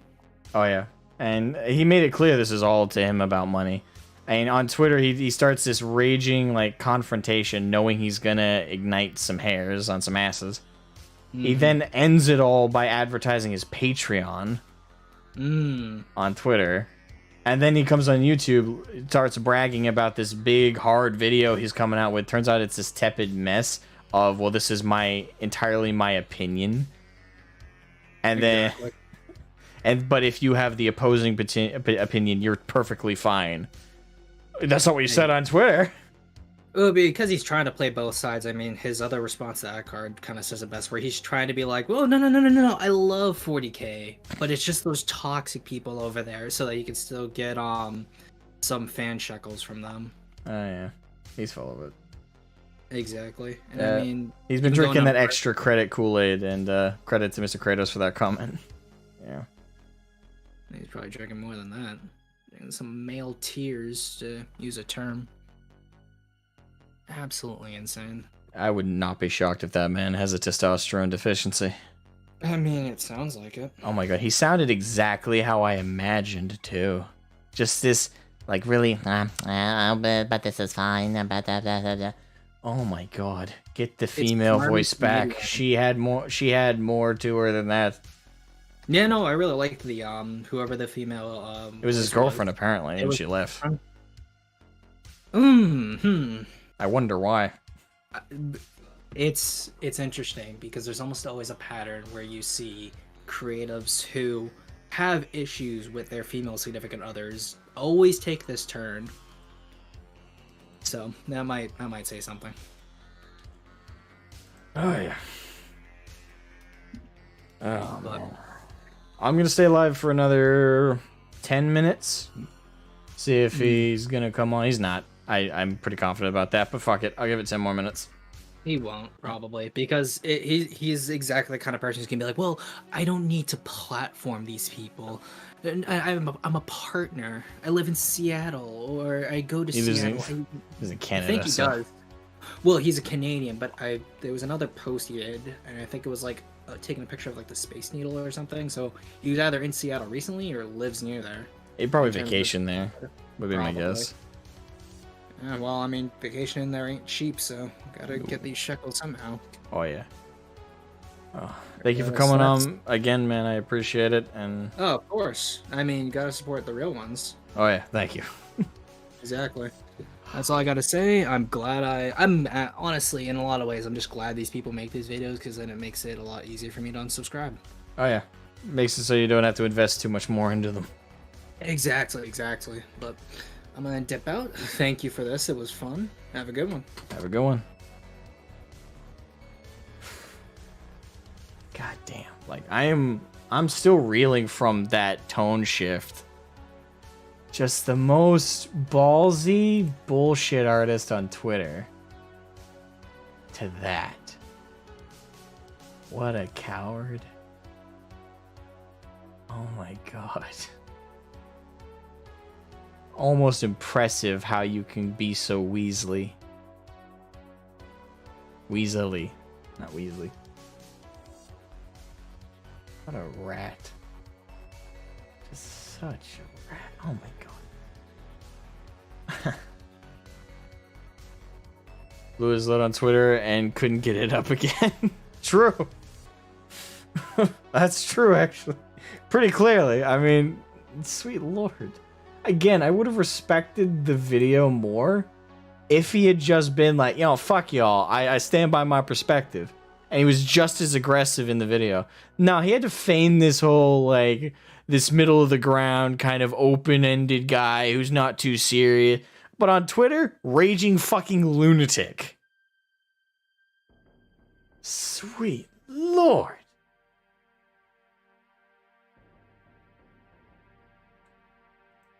These people are so predictable. I don't even know what to say. Other than wow. Just wow. You can be so full of shit.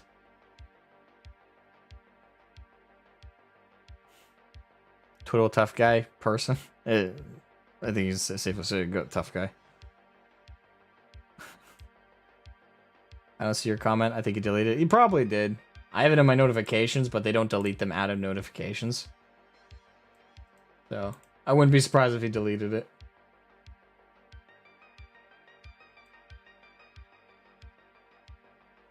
Oh my god. Well, just to prove it existed, I'll show the notification.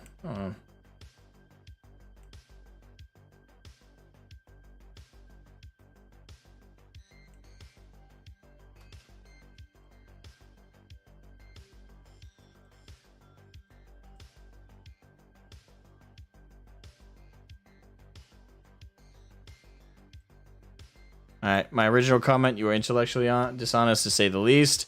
He said that's not an argument. What about this? Do you find intellectually dishonest? Come on my stream and I'll tell you live right now. 28 minutes ago, 51 minutes ago, 6. Chance he hasn't seen it yet? I doubt it. I think he's just bitching out, to be honest. There you go. Oh, sweet lord. All of these types constantly delete their comments exactly when they realize that they've lost the argument. He never won it. He never I'm not saying that's what you're saying, but I'm just saying, like, he never won the argument. He didn't have one. The whole video showed he didn't have one. When the most hard-hitting thing you have is a quote from Aaron Debsky-Vowden, who's not the supreme authority on lore, and that was him sharing an opinion, which I don't agree with, and I don't care if he's a writer of the novels. He hasn't written all of them, and he wasn't saying that comment from GW on behalf of them. And second of all, I'm pretty sure, if I recall correctly, that was in a tweet in response to them talking about the impact of lore on the game rules. It wasn't in general to the lore. But even if it was, that's ADB. Most people don't respect ADB anymore. The man has written a handful of good books. Credit to him. Not going to take that away from him. He's written some good books. He's written some shitters, too. And did not see the second reply to him, just the first one. So he probably deleted the second. Yeah, that wouldn't surprise me.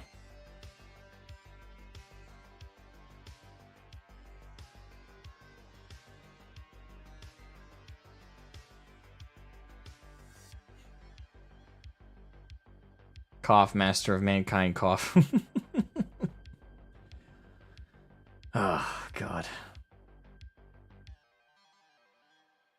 I'm genuine. Like I know at this point I shouldn't be surprised, but I kind of am when I see such weaselly people.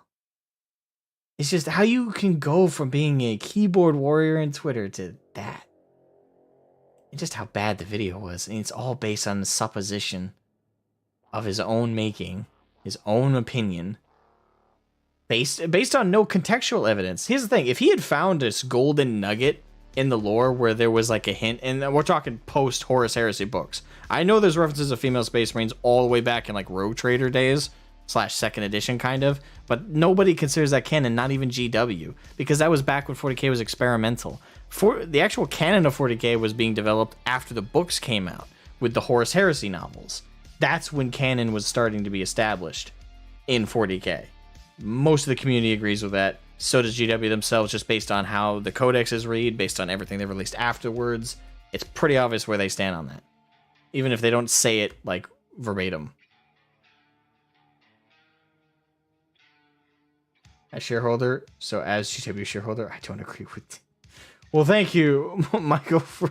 Thank you very much. It kind of interests you own stock in them, but thank you. The supreme authority over GW, a shareholder himself says. So, as a GW shareholder, I don't agree with Templin Institute. Thank you, man. One of our boys on Twitter has commented getting him to consider the idea of loyalist gene stealers, and he responded to it.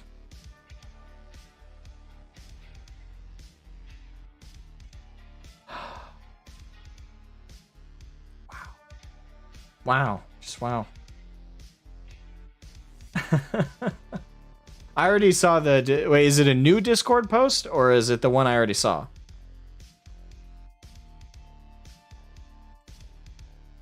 You sent it to my DMs? Okay, hold on. Let me pull this shit up.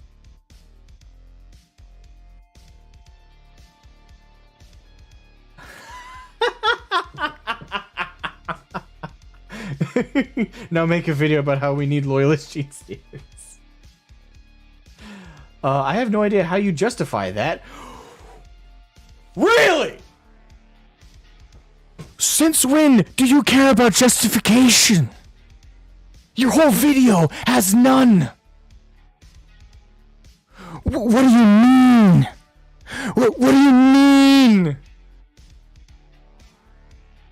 This needs to be showcased to be believed. He says, I have no idea how you justify that. Your whole video has 0. Since when do you care about justification? When did this start? My God. Maybe like a patriarch, they got corrupted somehow by the psychic projections of the Imperial Creed. It's a cool idea. I got nothing against someone trying to make the concept work. I don't either in homebrew.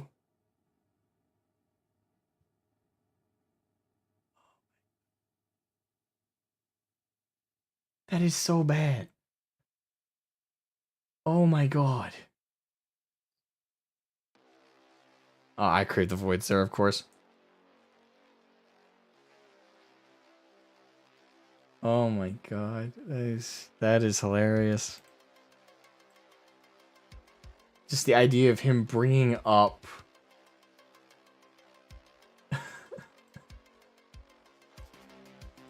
oh my God. I don't really see what justifies it. Since when do you care? This whole video has been about how you don't.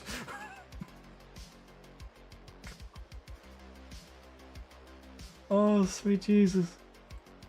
This is its own comedy show. This is like just fucking platinum gold, man. Holy shit. But then things have occurred. James, you've missed so much. He could argue that Dark Eldar aren't evil because there is no objective morality.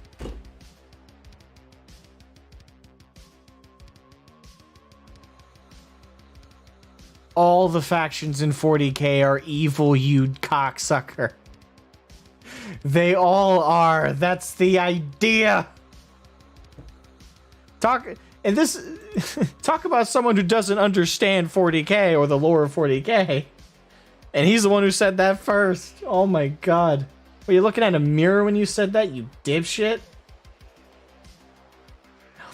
Those Necrons. He's not far off if he's trying to argue Drakari are not evil.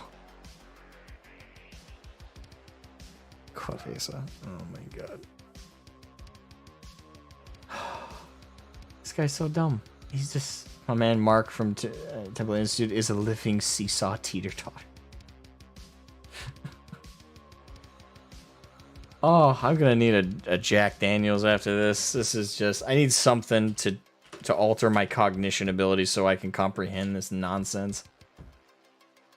This is just terrible. Alright, I'm gonna give it 8 more minutes. He's not gonna show, but shot in the dark. 8 more minutes. See if he shows up last minute. That would be beautiful, actually.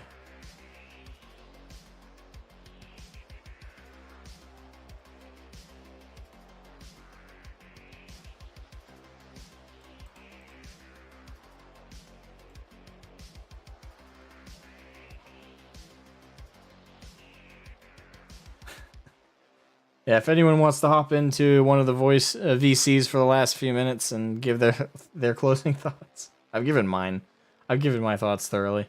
If anyone wants to jump in, feel free. Just so everyone knows, real quick, I gotta take these off because my ears are getting compressed. But real quick, I just want to let everyone know who's joined that VC Discord. That Discord is only for the open mics and like call lines and stuff when I do these, because I do them on occasion. If you want to join my my community Discord, I got 2 of them. I got my gaming one, which is, you know, more lighthearted and has, you know, less of doesn't really have a 40K focus. That's for like the gaming channel, and it's, you know, more, again, it's more lighthearted there. Not very edgy or anything with the people on there. But I also have my friend Discord, my private Discord, which is where like the 40K community of my friends are, and that's where things are like the nuttiest and edgiest, if you want to know. So if anyone wants to join that, just DM me, and you know, I'll have an interview with you real quick and talk to you. And if you seem like a cool enough person, you don't seem like you're gonna take too much, because the thing is, again, my friends on there are kind of edgy, but they don't, you know, in my opinion, they don't actually like go any extra mile or anything. They don't do anything too bad. They just make jokes that intentionally are a little cringe. But yeah, if anyone wants to join that Discord, that actual community Discord, let me know. But yeah, I see someone just hopped in. Trip, welcome to the stream. How you doing?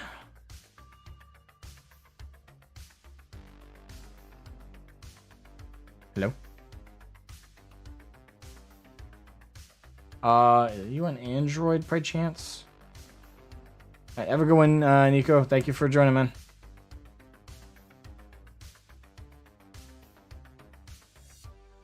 I cannot hear you, Trip.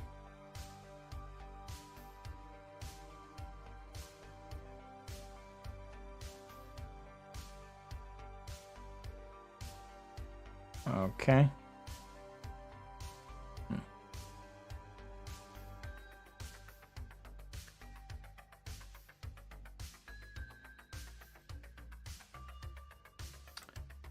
Trip, if you're on your Android, that might be the reason why. I can't hear you, so let me know if you are, and I'll give you a temporary guest status, which is allow you to just join in manually.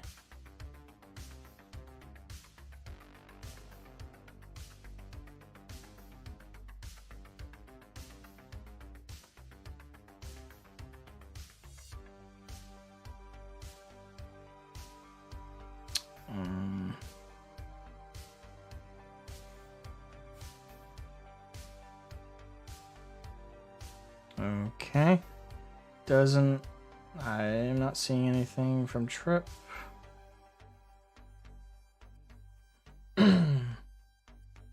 I'll give him a couple minutes.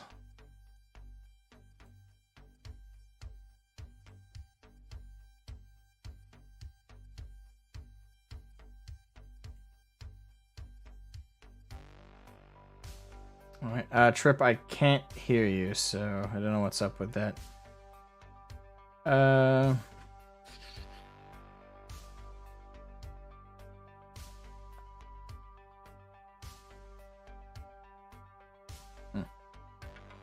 Alright, I'm gonna disconnect you, man. I can't hear you. Miliardos.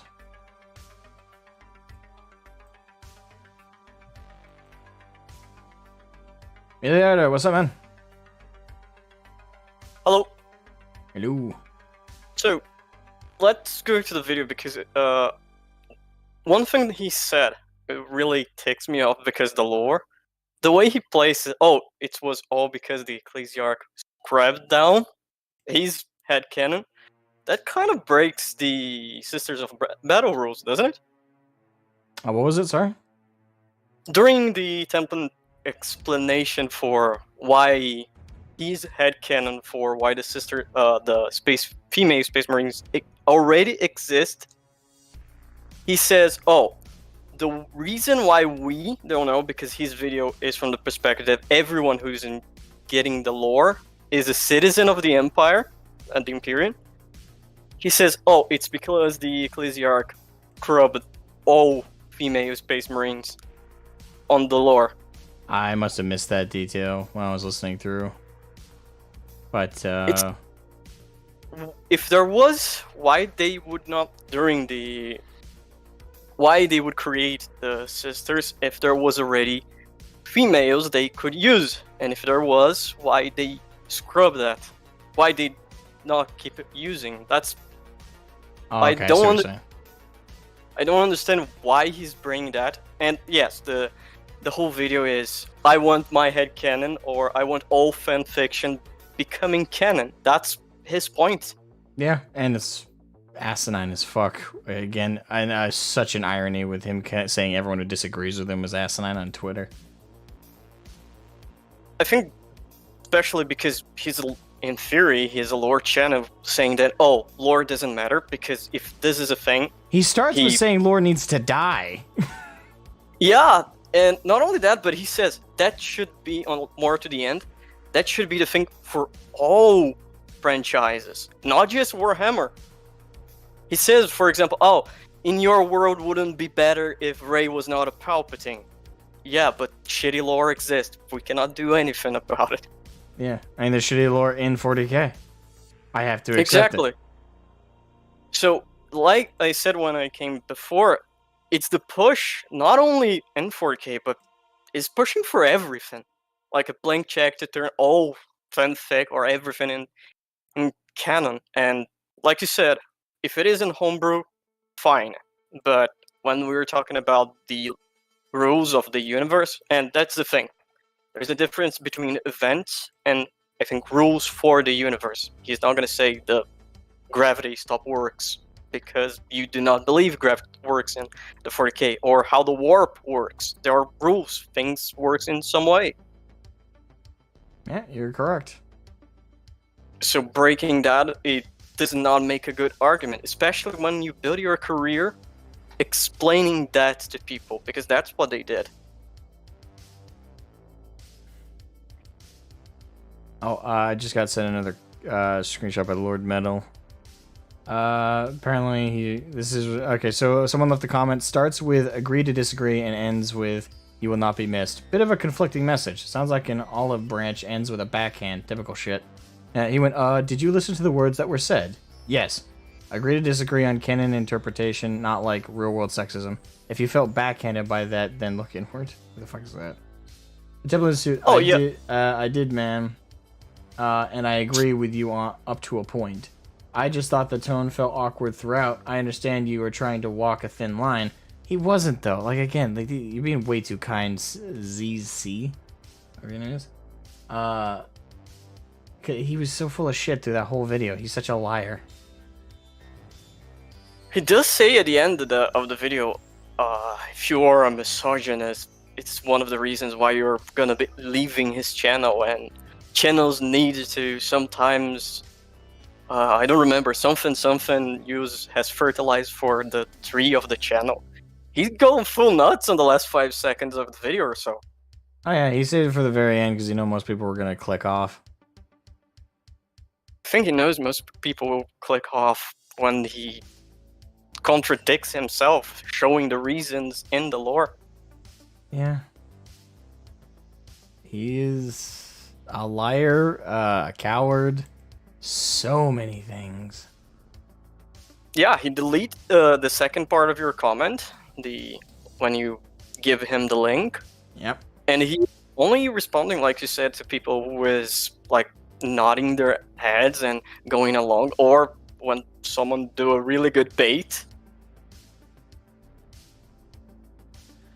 What was the Misters of Battle too that he ended up taking? It's stupid. Yeah, I think it's pretty clear. Like I'm done with as far as I'm concerned, I've said everything that needs to be said in this, and he had every opportunity to come in this in good faith and present his arguments to me, which he doesn't have any. His own video is entirely based on a supposition of his own opinion. It's backed by nothing contextual, no evidence in the lore when the actual lore is being established. None of it. It's just asinine bullshit. That's his entire shit.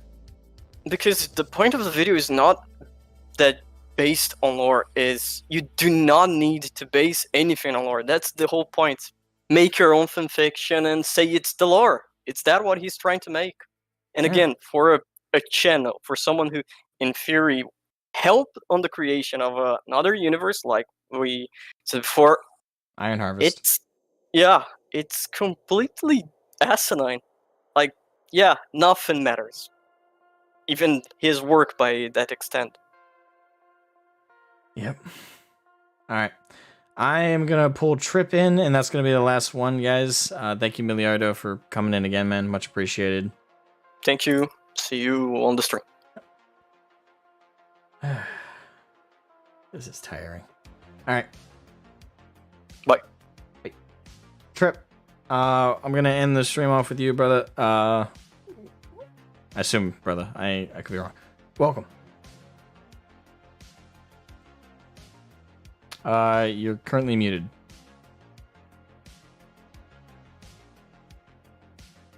Like in Discord, you've muted yourself. Can you unmute yourself?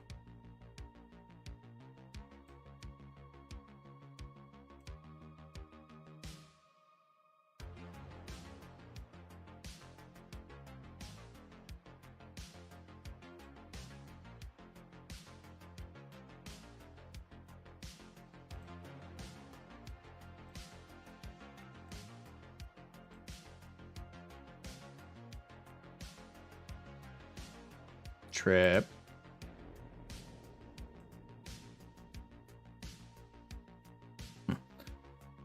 Okay.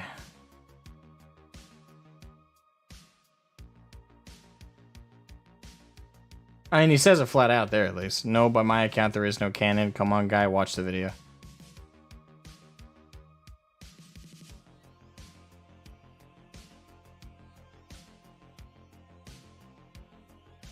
Yeah, he got smacked over the head on that comment. Jesus. All right, Trip, you haven't unmuted yourself, man, and I am wrapping stuff up. So thank you for coming on. Sorry you couldn't talk on this one, but gonna have to end it here. I'm thinking about taking like just a little break to get some lunch or something. Well, at this point it's afternoon, but I'm probably gonna take a little bit of a break, just kind of unwind a little bit, and I'll probably. Well, I say probably. I might stream some like some casual playing of Mech Warrior 5 Mercenaries or whatever it's called. I don't know. I re-downloaded that to play a little bit because it seemed fun. But yeah, Mech Warrior 5 Mercenaries. But yeah, as for this topic, I have said my fill. This guy is full of shit. I've given my take. I've let a lot of people come on here and give theirs. It's pretty clear who this person is. They're a coward, they're a weasel, they're a rat, and there's no way they didn't see everything I sent their way. I responded to a comment. I directly DM'd them on Twitter. I added them in the name of the stream. I swear to God, if I see them leave a comment underneath this stream. If I see the Templin Institute leave a comment underneath this stream, I'm just going to respond with coward. I don't care what they have to say.